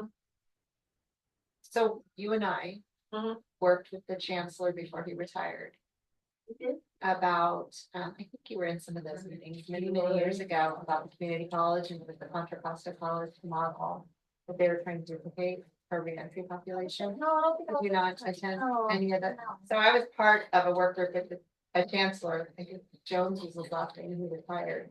So I'm just wondering how much of this is just lost knowledge, because it was a whole effort and we were looking at juvenile statistics and criminal justice statistics and how to invite them in. And there was a model at the Contra Costa College that a gentleman looked it up who had been formerly incarcerated.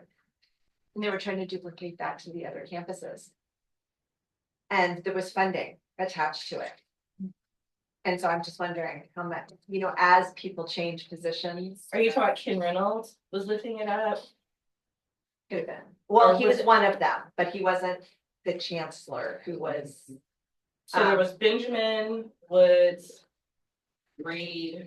So this was many years ago. We gave them all sorts of information. Yeah, That they, was so them, and they, so- they do have that transition plan that they started, because I'm at CCC. And I know the work that Kim did, that's what I'm doing. Yeah, so that's why I'm just, yeah. it's so, I mean, it's so good to hear that. And it's, you know, that it's going on, but I think just the missing piece is the collaborations and the connections, which you're doing today. Yeah, it's happening. I don't want to say it's not gonna, it is happening. Yeah. And like, I know like our sister colleges, DVC and LMC are also like doing the work, but there's still like the gaps. Oh, sure, sometimes you Yeah. have to know who to ask. Yes, and that's Right? where, and that's what I'm seeing, and I think the colleges have taken a position of like supporting the whole student, and that's where I think it gets a little complicated, because we have like basic needs for students. But then there's challenges to, like you said, like housing, and we have Clipper cart resources, so we're trying to duplicate some of the services that we have. But then we'll have students that are like, I run out of the Clipper card. I'm like, well, I know you're connected with this agency that can give you a Clipper card. So can't you like maximize from different services to get some of those things? And so we're building up and growing, but just like in seeing all of this, my thought was like the state chancellor who built the Rising Scholars doesn't seem to have connected with the state legislation around AB 109. And they're all up here, so I'm like, wait, did you guys not talk when you decided to like funnel all this down? Because I feel like there should be more of a connection when those two bills were written, and it wasn't, and it's just a reflection of what, And I think they're trying to solve that maybe with CalAIM. Because Maybe. before, the systems couldn't talk, so even though you may have someone receiving services from social services or mental health or someone in custody, and they're all under the county umbrella, they can't share that information with each other. So I think with CalAIM coming out, that's They'll be part able of that to whole help. person care and connect services. Hopefully it'll make it. CCP has a, education seat, right? As a one, education seat. CCP. Office of Ed. Yeah, so then, like, we work with Office of Ed, and the GPS teams at the county jail. But like I said, the 3 students I'm thinking of weren't even from this county. And are having like issues because of how they were the least due to AB 109. So that's where I'm like, I know they made it for the local patrol, but I'm like, there's folks coming who aren't part of the community, and then they're trying to navigate that. Yeah, so when you say not part of the community, wouldn't be, I know they're from another community, but this is now. I have a student who was, now they're here, but like, one was from, Solano County. One was down from LA. The other one was at San Quentin. And so one has family, but needs reunification with them because he grew up in the Richmond area. But these other 2 are not from Cocoa County family at all. And so there were times where they were struggling, where I think they needed that family connection. And there's no service. There's family connection. Right. There's peer mentors, and we were able to get like one of them connected with men and women, a purpose for that mentorship. But there's that piece of that family reunification that, they were going through crisis, and one lost his mother, and then he's like, I can't go down to LA because of the conditions of my release. But he had no family, no one up here to like provide support and help. And then trying to connect with like the crisis center to help support was there. But I'm seeing like sometimes there needs to be that family connection also. And I think we have like that in different programming, it's just that we like the circles for the men. I know Safe Return does a lot for individuals, I think it's us, I think it's us. Exactly what you just said, really coming in, figuring out what that need is and putting that puzzle piece together. So it's there, it's just how can we.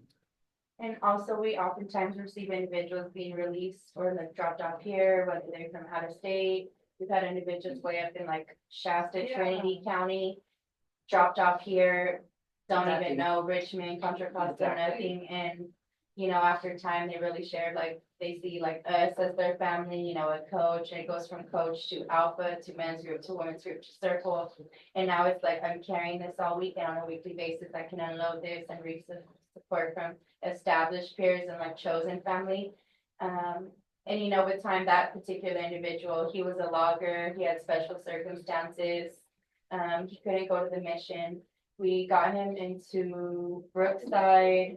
He completed Alpha, and he had some trade, he had experience, so he was adamant about getting back into tree service.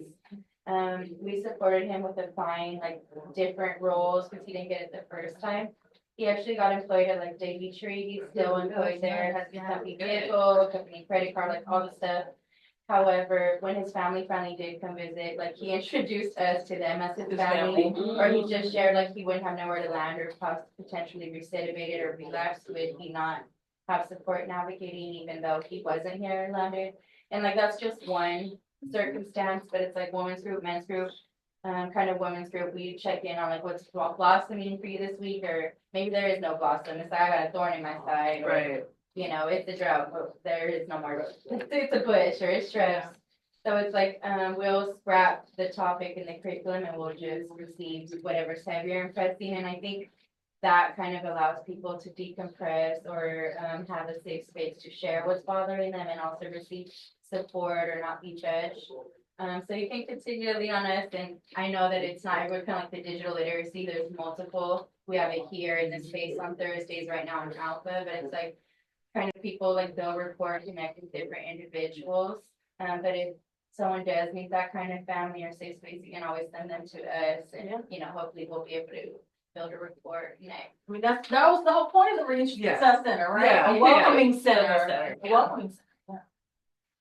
No, I'm just gonna add in, it just piggybacks back off to what, she said earlier about RJ, they're doing training for evidence-based practice. Maybe it's just that time, some type of training or engagement with other providers again on how do you support someone like that. I'm just thinking about myself in custody, working with individuals, I care less of what part of town I'm turning to. It has to be embedded to the person.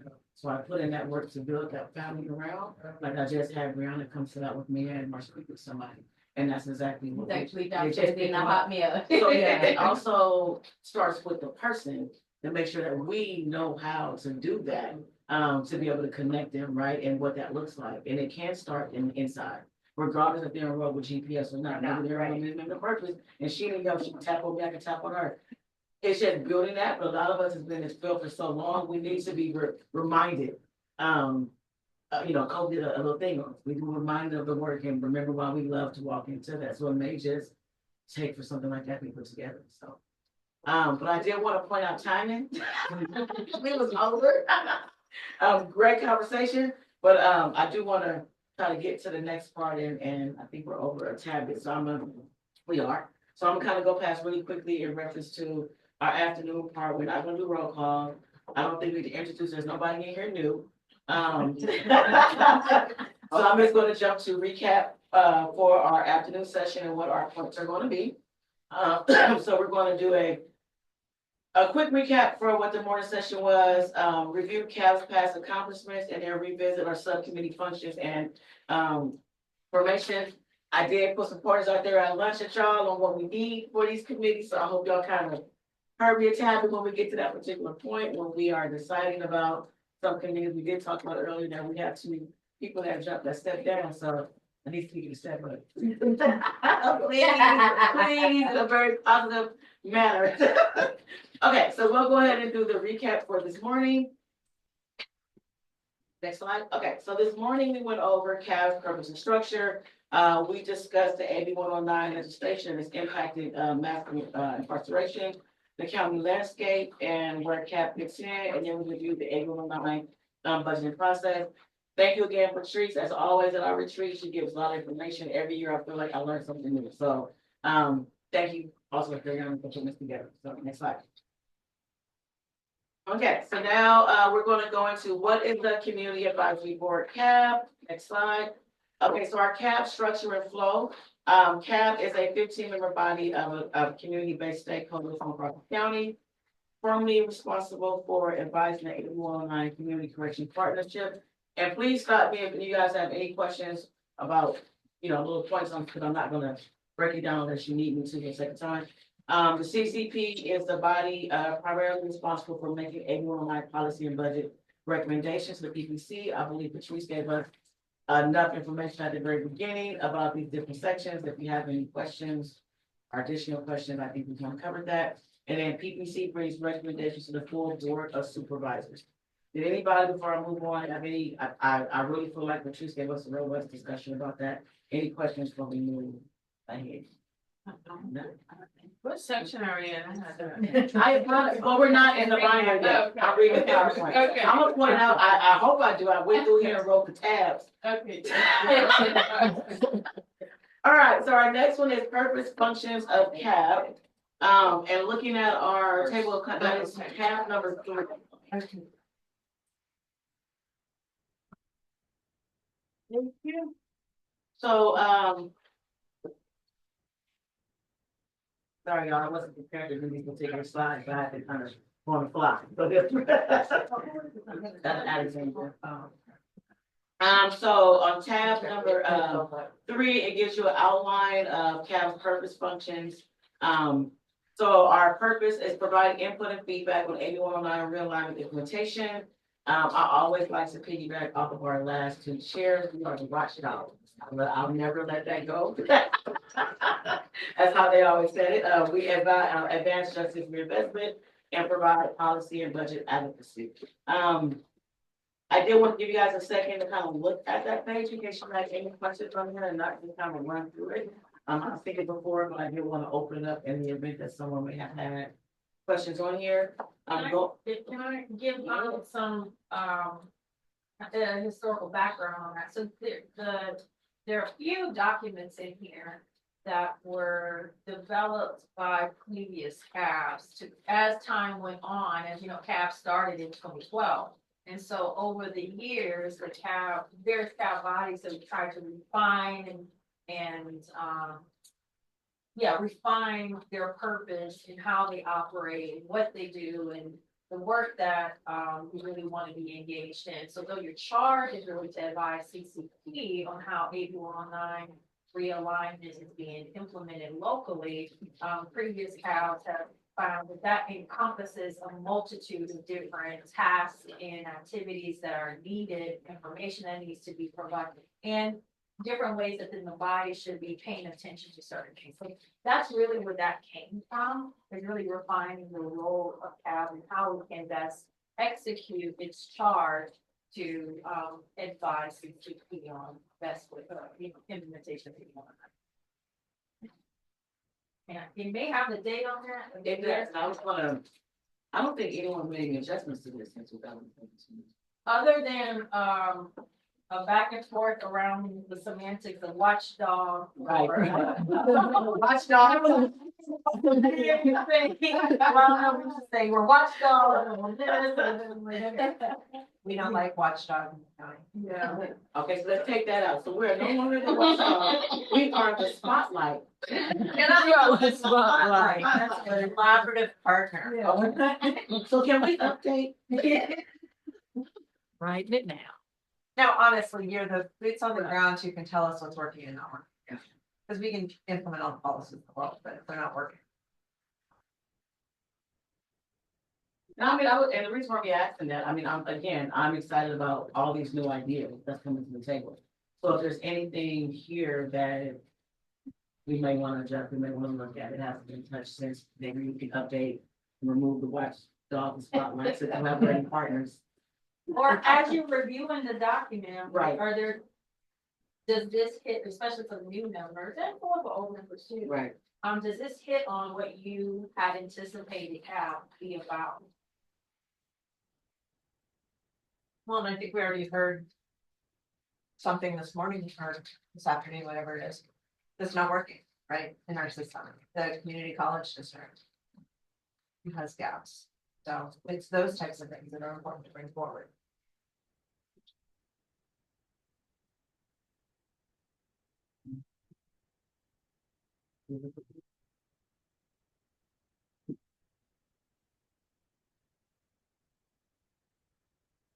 For the protect community investments, I like the part where it's advocate for increasing investment in city. I feel like we've grown, so we've now expanded not to CBO or to our county providers and partners outside of CBO. I think it's almost that thing, but I know that we're now collaborating with, like you said, the health department, H3, and really uplifting the reentry from that aspect, especially the county. So it's not just falling. We're advocating more than just what our CEOs now. We're expanding from that. I think it'd be great to kind of add some of those components into there as well, because it has changed. Well, that advocating is what has gotten you guys so far. I mean, Nicole, because it was advocating that at NX Cab, the reentry population did get some funding. Did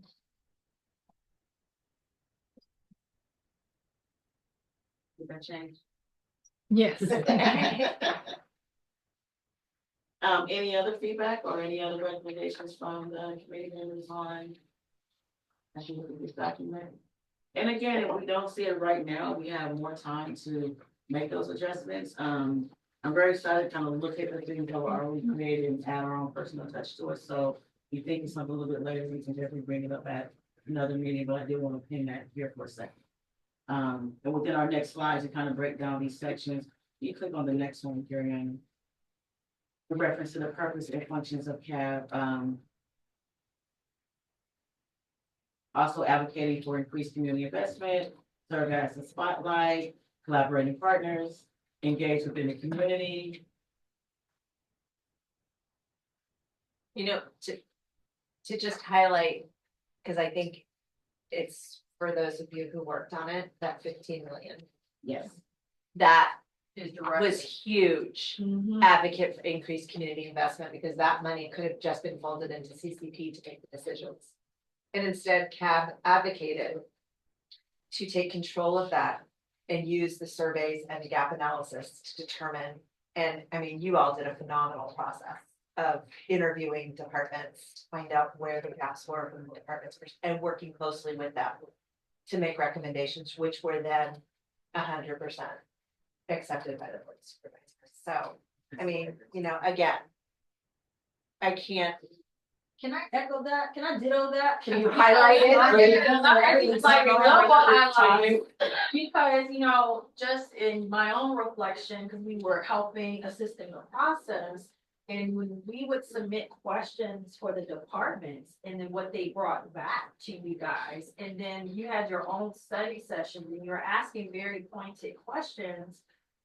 I never saw in my whole time of ever seeing CAB meetings with CCP, all of that, I've never seen that level of discussion around this population and the programs between CAB members and the departments.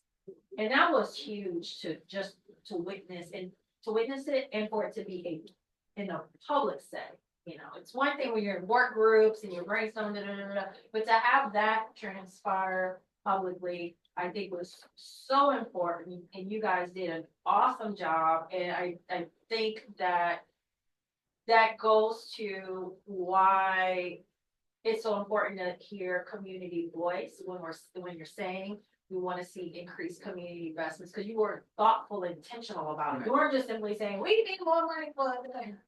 You know, you also took the time to understand how these various departments are operating. What does it take? What's the cost on an annual basis? What's the best way to go about this? Well, wait, we heard this over here, so explain that over here. You know, it really helped to bridge the gap of knowledge while also elevating what you all felt was really important that these departments take a look at if they are to receive this. And so But I'll also add to major that. kudos to And that process. sometimes with going to work, we don't take a second to recognize what we've done. And as you were talking about that, I've always uplifted that. Our work, we do it here, but it's also done outside of here. And I've always encouraged people to join other meetings, discuss what's going on within the reentry, within the justice involved population, because there are so many different conversations being held, and there's other funding outside of 8109 that involves our population. And advocating, yes, with the additional funding, but we've been able to, it's been done in the past, but it's making a turn where community programs, what our CBOs is now collaborating more. They're really, I'll give you an example for housing, like people have seen the work that we've done as a committee, and they're asking for our input, they're asking for our advice, they're asking for us to talk at certain engagements, they're asking for us to train and actually teach their staff and community partners about our population. So I definitely uplift you guys to be a part of additional meetings. I myself have been invited to do different trainings or I invited, Laos to come and do one for housing, and that was for CCL. So they're asking for our voice, and that all came from the work that CAB did last year. I've also been told that people have not seen in other counties the work like CAB. So we do a lot, but we don't take a second to pat ourselves on the back of the work that has been done. So I definitely wanted to spotlight that as well in reference to engaging with the communities. If you're at an event or something or if you look on the site that, the new site that you mentioned with all of the board meetings on there, I always recommend you to go look at that. Join the calls, see if they have anything related to justice and involve and join and talk about what you know from CAB on your own experience. And that's also advocacy. And then getting our community partners, our community in here, because now RC and as well as Rubicon, they're sending us individuals for our board now that are what we wanted to uplift last year. We wanted to get the voices from those that are justice involved, and we're getting that now. So And also just, I really appreciated Demetra and you last week and just hearing our everyday regular members, like learn more about the board. And when you all left, I had so many questions. Like I said, I was gonna go 30 minutes with you. I didn't know you were on the board. And I'm like, oh, like, I didn't know you cared. But it's just like introducing you and our members because, you know, I've been attending CAP for a long time before I joined, and at first, maybe I didn't understand why I was attending or the lingo, and then, you know, with time, just putting the pieces together, so, you know, it's really opened my mind to like maybe incentivize or encourage our coaches to keep educating like our members around CAP, especially those who want to be positively engaged or like don't know how or what, or want to share their voice and go straight to the board, so I really appreciate, you know, when you get involved. Or even like the mini CAP summit, you know, get involved with other community advisory boards with other counties. I definitely see you all like, you know, Miss Brenda, Justin, Nicole, of course, the staff. It's like in jail, I've been seeing jail. There's no meeting to meet for a very long time now. I also just want to shout out to you all, and I see the bigger picture now, how it's all connected, and it is important to be everywhere and continue having even outside of these spaces. And you don't have to go to every meeting, you can just review agendas. yes. You know, I mean, that's a large part of what I do, is I'm constantly looking through agendas throughout everywhere, and you know, if there's something that connects into the work that we're doing, or that I think somebody needs to see, I mean, Patrice will tell you.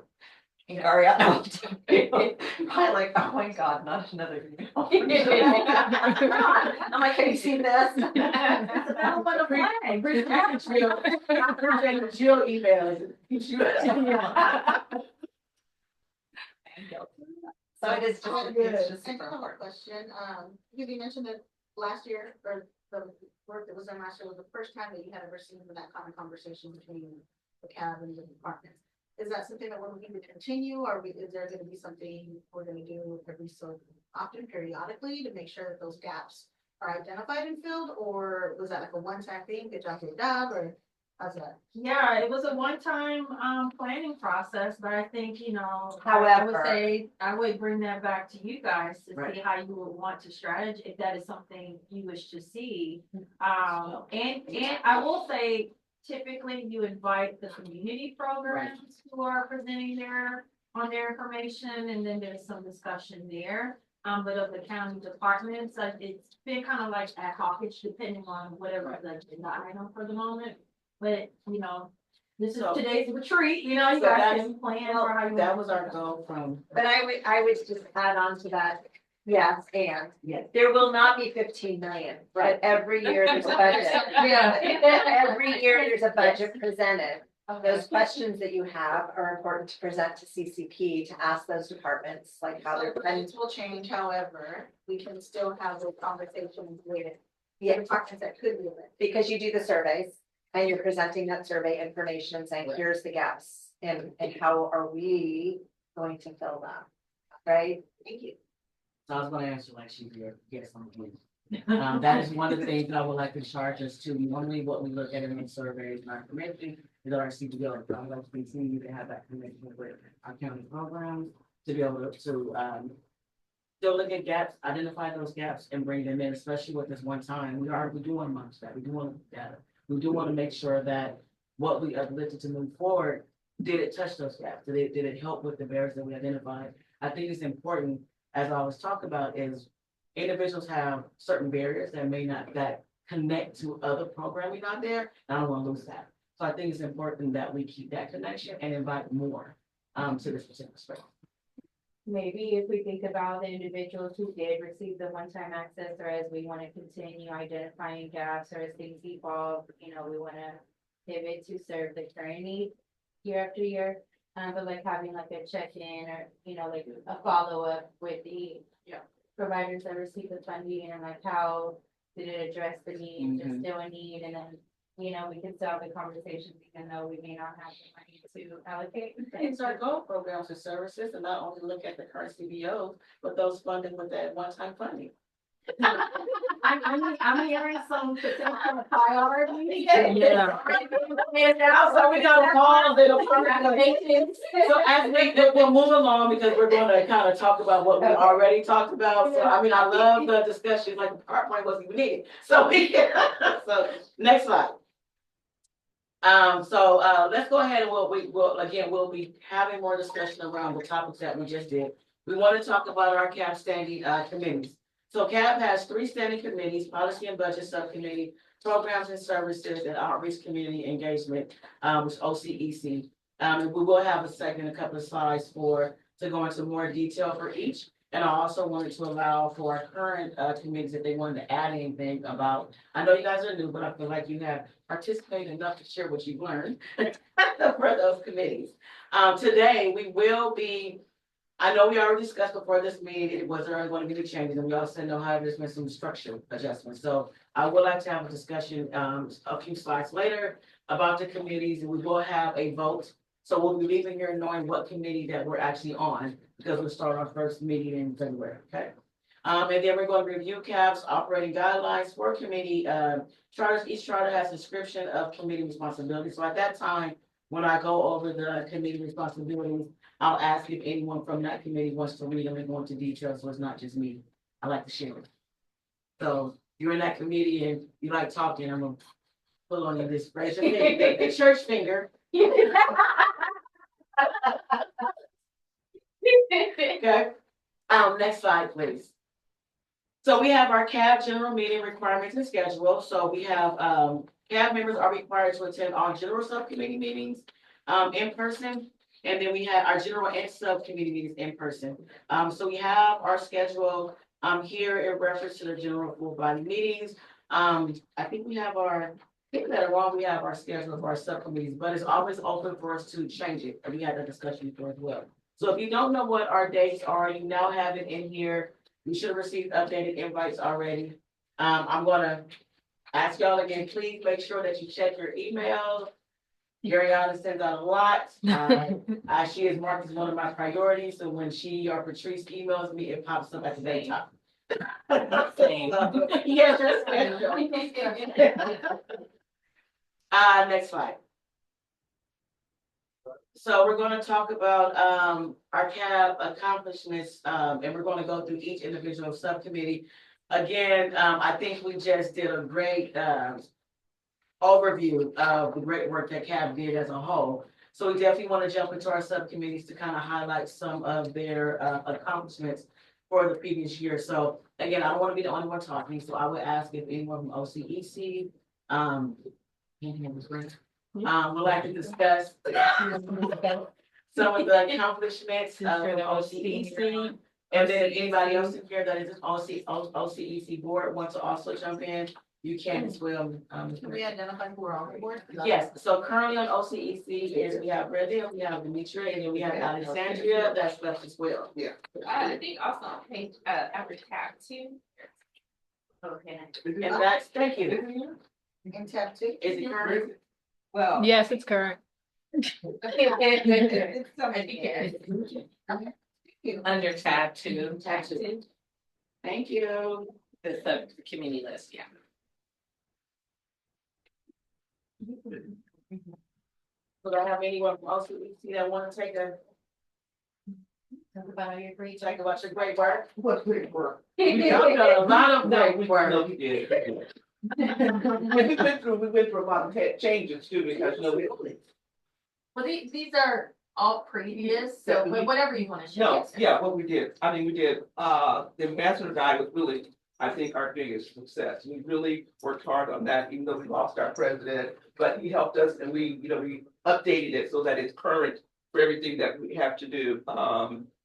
Working on that cat retreat, the one on our team did, but okay, thank you. Yes. Okay, thank you. And Nicole always jumps in whenever we're reminding someone, I have to say Nicole jumps in and she really helps us, whether she's there in person or she comes online, but and we do appreciate that. We really do. Oh, the AB 119, the mini summit. We hosted that. So, we did host an I wasn't allowed annual to meeting go. summit, which is really great. I couldn't go to it. We're doing another, but it won't be hosted by us this year. We decided to rotate within the county, so we're doing Santa Clara. Yeah, Santa Clara. Santa Clara, there is gonna be a kickoff call, that I'll be on hopefully next week, so I can bring more information back to CAF, because we'll have to decide on exactly who's gonna be there because of more. So it will be, and I'll have more information to share hopefully at our next meeting, the structure, what's gonna be all involved, and the figure out who's going, so. Some of you all will be there as providers, such as RNC, because they invited Tiffany as well, so we have to remember that we'll have on different hats, at that particular event if they are. But it would But- probably be good to have a representative from OCs. Yes. Attend. Yes. Yes, so OCEC pin that, if, I'll have more information to share with you, because they have not set the date yet. They do not have, hopefully there will be a call next week to kind of talk about the whole structure of it. I will tell you, so let me tell you about the first summit, it was really great, we had Alameda County, we had San Francisco, we had, Solano, we had Santa Clara County that came and we learned about their program. The whole focus initially was to find out about other boards, cabs, commissions within other counties, see if they are built like ours. But what came out of it, it was still great, was to learn about different programming, and the work that each county is doing. So it's to build that connection. I know the goal for Santa Clara County is exactly that. They want to be able to build, kind of goes to what you said, an inner county type of communication path. So if we have someone that comes from Contra Costa County that's going to Santa Clara, there is a process to do referral services or just knowing of each other to fill to bridge that gap.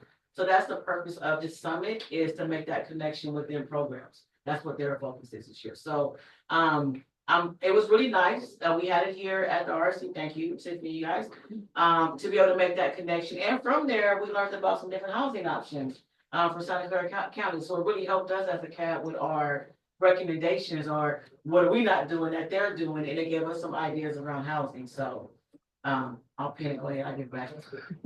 I'm sorry, the tree was amazing. I'm glad you guys had it. I wanted to come and they told me I couldn't come because too many other members from OCEC were already there. So, yeah. Well, then we can tag you this if you want from somewhere. Depends on who it is. Of the increased outreach of recruitment and member representation of West County. Yeah, West County is in the house. It's I in have the to tell house. you, we are. We are in the house. And now you're increasing, representation for Central. Yes. Oh, Yeah, yeah, we're in the Cynthia's house. here. Oh,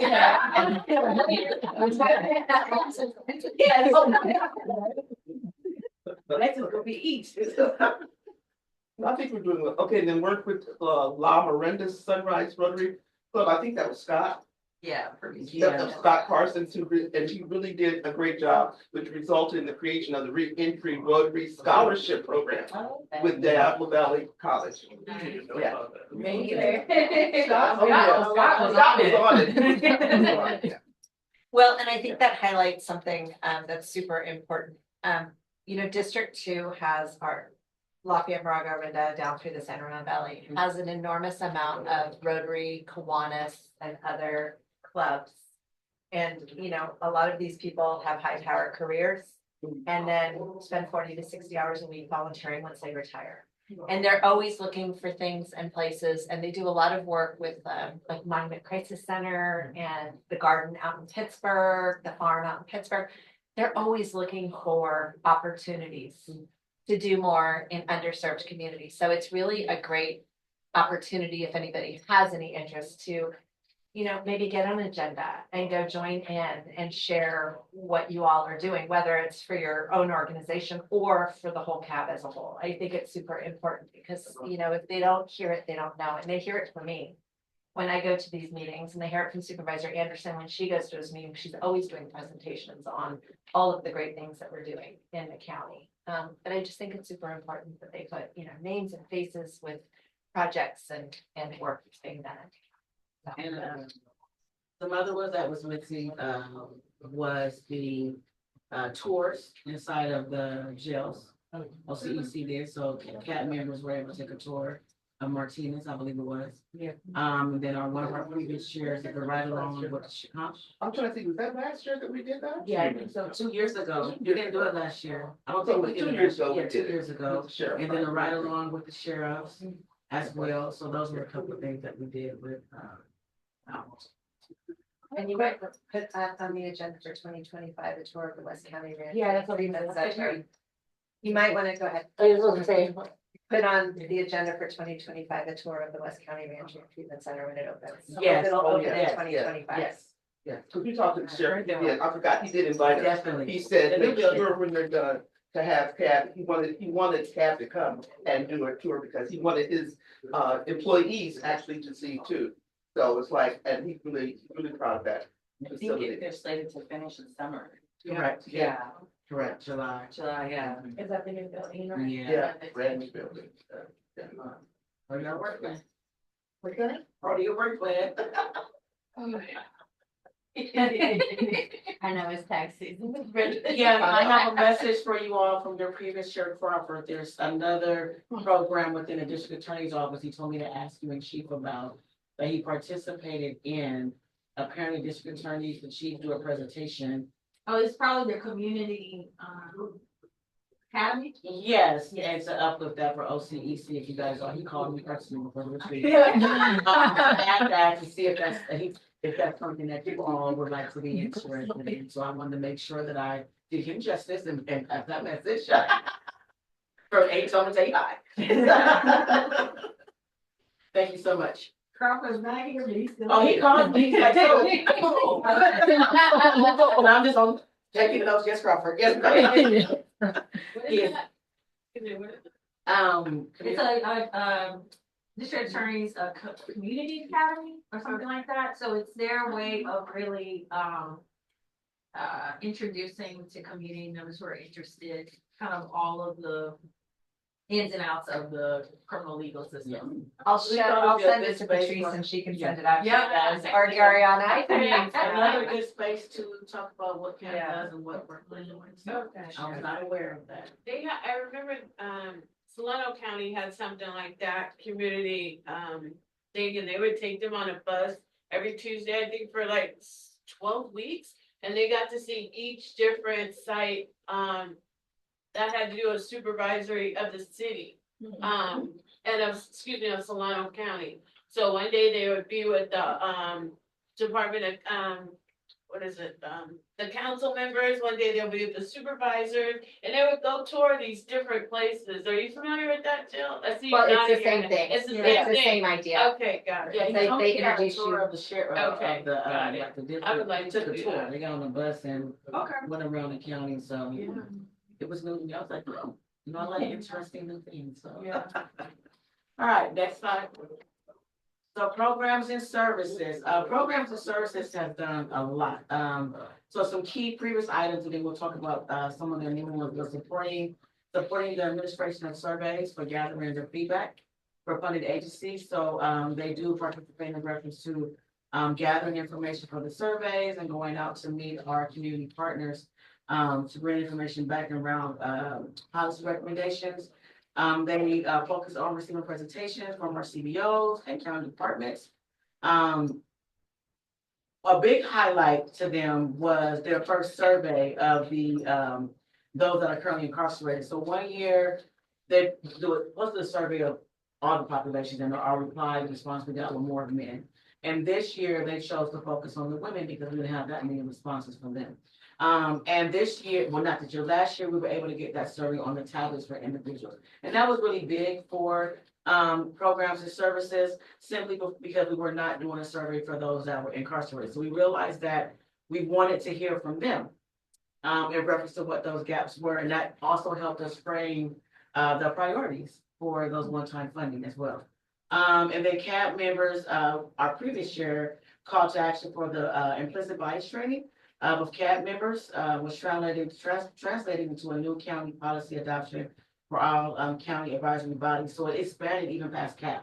Other county advisory bodies, tongue twister, county advisory bodies, within Contra Costa County has also added this training as requirements such as council homeless, used to be alcohol and drugs, but now it's going to be behavioral health, which is going to include mental health and AOD in that. So those are some of the highlights there.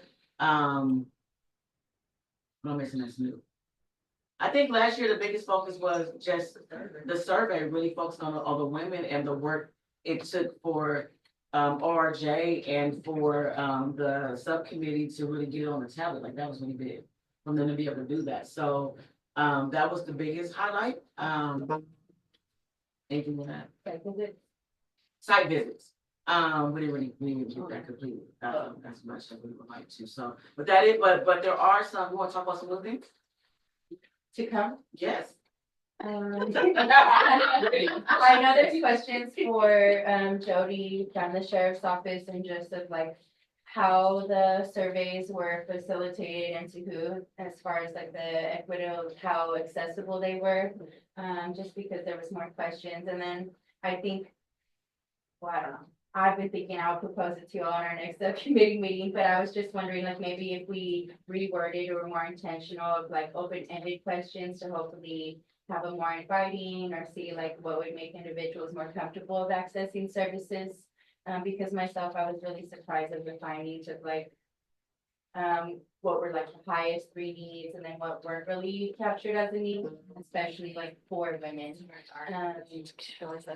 Yeah. And I believe that ADA accessibility for reentry, AB 109 funded providers or sites. And continuing site visits. Yes, you remember all of them. I'm trying. Good. Yes. So those are the new things that are coming up, and I'm pretty sure more will probably be added or adjusted once you guys have your initial first meeting. But those are some goals for 2025. I don't know why I think there's more, but it is on the work plan, so. And then, oh, sorry, Chief. Just for time. Okay. Next, we'll go over to policy and budget. I'm gonna take up my policy and budget hat and I'm gonna pass it over to Jeff. He's the chairman. There you go. I think we've discussed most of these. So every year, the policy and budget subcommittee produces recommendations. Last year, we spent most of the year discussing the $15 million in excess funds allocation and hosting CBOs and county departments to compile that lengthy document. This year, I think we're gonna dive a little bit deeper into the broader budget across all the departments and gather some more details and start to assess how our recommendations are aligning with the services that those departments are implementing. So really excited to dive a little bit deeper this year and continue the work. And I also wanted to point out, if you didn't see it in tab 2, that internal page, the full schedule is in there for the full body minimums as well as each for the subcommittees. So Mariana did put it in tab 2. Next slide, please. So we're going to go into CAB's policy recommendations. If you can please pull up. Let me see where it is. Number 9.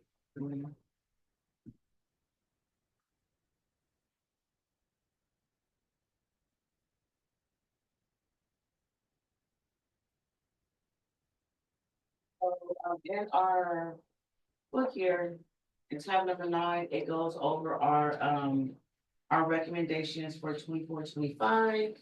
I can definitely tell you, when you have a moment to really read through these. This is our most current one. What we did is, again, we focused on our key priorities, again, which was the housing. There was the housing The ones that you may not be, I want to find the ones you may not be familiar with. Recommendation number 4, which is around the Office of Ranger of Justice. Number 2, which is the restorative justice. So you heard Patrice talk about that a tad bit, but I wanted to point those out because I know you hear us talk about recommendations a lot. And for you guys that are new, you may have just, for the past year, heard us only talking about for the one time with the housing and employment, and the pre and post. We actually have a list of recommendations, that gets pushed forward that we submit, with our budget to CCP. So that's what's actually in here. What we did though, this year, what we tried to do in policy and budget is incorporate the recommendations from that one-time ask into some of these recommendations. So like recommendation number 1 for housing, the last page, that section goes before. The last page of that section goes before. yeah, no, I was trying to tie it to here because then we incorporated some of the language into the basic ones. So we added number 7 for the pre and post. So we tried to combine, because remember, we were working on 2 things, right? So we had our regular recommendations and then we had our recommendation for the one-time funding. So we added number 7, which is around the pre and post release. We expanded on number 6, which was around the employment opportunities and hiring among the adjusted population. We expanded point number 1, and then I'm trying to find the one that's related to behavior.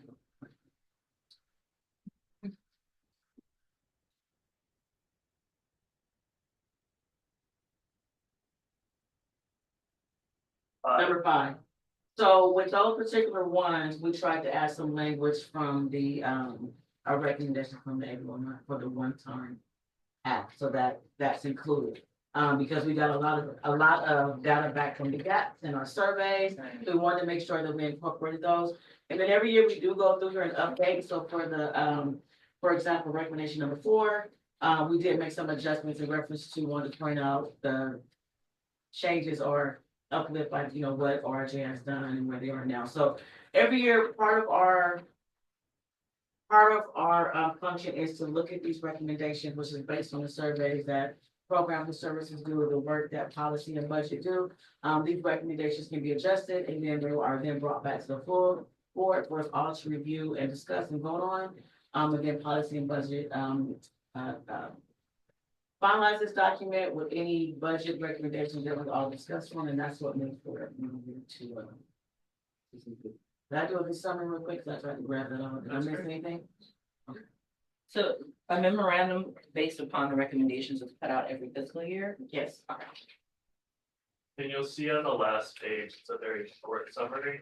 It's because of the lengthy $50 million recommendation, we didn't feel like we needed to do a robust memorandum this year. But hopefully next year we'll do another robust. So that covers the 2 bullets on here, the policy recommendations and the planning section on page 109. Access funds. So definitely review that. And if you have any questions at one of our football, when we do our agenda planning, just kind of let us know, and that's something that we can add to that discussion.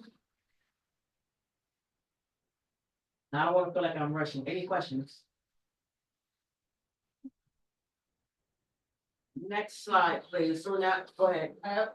Not necessarily a question, but maybe a recommendation to this body, that as you start to think about priorities for the next year, so these recommendations, especially the 24, 25, so there's been movement on those that were incorporated for the excess funding recommendations, maybe some of those other ones that have not been looked at just yet, could be something that you all bring, start to look into a little bit more deeply and bring that one back, or those respective pieces back. And maybe at our next full board meeting, we can include all of them, because there's more than this.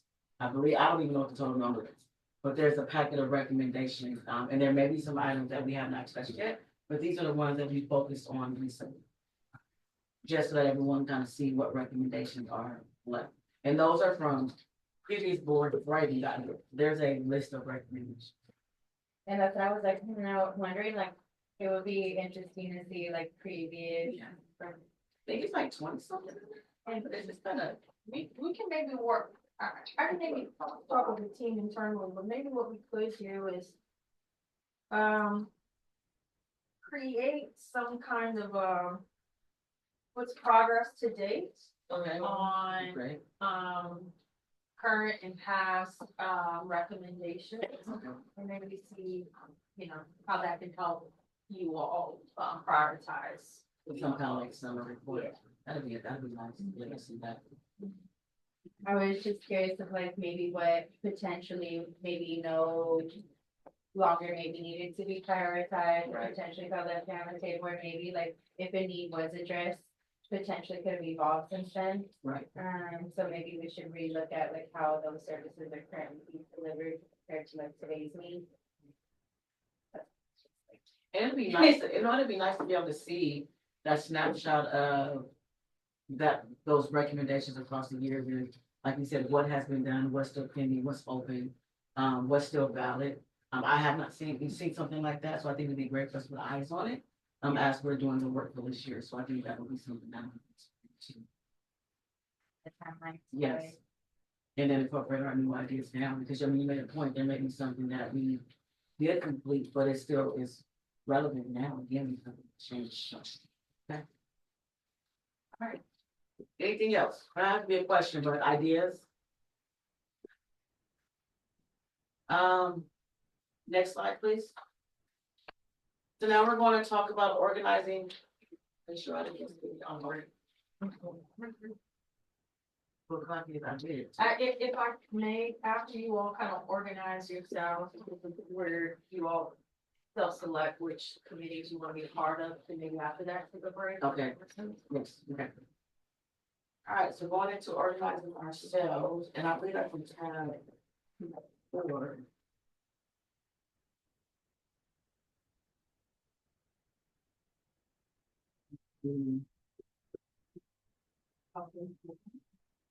I know we're going to talk about the operating guidelines. I think I noted that because in there it breaks down, gives you more of but it's on the slide as well. So we're going to look at our key functions. Our CAB operating our CAB operating outline. You can find the full outline again on tab 4. So it breaks down our duties and our powers. I want to put out a few things from here. You have to go to this whole thing. So some of our key things from operating outline, we will be no less than quarterly, and meetings are open to the public, which we all know that. CAB's vice chair will serve as a committee chair for policy and budget committee. Other committee leadership will be named by the CAB chair and confirmed by vote by full CAB members. So as Justin being the chair for policy and budget, that moved him into the vice chair and so on. If he was ever to leave, then whoever will take that spot will automatically move into that vice chair role. Community members should not engage in activities that are not within the purpose and responsibilities as outlined within our characters, our conflict with the operating guidelines, and other applicable policies. So committees may recommend policies and decisions falling within their scope of authority to the full CAB for approval. Each committee will function with a committee chair, a vice chair, and at least one more CAB member. Committee chair is responsible for conducting meetings, developing and distributing agendas, and ensuring compliance with applicable policy involving advisory bodies. So I know for a while it's kind of been up and down with our roster, but hopefully when we leave here today, each committee will have a chair and a vice chair. We did used to have a secretary, but now we have Gary Allen.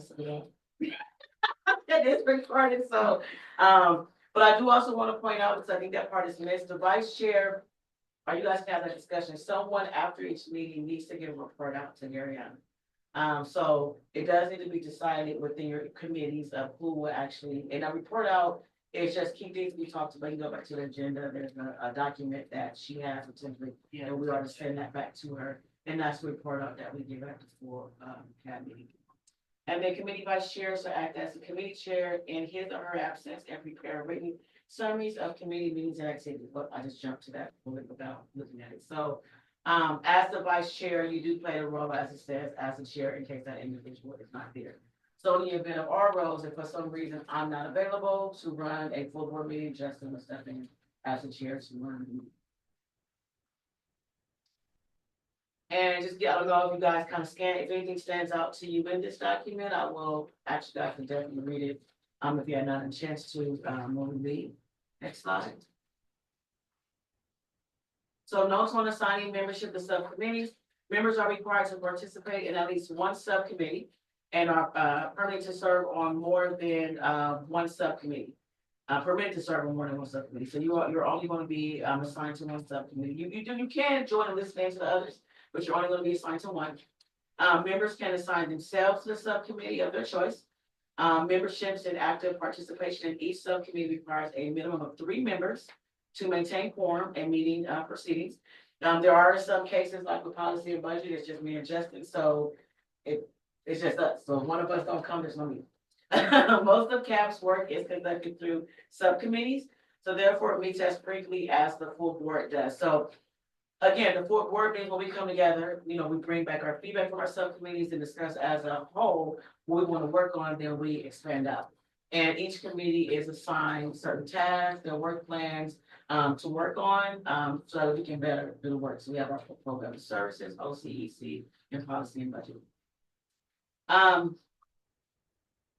So our action item is we need to move for an approval or discussion on what committees you want to be. So again, I want to uplift that we have 2 open seats. I know that, what page was that on the roster?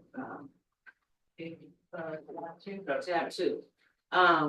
So I know that previously at one of our 4 board meetings, we did talk about, was everyone want to stay where they are, we passed some changes with that. So what I'm asking is, we do need some individuals on policy and budget for number 1. We will need as well, so I do want to discuss that. I know that everyone wants to stay in their seats, but I am asking if anyone is, not if, but can we think about where you are? What we've learned about each subcommittee, this is a time we can have discussion if you have more questions about the subcommittee. Think outside the box of what you love to do.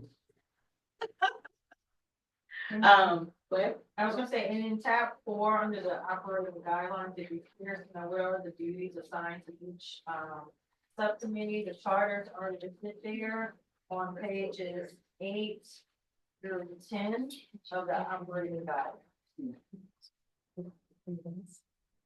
I think I got them. I don't know if I don't think I like to move them closer. And there's something that just that I Well, let's take a second to kind of look at that. So you have you can review what each committee does. Oh, yeah, I did see that. If you haven't had a chance, and see if you have any questions about the committees outside of one-on-ones I may have with you, always kind of talk about the committees and the roles. If there's anything in this section on page 8, 9, 8, 9, and 10 that stands out that you may be unaware of, but this will be the time to kind of ask those. Questions. What I would like to do is, I know that we have 5 on programs and services, is to see if anybody, or not to see, ask for someone to be willing to move over to policy and budget. 2, you want 2. So, I'll go, but someone else, I have a position on the other 4. So I don't know how that works. well, today is we're gonna, that was last year, so I'm gonna- Okay. it's a whole new year. Oh, okay, great. It's on the ground. Yeah, it's a whole new year, so Okay. those that are, in that Okay. roles, they can stay there, but someone else will have to step up to that. Okay. Can you take that role and? Yeah. No, I don't But no, I'll say this, but technically, if it's just y'all 2, you can fall right into that role, so. He said 2. Right, so does anybody, so we have Tracy that is willing to go over to policy and budget. Thank you. I have a question, when do they meet? Right now it's Whatever on. you want. Yeah. So He's so funny. So I just want to pin again, do not look at the calendar, what's on there and make that determination on where you're gonna go. It can be adjusted. So right now it's on Mondays because I can only do Fridays. However, as I'm not part of that committee anymore. So as a committee, you guys can decide on what day works for you as long as it works for Officer and Justice with that room. You can move it. Also what I like about our committees is although we have a date set, each meeting, we want to talk about your date. So if that date doesn't work, that time doesn't work, you're not stuck. And we no longer have a Jeffrey Robinson, correct? Correct. Okay, just wanna make sure. We have a Tracy. Can I get one more volunteer, please?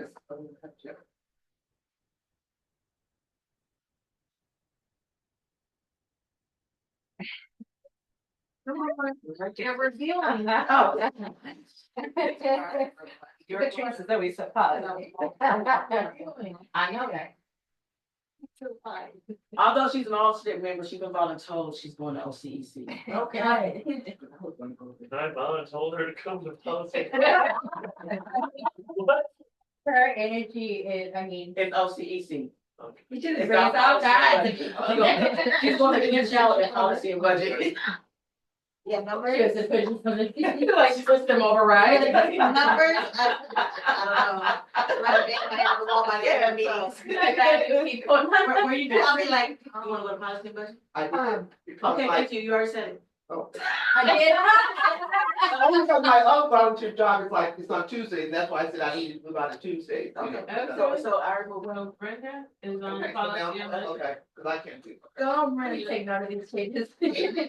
So now for policy and budget, Okay, you can take my name off, now I can just share. okay. So I'm going- You have Justin, you have Tracy, and you have Brent. This is policy and budget. Thank you.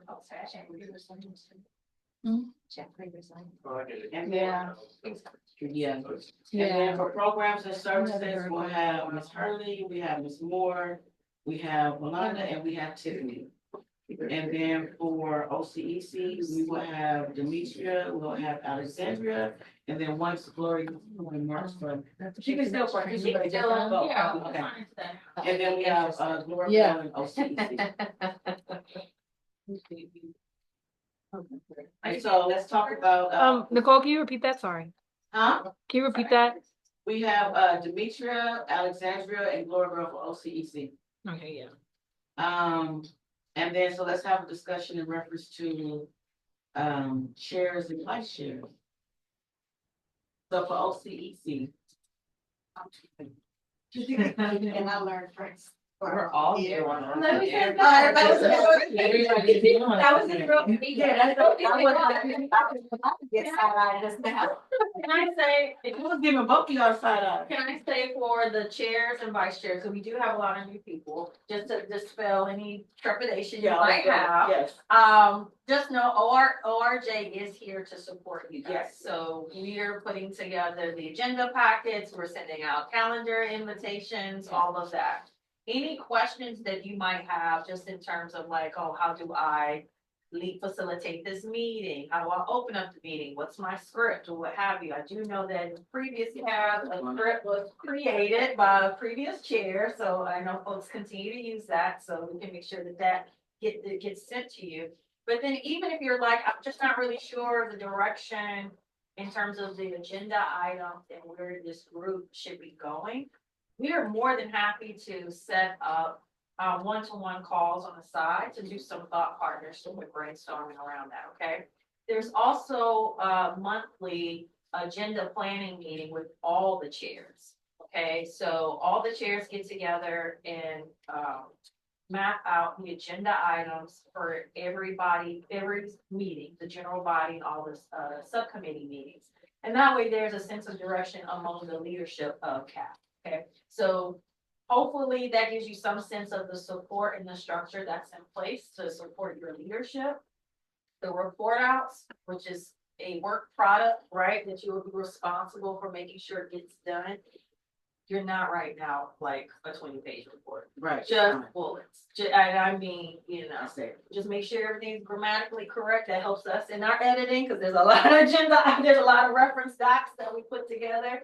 But as long as it's legible, it's easy for the, you're writing it with the understanding that another CAB member or a member of the public is going to read it and get a good sense of what just took place.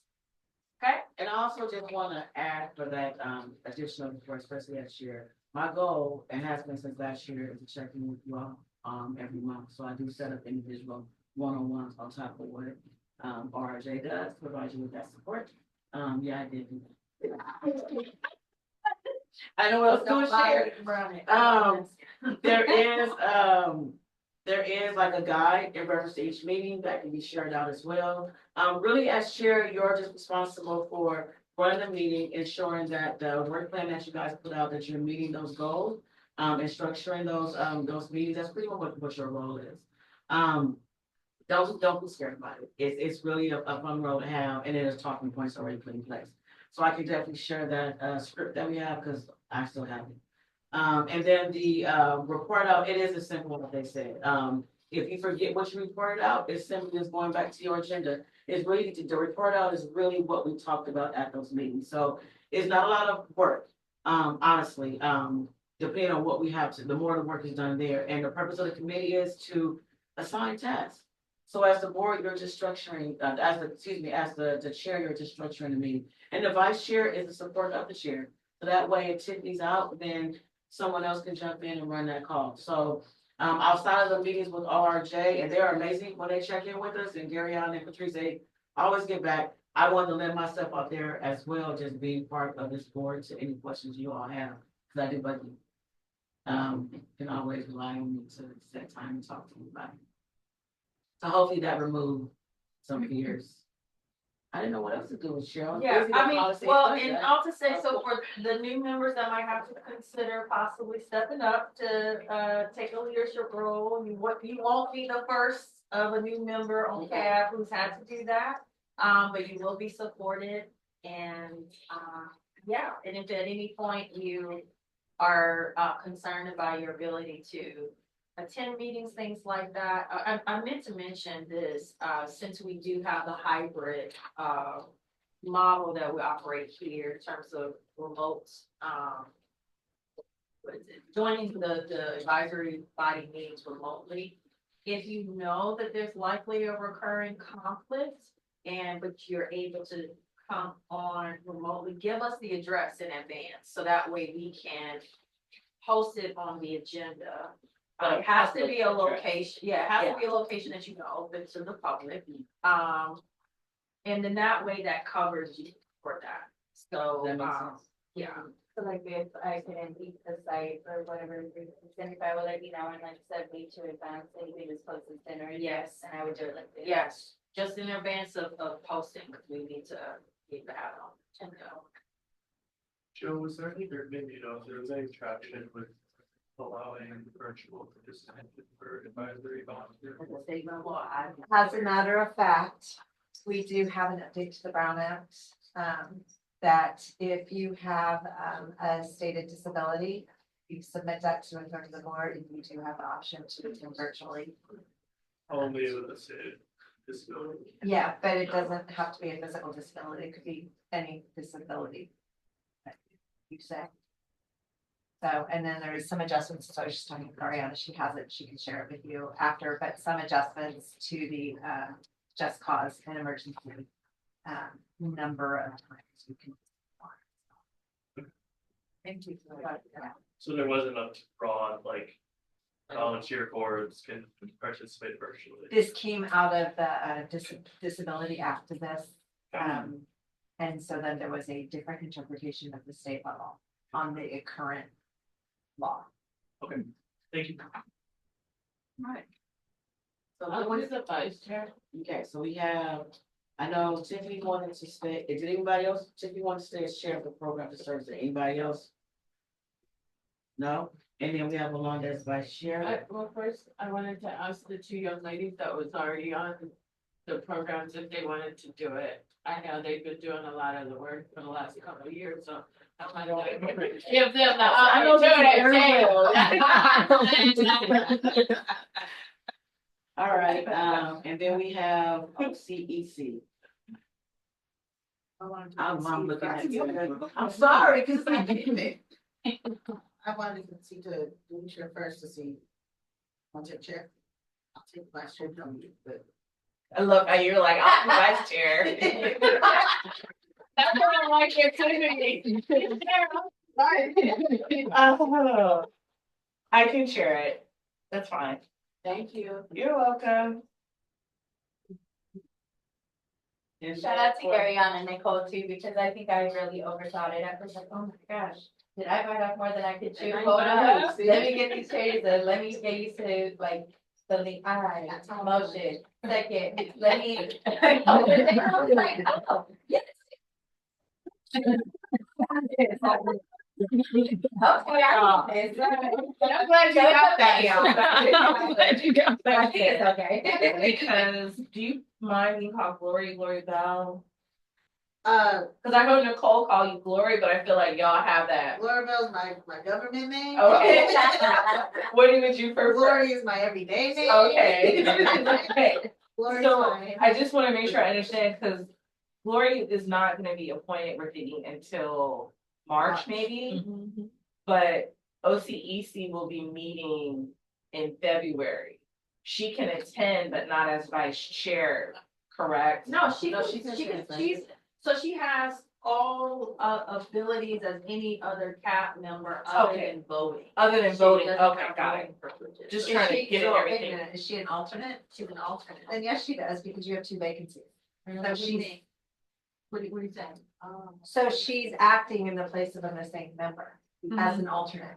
So she becomes a voting member. It's only when you have 12 regular members and alternates, then a regular Then it member has has to to be be absent for her to vote, but you only have 10 members now, right? Yeah, So she's a actively voting member. not yet, because the operating guideline, council, they made it that way, where she has to be approved by CCP to be a voting member. I don't think so.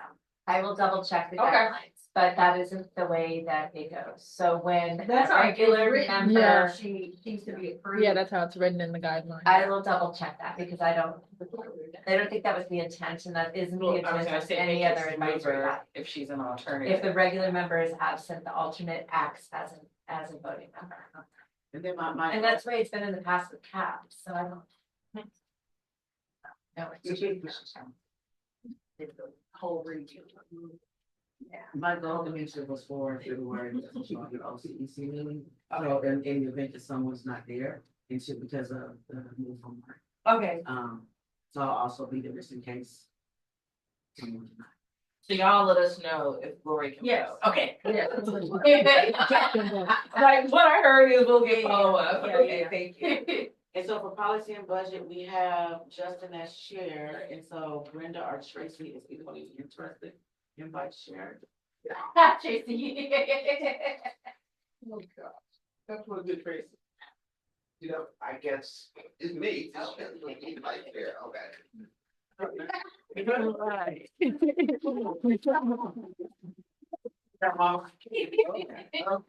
So You're get, so excellent at everything. get our good to go.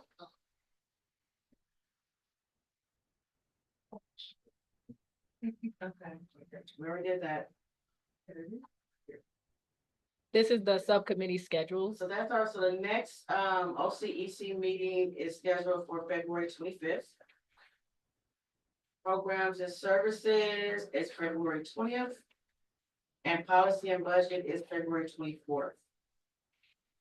Well, we can discuss. Right. that. Yes, I will not be here on February 24th. Right.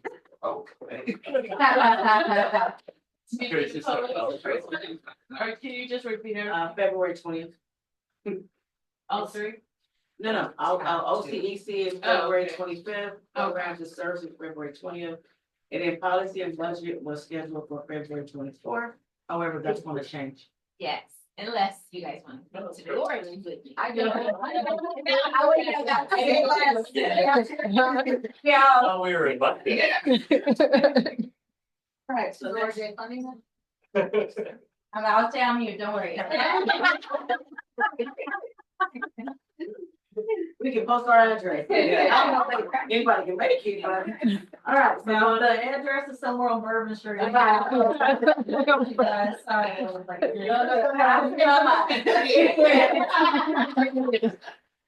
Okay, so we are gonna take a quick break, like 2 minutes. What time is it? 2:28. It's 2:10. If we do like a quick, if you guys are okay with like a quick 5-minute break for like potty things or whatever, and then, cause we're stretched for time, and then we can finish up. Tracy and Brenda, you guys want to find a date Yes. that works. I'll come over to you. No.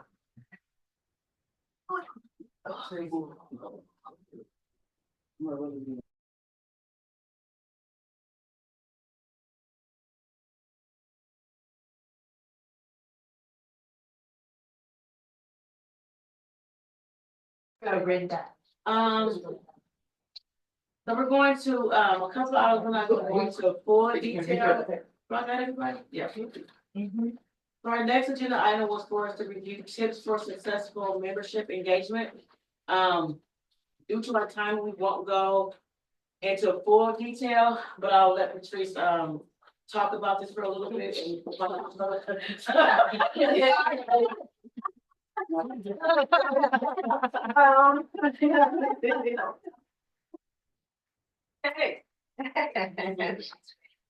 Let's see.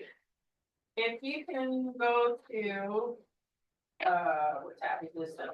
Tab 4, which is your operating guidelines. I, as Nicole mentioned, I won't go into too much detail on this, but I would say that you would want to pay attention to. Obviously, you had a moment just, 2 minutes ago to review the charters of each of the subcommittees, so that's important, so you can see what are some of the key, duties and responsibilities for each subcommittee. But in terms of your duties and responsibilities as a CAB member, you certainly want to look at Article 2.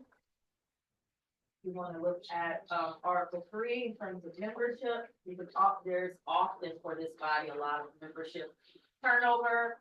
You need to bring folks in. What's the process on that? How we vote? How that kind of thing. So you want to look at that. How meetings are conducted, which is on Article 5. That's page 5 of the operating guidelines. And I think that's what about it. Well, you can also look at Article 2. But I would say those would be the main ones you want to take an opportunity to read through or pay attention to. The whole purpose of the operating guidelines, this is sort of in place of like a bylaw, because you all are an advisory body to an advisory body. And so this helps lay out how this advisory body is to operate. So that's the distinction here. Okay, so that's your operating guidelines that's specific to this body. Then in your in the pocket here on the left-hand side of your binder is a full printout of the county's advisory body handbook. This is also posted on the county's website. I encourage you to take a look at this, because though you are an advisory body to an advisory body, you are still held to the requirements that are stipulated in this advisory body handbook. And also, if you have interest in serving on other advisory bodies, it's good to know some of this information here. So like if you go through the table of contents, a lot of this information you'll be somewhat familiar with. Governance and scope of authority. That might be something of interest to you. Be sure to take a look at that. Definitely ethics and conflict of interest codes. It gives you some breakdown on how to avoid any particular potential conflicts of interest. This body will have some, especially when it comes to the procurement of our CBO services. And for those of you who wish to participate on review panels or taking votes on funding allocate, which should be the CAB's funding request or what have you, or you will hear from providers that are coming forward to say, actually, we need to increase in this amount of funding for this, all of those kind of things. So you want to pay attention to that. Also, conducting public meetings, that's another section of the advisory body handbook that you want to take a look at. And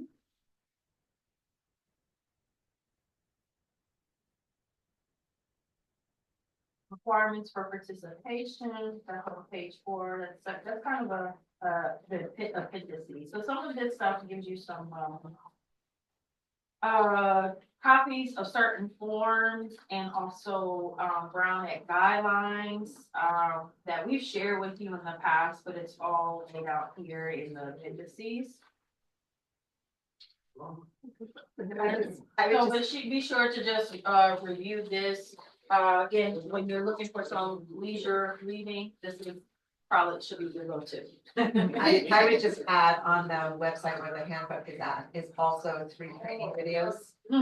That our advisory bodies are required to take. Yeah. And, one of them is, I think, Brown Act, the other one is. Yeah, they're required. Right, but the third one, and the reason why I'm bringing this up is the implicit bias, which I will point out was brought forward by Ozzie Carter, a member of this CAB, who brought that forward, and the Board of Supervisors approved all advisory bodies in the county should be doing implicit bias training, so that became mandated as a result of the work of the former chair on this one, so.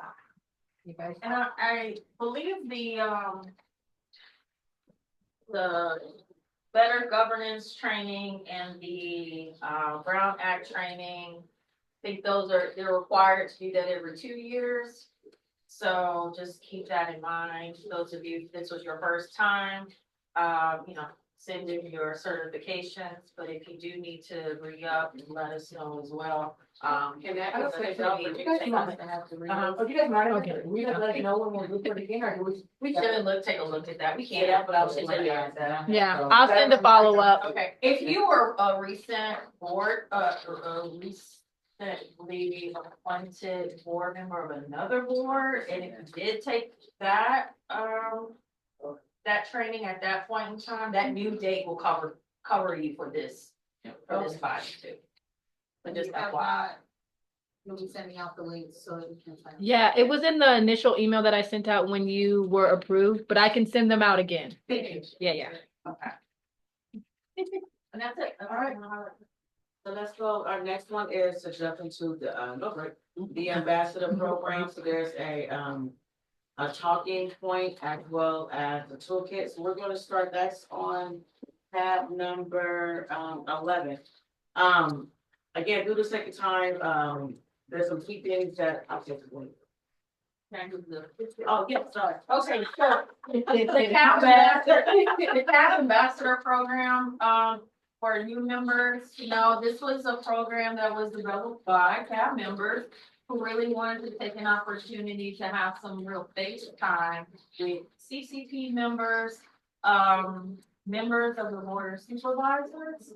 So that they really understood who CAB is and what CAB's been talking about and what CAB's been working on, and to also hear from those decision makers and those leaders about what their thoughts and perspectives are when it comes to 8109, the reentry population, generally speaking. So every year the CAB sets up schedules, reaches out to the different members, and make assignments, so 2 at a time, 1 at a time, 3 at a time, what have you, to meet with those respective leaders.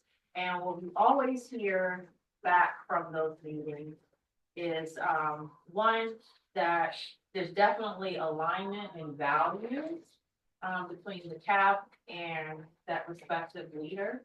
And then 2, hearing from those leaders where they think the attention should go. And that's crucial because they're speaking from the vantage point of whatever department or jurisdiction or area that they oversee or lead on, right? So that brings a new perspective back into the full CAB or something to put into account, right? So in your packet, you have this CAB ambassador program has grown over time. So when it first started, it was just a matter of let's meet with people, let's come up with some talking points and do our thing. Then previous CABs put together a full-on guide.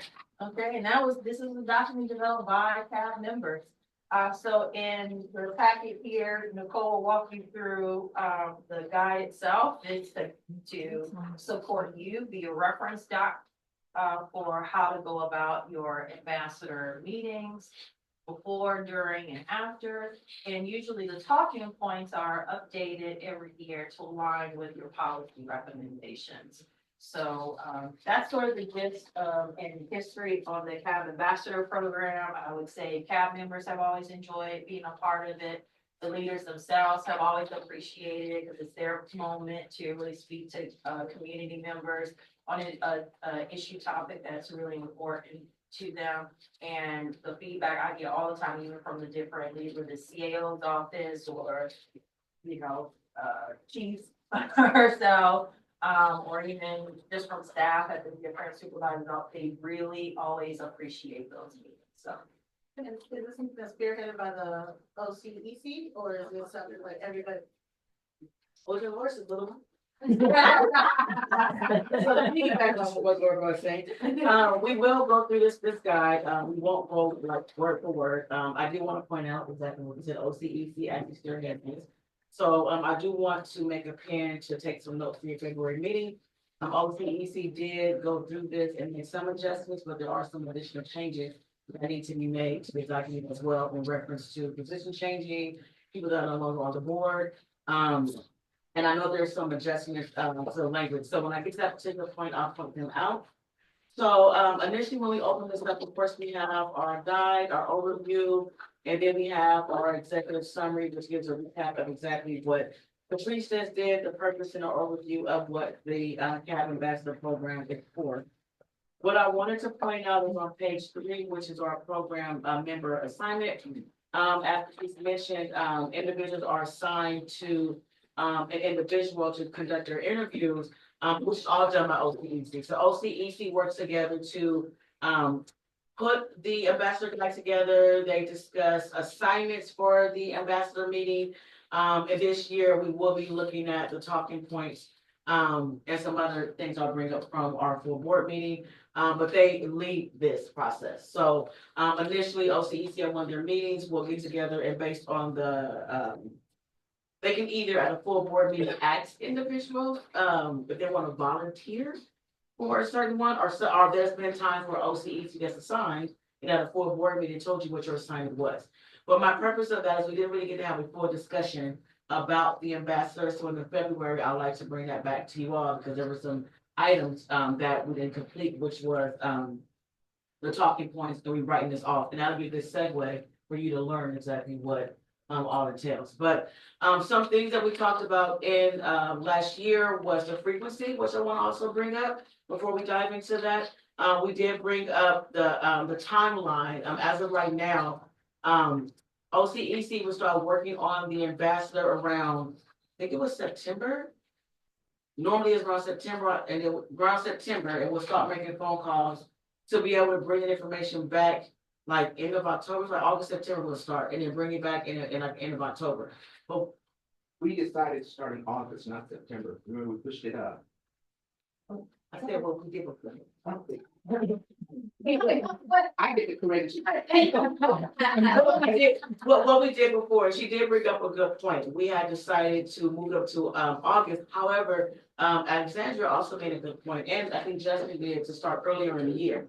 And I know that Jill indicated that her supervisor will be willing to let us even earlier, but I know that I think it was a great idea for us to start early. So that is something for you all to talk about at OCEC, where we would start earlier in the year to already have the conversations with the individuals, and then do a check-in mid-year on our initial conversation, so that we're not running up against the clock, and experience what we did last year, trying to get all the detail, because we did not get all of our ambassador meetings done because it was at the end of the, at the end of the year. So that's one thing that will, I'm hoping that will change, and we'll love to have that discussion at OCEC to be able to bring back to the full board. But I wanted to bring that back here because we said at the retreat that we were going to talk about that, and wanted to see if that was something that you all still wanted to do, where we would start earlier on in the year. I wish that that's something that we still think is a. Oh, yeah. Yeah. Okay. When is the usual time that this information is reported out on as a whole? Normally, we try to get it reported out, the goal is around November, as we're doing the recommendations and the budget. Because the feedback that we get from these ambassador meetings, it helps frames our recommendations. So not only do we look at the surveys that come from programs and services, the feedback that we get from, the individuals that we meet with, it can sometimes help frame or adjust what our recommendations will be in reference to how the funding is allocated. So it's to kind of discuss with them what our recommendations are, what our work has been for the year. And I would love to be able to have that discussion. I mean, that's what we've done in the past. We talked about our recommendations. We talked about our work that we've done in the year. And it's really looking at what are our talking points going to be when we actually talk to these individuals. Since I've been on CAB, we we put processes together, but we really haven't changed it. And the feedback I've gotten, each of us have done it different. So how do we streamline this, have it better, that we're all doing the same talking points and have it, I would actually say years past, CAP has developed or started working on developing their policy recommendations and utilize the ambassador program to really amplify it, Okay. right? Push it, that's kind of like their advocacy. But if you want to feel a factor in what they are thinking of or talking about or whatever, as you consider what your policy recommendations will be, then certainly starting earlier on, like you said, then starting to develop those policy recommendations, then doing a follow-up to say Right. this is what we're looking to present, I think will be probably a good strategy.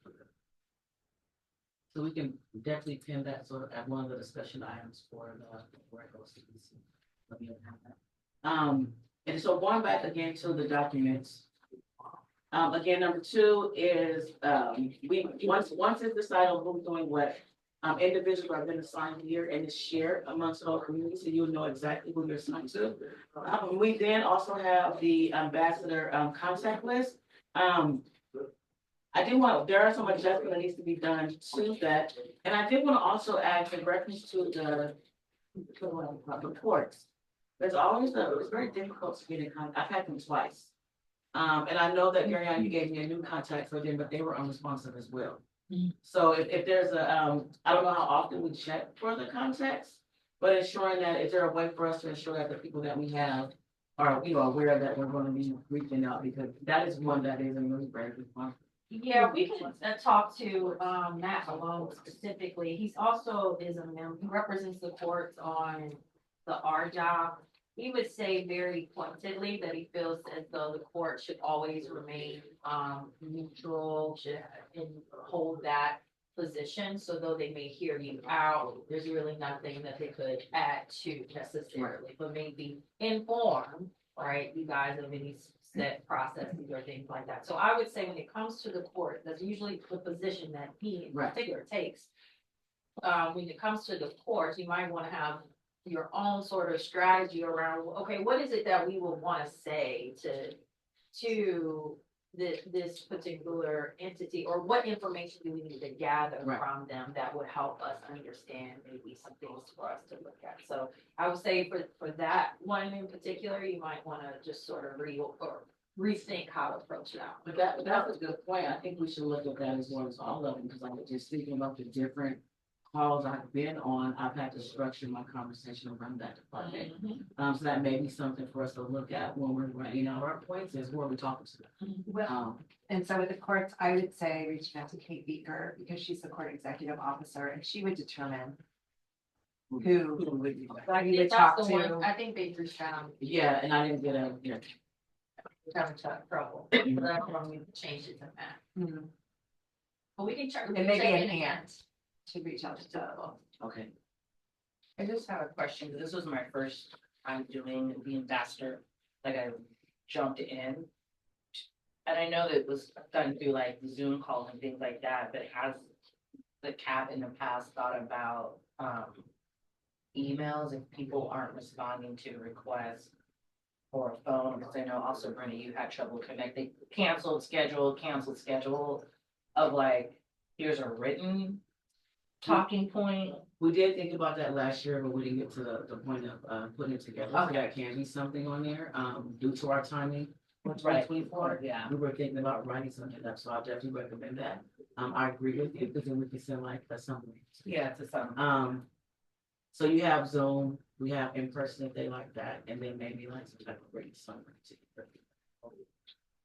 Also, can I be reminded what LEA is again? Oh, lawn is the other LEA. It's usually LEA would stand for the local education agency, or for this, in this case, it's local, it's law enforcement. Oh, okay. So this one will change because I think now it's rotating off of Concord, Chief Mark Fields is, the rotation is rotating. So it will be, I believe, Pittsburgh chief is going to be the new chief, police chief representative on there, so we can update that. Scroll down, Mariana. For the next page, what I do like about this is, as Patrice said, previous CAP members put together a document, as we wanted, not just that structure, but we also had the question, what do I say? So this gives an example of the email that you can use. If you're not sure on what to type, what to put, so we do have that in there for you. And then we also have an example of like, so we try to give you some ideas of what to talk about. And then we have an outline of the interview and the conversation. Now, the one that's in there is one that I tried to throw together last minute last year because we had all new members. But I would love to be able to see that adjusted because it's not going to be focused on these things. So it's a talking point. So it's to help individuals feel comfortable as they're on their interview, kind of like what to say, who's first, who's second. You don't have to kind of stick to it, but it's to make sure that you don't fall off topic. So just piggybacking on what we just said, we need to look at our audience and who we're talking to. So how can we create some kind of talking point to where it's it can be utilized regardless of who we're talking to. Yeah. And then I would further say, like, depending on who you're assigned to, you and your partner get together and map that out. So really looking at what was previously put together and how can we better adjust this document. So that's something I would like to see us share for 2025. I see you looking at me. She's like, you give her side eye, so I'm looking at you now. Now you know what it feels like. So yes, and what you're finding here is what was put together again for 2024, and I would love to be able to see some adjustments made to that for 2025. You four are not together. Look at that. Look at that. Teamwork. Oh. You say cute. Yeah. And so I definitely please go back and look this over. I'll also recommend OCEC so we can be ready for your meeting in February. If anything stands out to you, but there's talking points in here. It will be updated with individuals. OCEC can give us a timeline on when this will be updated for 2025 at our next full board meeting. Okay, I got you. I feel you. Cause we just updated. Got it. I did have See, I'm delegating. So is the electronic part of this in the Google Drive? The most recent one? If not, we can add it. Okay, just so I can have access to electronic, thank you. And as you're developing the schedule, I would just highly recommend that early reach out to Supervisor Scales Preston. She's Yes. brand new to Brand new. county, Okay. and she's really eager to learn Mhm. about what's happening in our county. And since she is going to be part of some of the committees that I think touch on this, it would be really nice to bring her. And I remember you were saying, Jill, to actually we should be starting in like March or so. Well, I mean, ideally, because you really want, you guys are developing your budgets in Right. October, but it's all depends on the survey too. So when do those? I mean, I don't think the survey results changed drastically. They don't. Right, they don't. So it's really about pulling maybe last year's surveys. Yeah. This is the priorities that we've identified. And then just think about what Patrice said, is getting their ideas of maybe of what they would like to see and getting their feedback that we can tie into the work we're doing in our surveys. Then when we do our follow-up based on the feedback we got on them, what we're seeing in our surveys, we can then say, here's what CAP outcomes is on what your feedback to surveys, and here's what we're going to do with our recommendations. So it's just yeah. Oh, okay.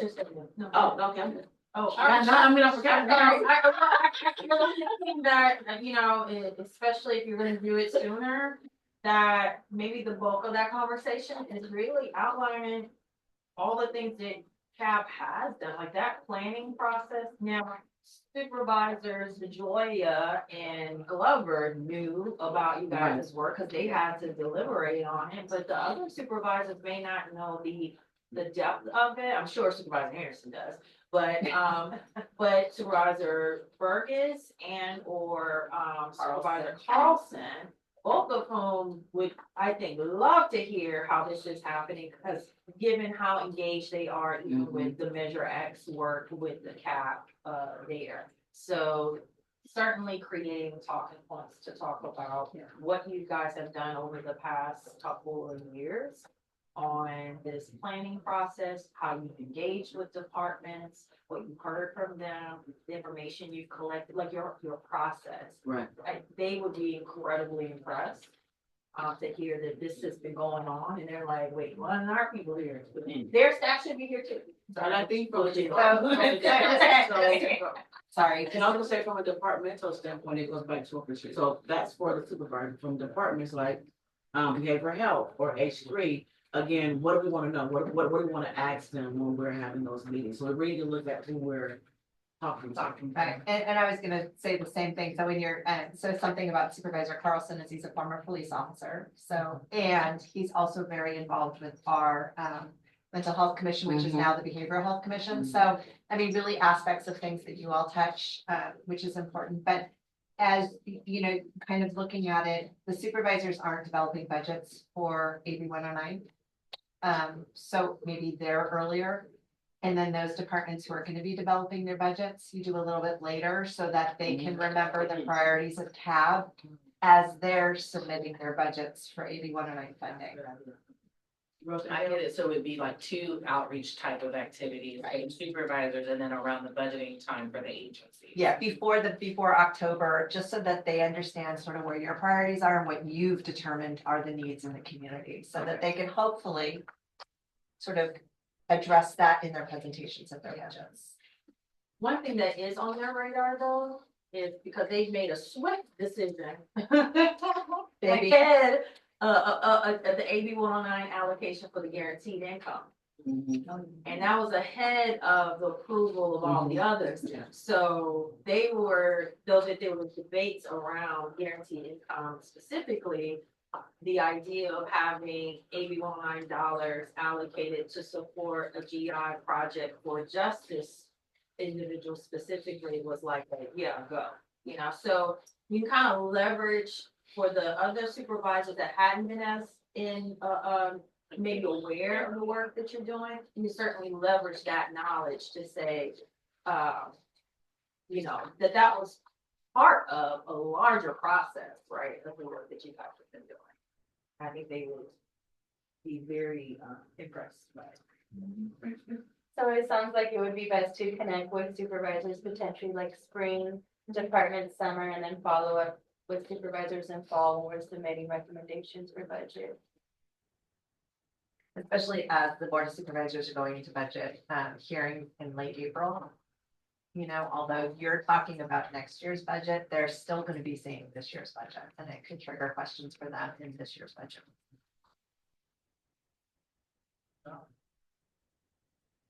That's helpful, thank you.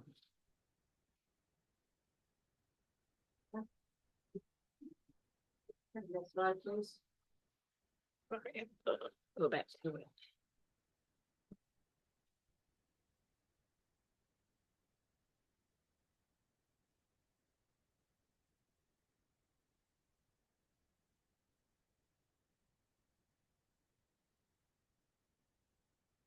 Next item on our agenda is to talk about CAB's future work. And so due to the second time, we're gonna focus on working members will debrief and discuss like future opportunities to support enhancing our local economic administration and engaging stakeholders. I think we've done that throughout the day. So what I would do is urge you all, at your meetings, that are coming up in February, if you're doing your work plan to be able to do that. But I think we had a really great discussion today where we talked about, different opportunities. We heard in reference to colleges and how we can connect more with like our supervisors and stakeholders and other programs. So we won't be able to debrief. We don't have enough time for that. So if we can make sure that our next meeting. Well, I was gonna say, I can really, cause we have this whiteboard, so I can really quickly hop up there. And Okay, we go can ahead. write out what you all feel should be the priorities of this body, and then each subcommittee can determine which subcommittee should take that on. And that way jumpstart the, does that, do I have?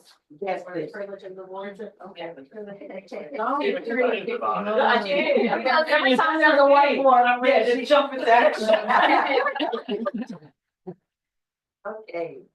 Noted.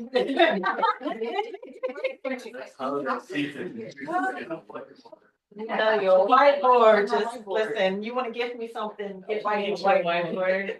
Some of Yeah. his ideas, I'm gonna bring you a This- whiteboard. oh, it was a white, It was a eraser. there's a blue one in the cubby. Oh, holder. there, okay.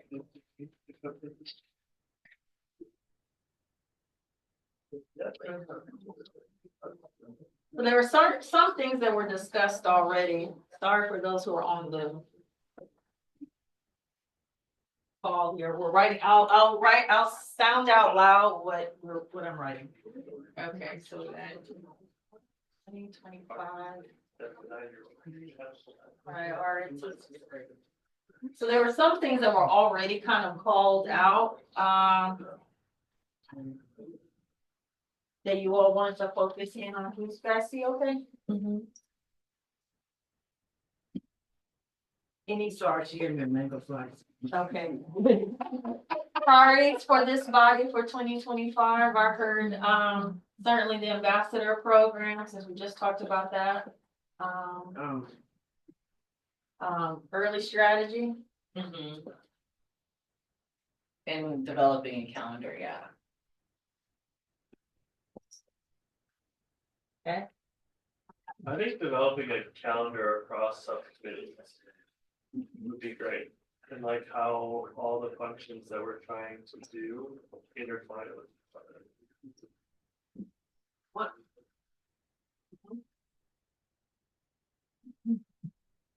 One priorities for myself is I really want to get the shared drive current. To really have the items that are be beneficial to the board members. Is that like a functionality barrier with the county that we haven't been able to like upload things and interact with each other? Capacity, It's good. but capacity has expanded, so we can. Yeah. With that. You got you guys. So. Or J priority. All caps. So, site visits. So we need to develop that whole process. I think it'd be great to develop a process. So I'm hearing develop process for For site visits. site visits. There's no question. Oh.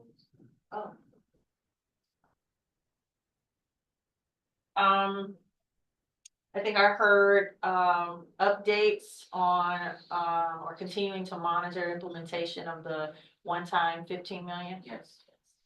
We need to also review, other outside boards and commissions that align with our, I forgot what we called it, another addition to your role in here is signing up on important back. So there's like, yeah, so there's like the Council of Homeless, RGOB, and figure out who wants to sign up for those different meetings, but you don't have to keep person. I just want to I make sure forgot what it was called, but just going to external partners or external program meetings. yeah, and one of the things that we were gonna do with OCEC was look at the list. When Mark was here to kind of identify what those meetings will be that we want to join. Or like who's already attending some of them, that might not be. Right. So you want to prioritize with, external meetings, Correct. which ones you. Yes. Is there any other sort of outreach effort? I know in the past that there was conversation about how to bring things out to community. Yes. And so there is some sort of community outreach plan or effort on that. Would that be where employment engagement would come in and, specifically identifying like maybe one of my friendly employers and getting the word out there and advising the employer on what the CAB is and does and all that good stuff? That's a or- stakeholder group, that I'm guessing the CAB members maybe want to redirect that to the CAB. That's one of our priorities around employment. That's why you was about to. That's the reason why I came. Okay, it's aligned either way, how you got here?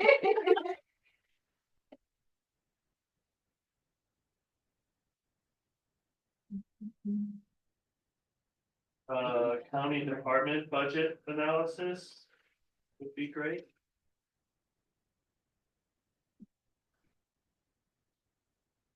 Yeah, it says. I gotta write the outreach on there too. Yeah, prioritize external meetings and outreach. So it's basically developing like an outreach calendar as well. Okay. And really set our goal on what, outreach. Will look like Will look who like we're trying to outreach priorities to. which on our, yes. I have a question about, outreach materials and things like that, but I don't know if that's a priority both for the entire CAB or something specifically for the OCEC. Say that again. Having outreach materials. I got enough, so I'm waiting. Well, I'm asking, is that a priority for the entire CAB or is that a function? It feels like it would be a function of the OCEC subcommittee to put together and then bring forward. Okay, yeah, So community engagement and materials? yes.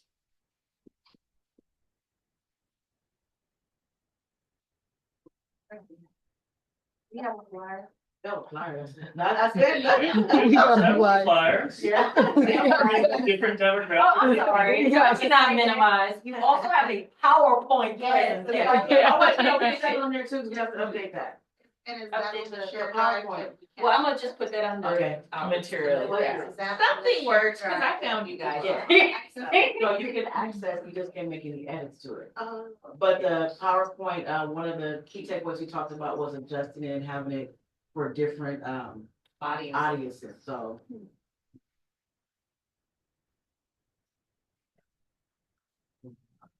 I guess I have questions around like. Would we be implementing or requiring AB 109 like funded contracts to become like ADA accessible, like. By a certain time frame, or like, how would that actually, how would we like go about that or address it, what were the I intentions? think we would first have to look and see which, providers are, and if not, and then look at the cost to become that, and then it may be a recommendation around. So the whole ADA, so we talked about this before, the whole ADA compliance thing. Cause you all are community members, you're not like ADA auditors, so it'd be more or less about examining how programs are responding to clients with disabilities. And those disabilities could be a variety of disabilities, right? So like the in custody survey showed an enormous number of folks who identified having learning disabilities, for example, right? So, and then obviously those that may be physically impaired or those sorts of things. So I think you keep it broader than just simply whether or not the physical space is What are the compliant services to, for- or, but more or less, how does the program itself address the needs, when it comes up for clients that have. Can we write that one on there? So it could be like reading, writing, like audio, visual. Yeah, all because of them. the other thing too is that you may find that maybe they don't know what to do when a client is, let's say, has some sort of,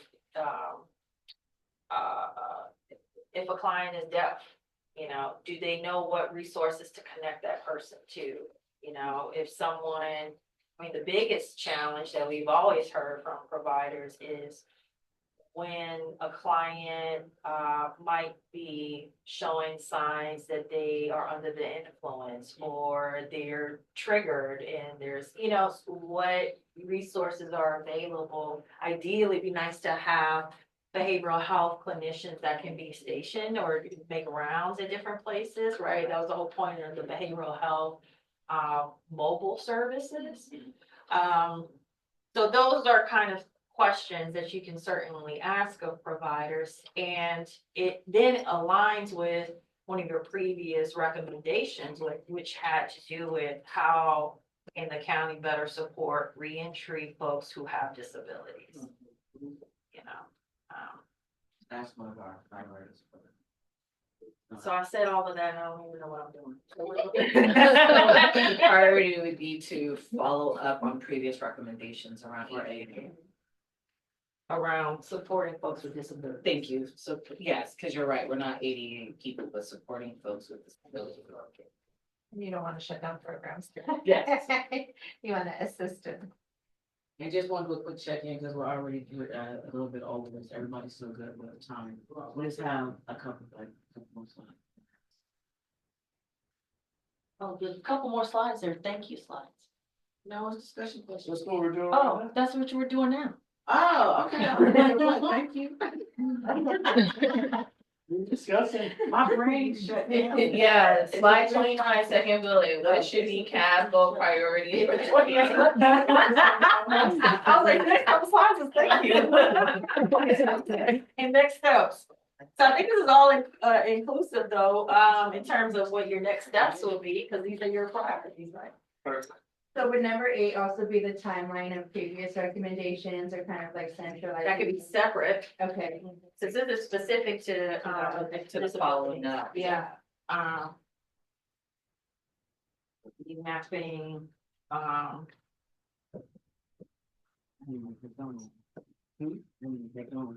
progress on Rex. Talking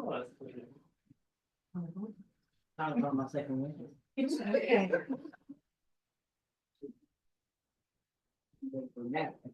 Okay. All right, you got 9? You gotta make 10, that's. Yeah, I'm gonna say. You have to make it. By Revisiting, Yeah. revisiting our, that spreadsheet that we have that outlines the partners and community. Our CBOs and our community partners and the services that they have. The one That that's we not. tried. It was 819 and 981. Oh, okay. It was so that I could just. be The shared. service grid? The The service. service grid. We're not gonna use it as what it was recommended, that it would. Okay. No, all we're using it for is just to have a place where everyone can see what each program does. That's it. What was it? It was all over. It was all over. Okay, because I guess I don't get it. Yeah, don't get it. I just wanted to finish it because. So no, see, I'm sorry. I don't know about. No, we won't go into the grid like that. It was just finish adding the programs and what they are. That's it. Okay, so we're updating the service. Service grid. No, we just said we wasn't gonna tap into that. It's just been great for y'all to be able to refer back to on who does what.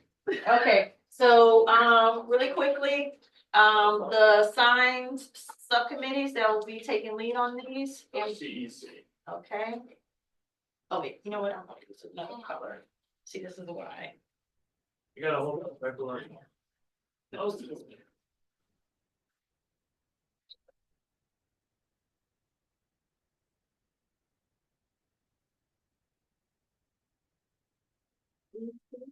Nicole, number 2. Give me something to do. Are you involved in all this stuff? Develop calendar across committees. That's Nicole. Which, Nicole is her own committee? Yeah. she's Chair. not on her-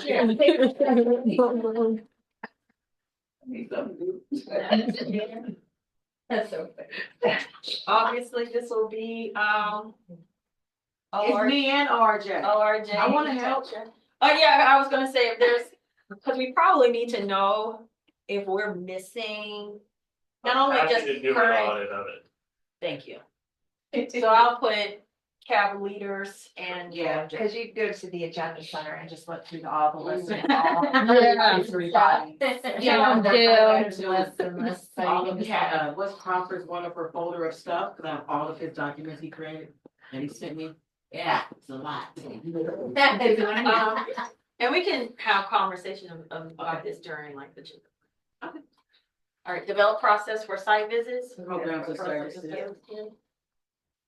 Oops. Okay, continue monitoring of one-time money, would that be possible budget? Okay, prioritize external meetings and community outreach and materials. I wanna see how. There's. County department budget analysis, I'm guessing that's policy and budget. Well, like, just like the process.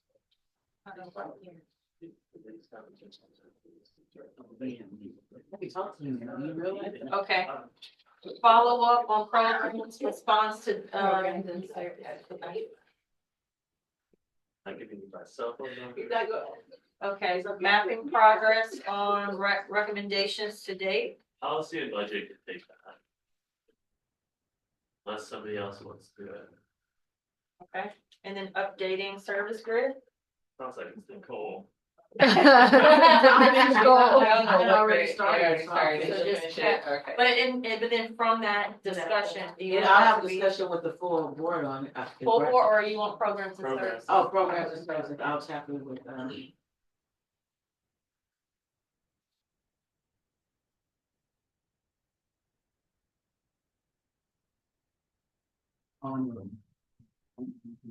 Okay, there you go, you have your words, yeah. Okay. I will check. Okay. It's single. There's two for OCEC. One, I need two, to send three, Justin four. some. The SCEC also I can has. talk to them. He's telling you not It's to. like I'm chair. Of applications that come in and all of that, so. Yeah, we review applications, yeah. How are you? 101, 2, That's 3, in your 4, packet. 2, 3, okay, it's evenly, just about evenly split, okay. Did folks wanna take a picture? Yeah. Yeah, I was. Our work plans are trying to develop. The budget. Look at that, Brenda. You ask and you can receive. Right. There it is. Then I'll search I it. wrote it down too. Yeah. Anyway. Okay. I'll be like, yeah, it's a picture of something. I was on the board. See how wonderful, like. You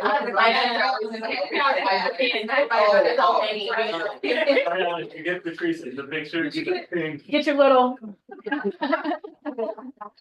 Okay, and then I think that's it, you guys.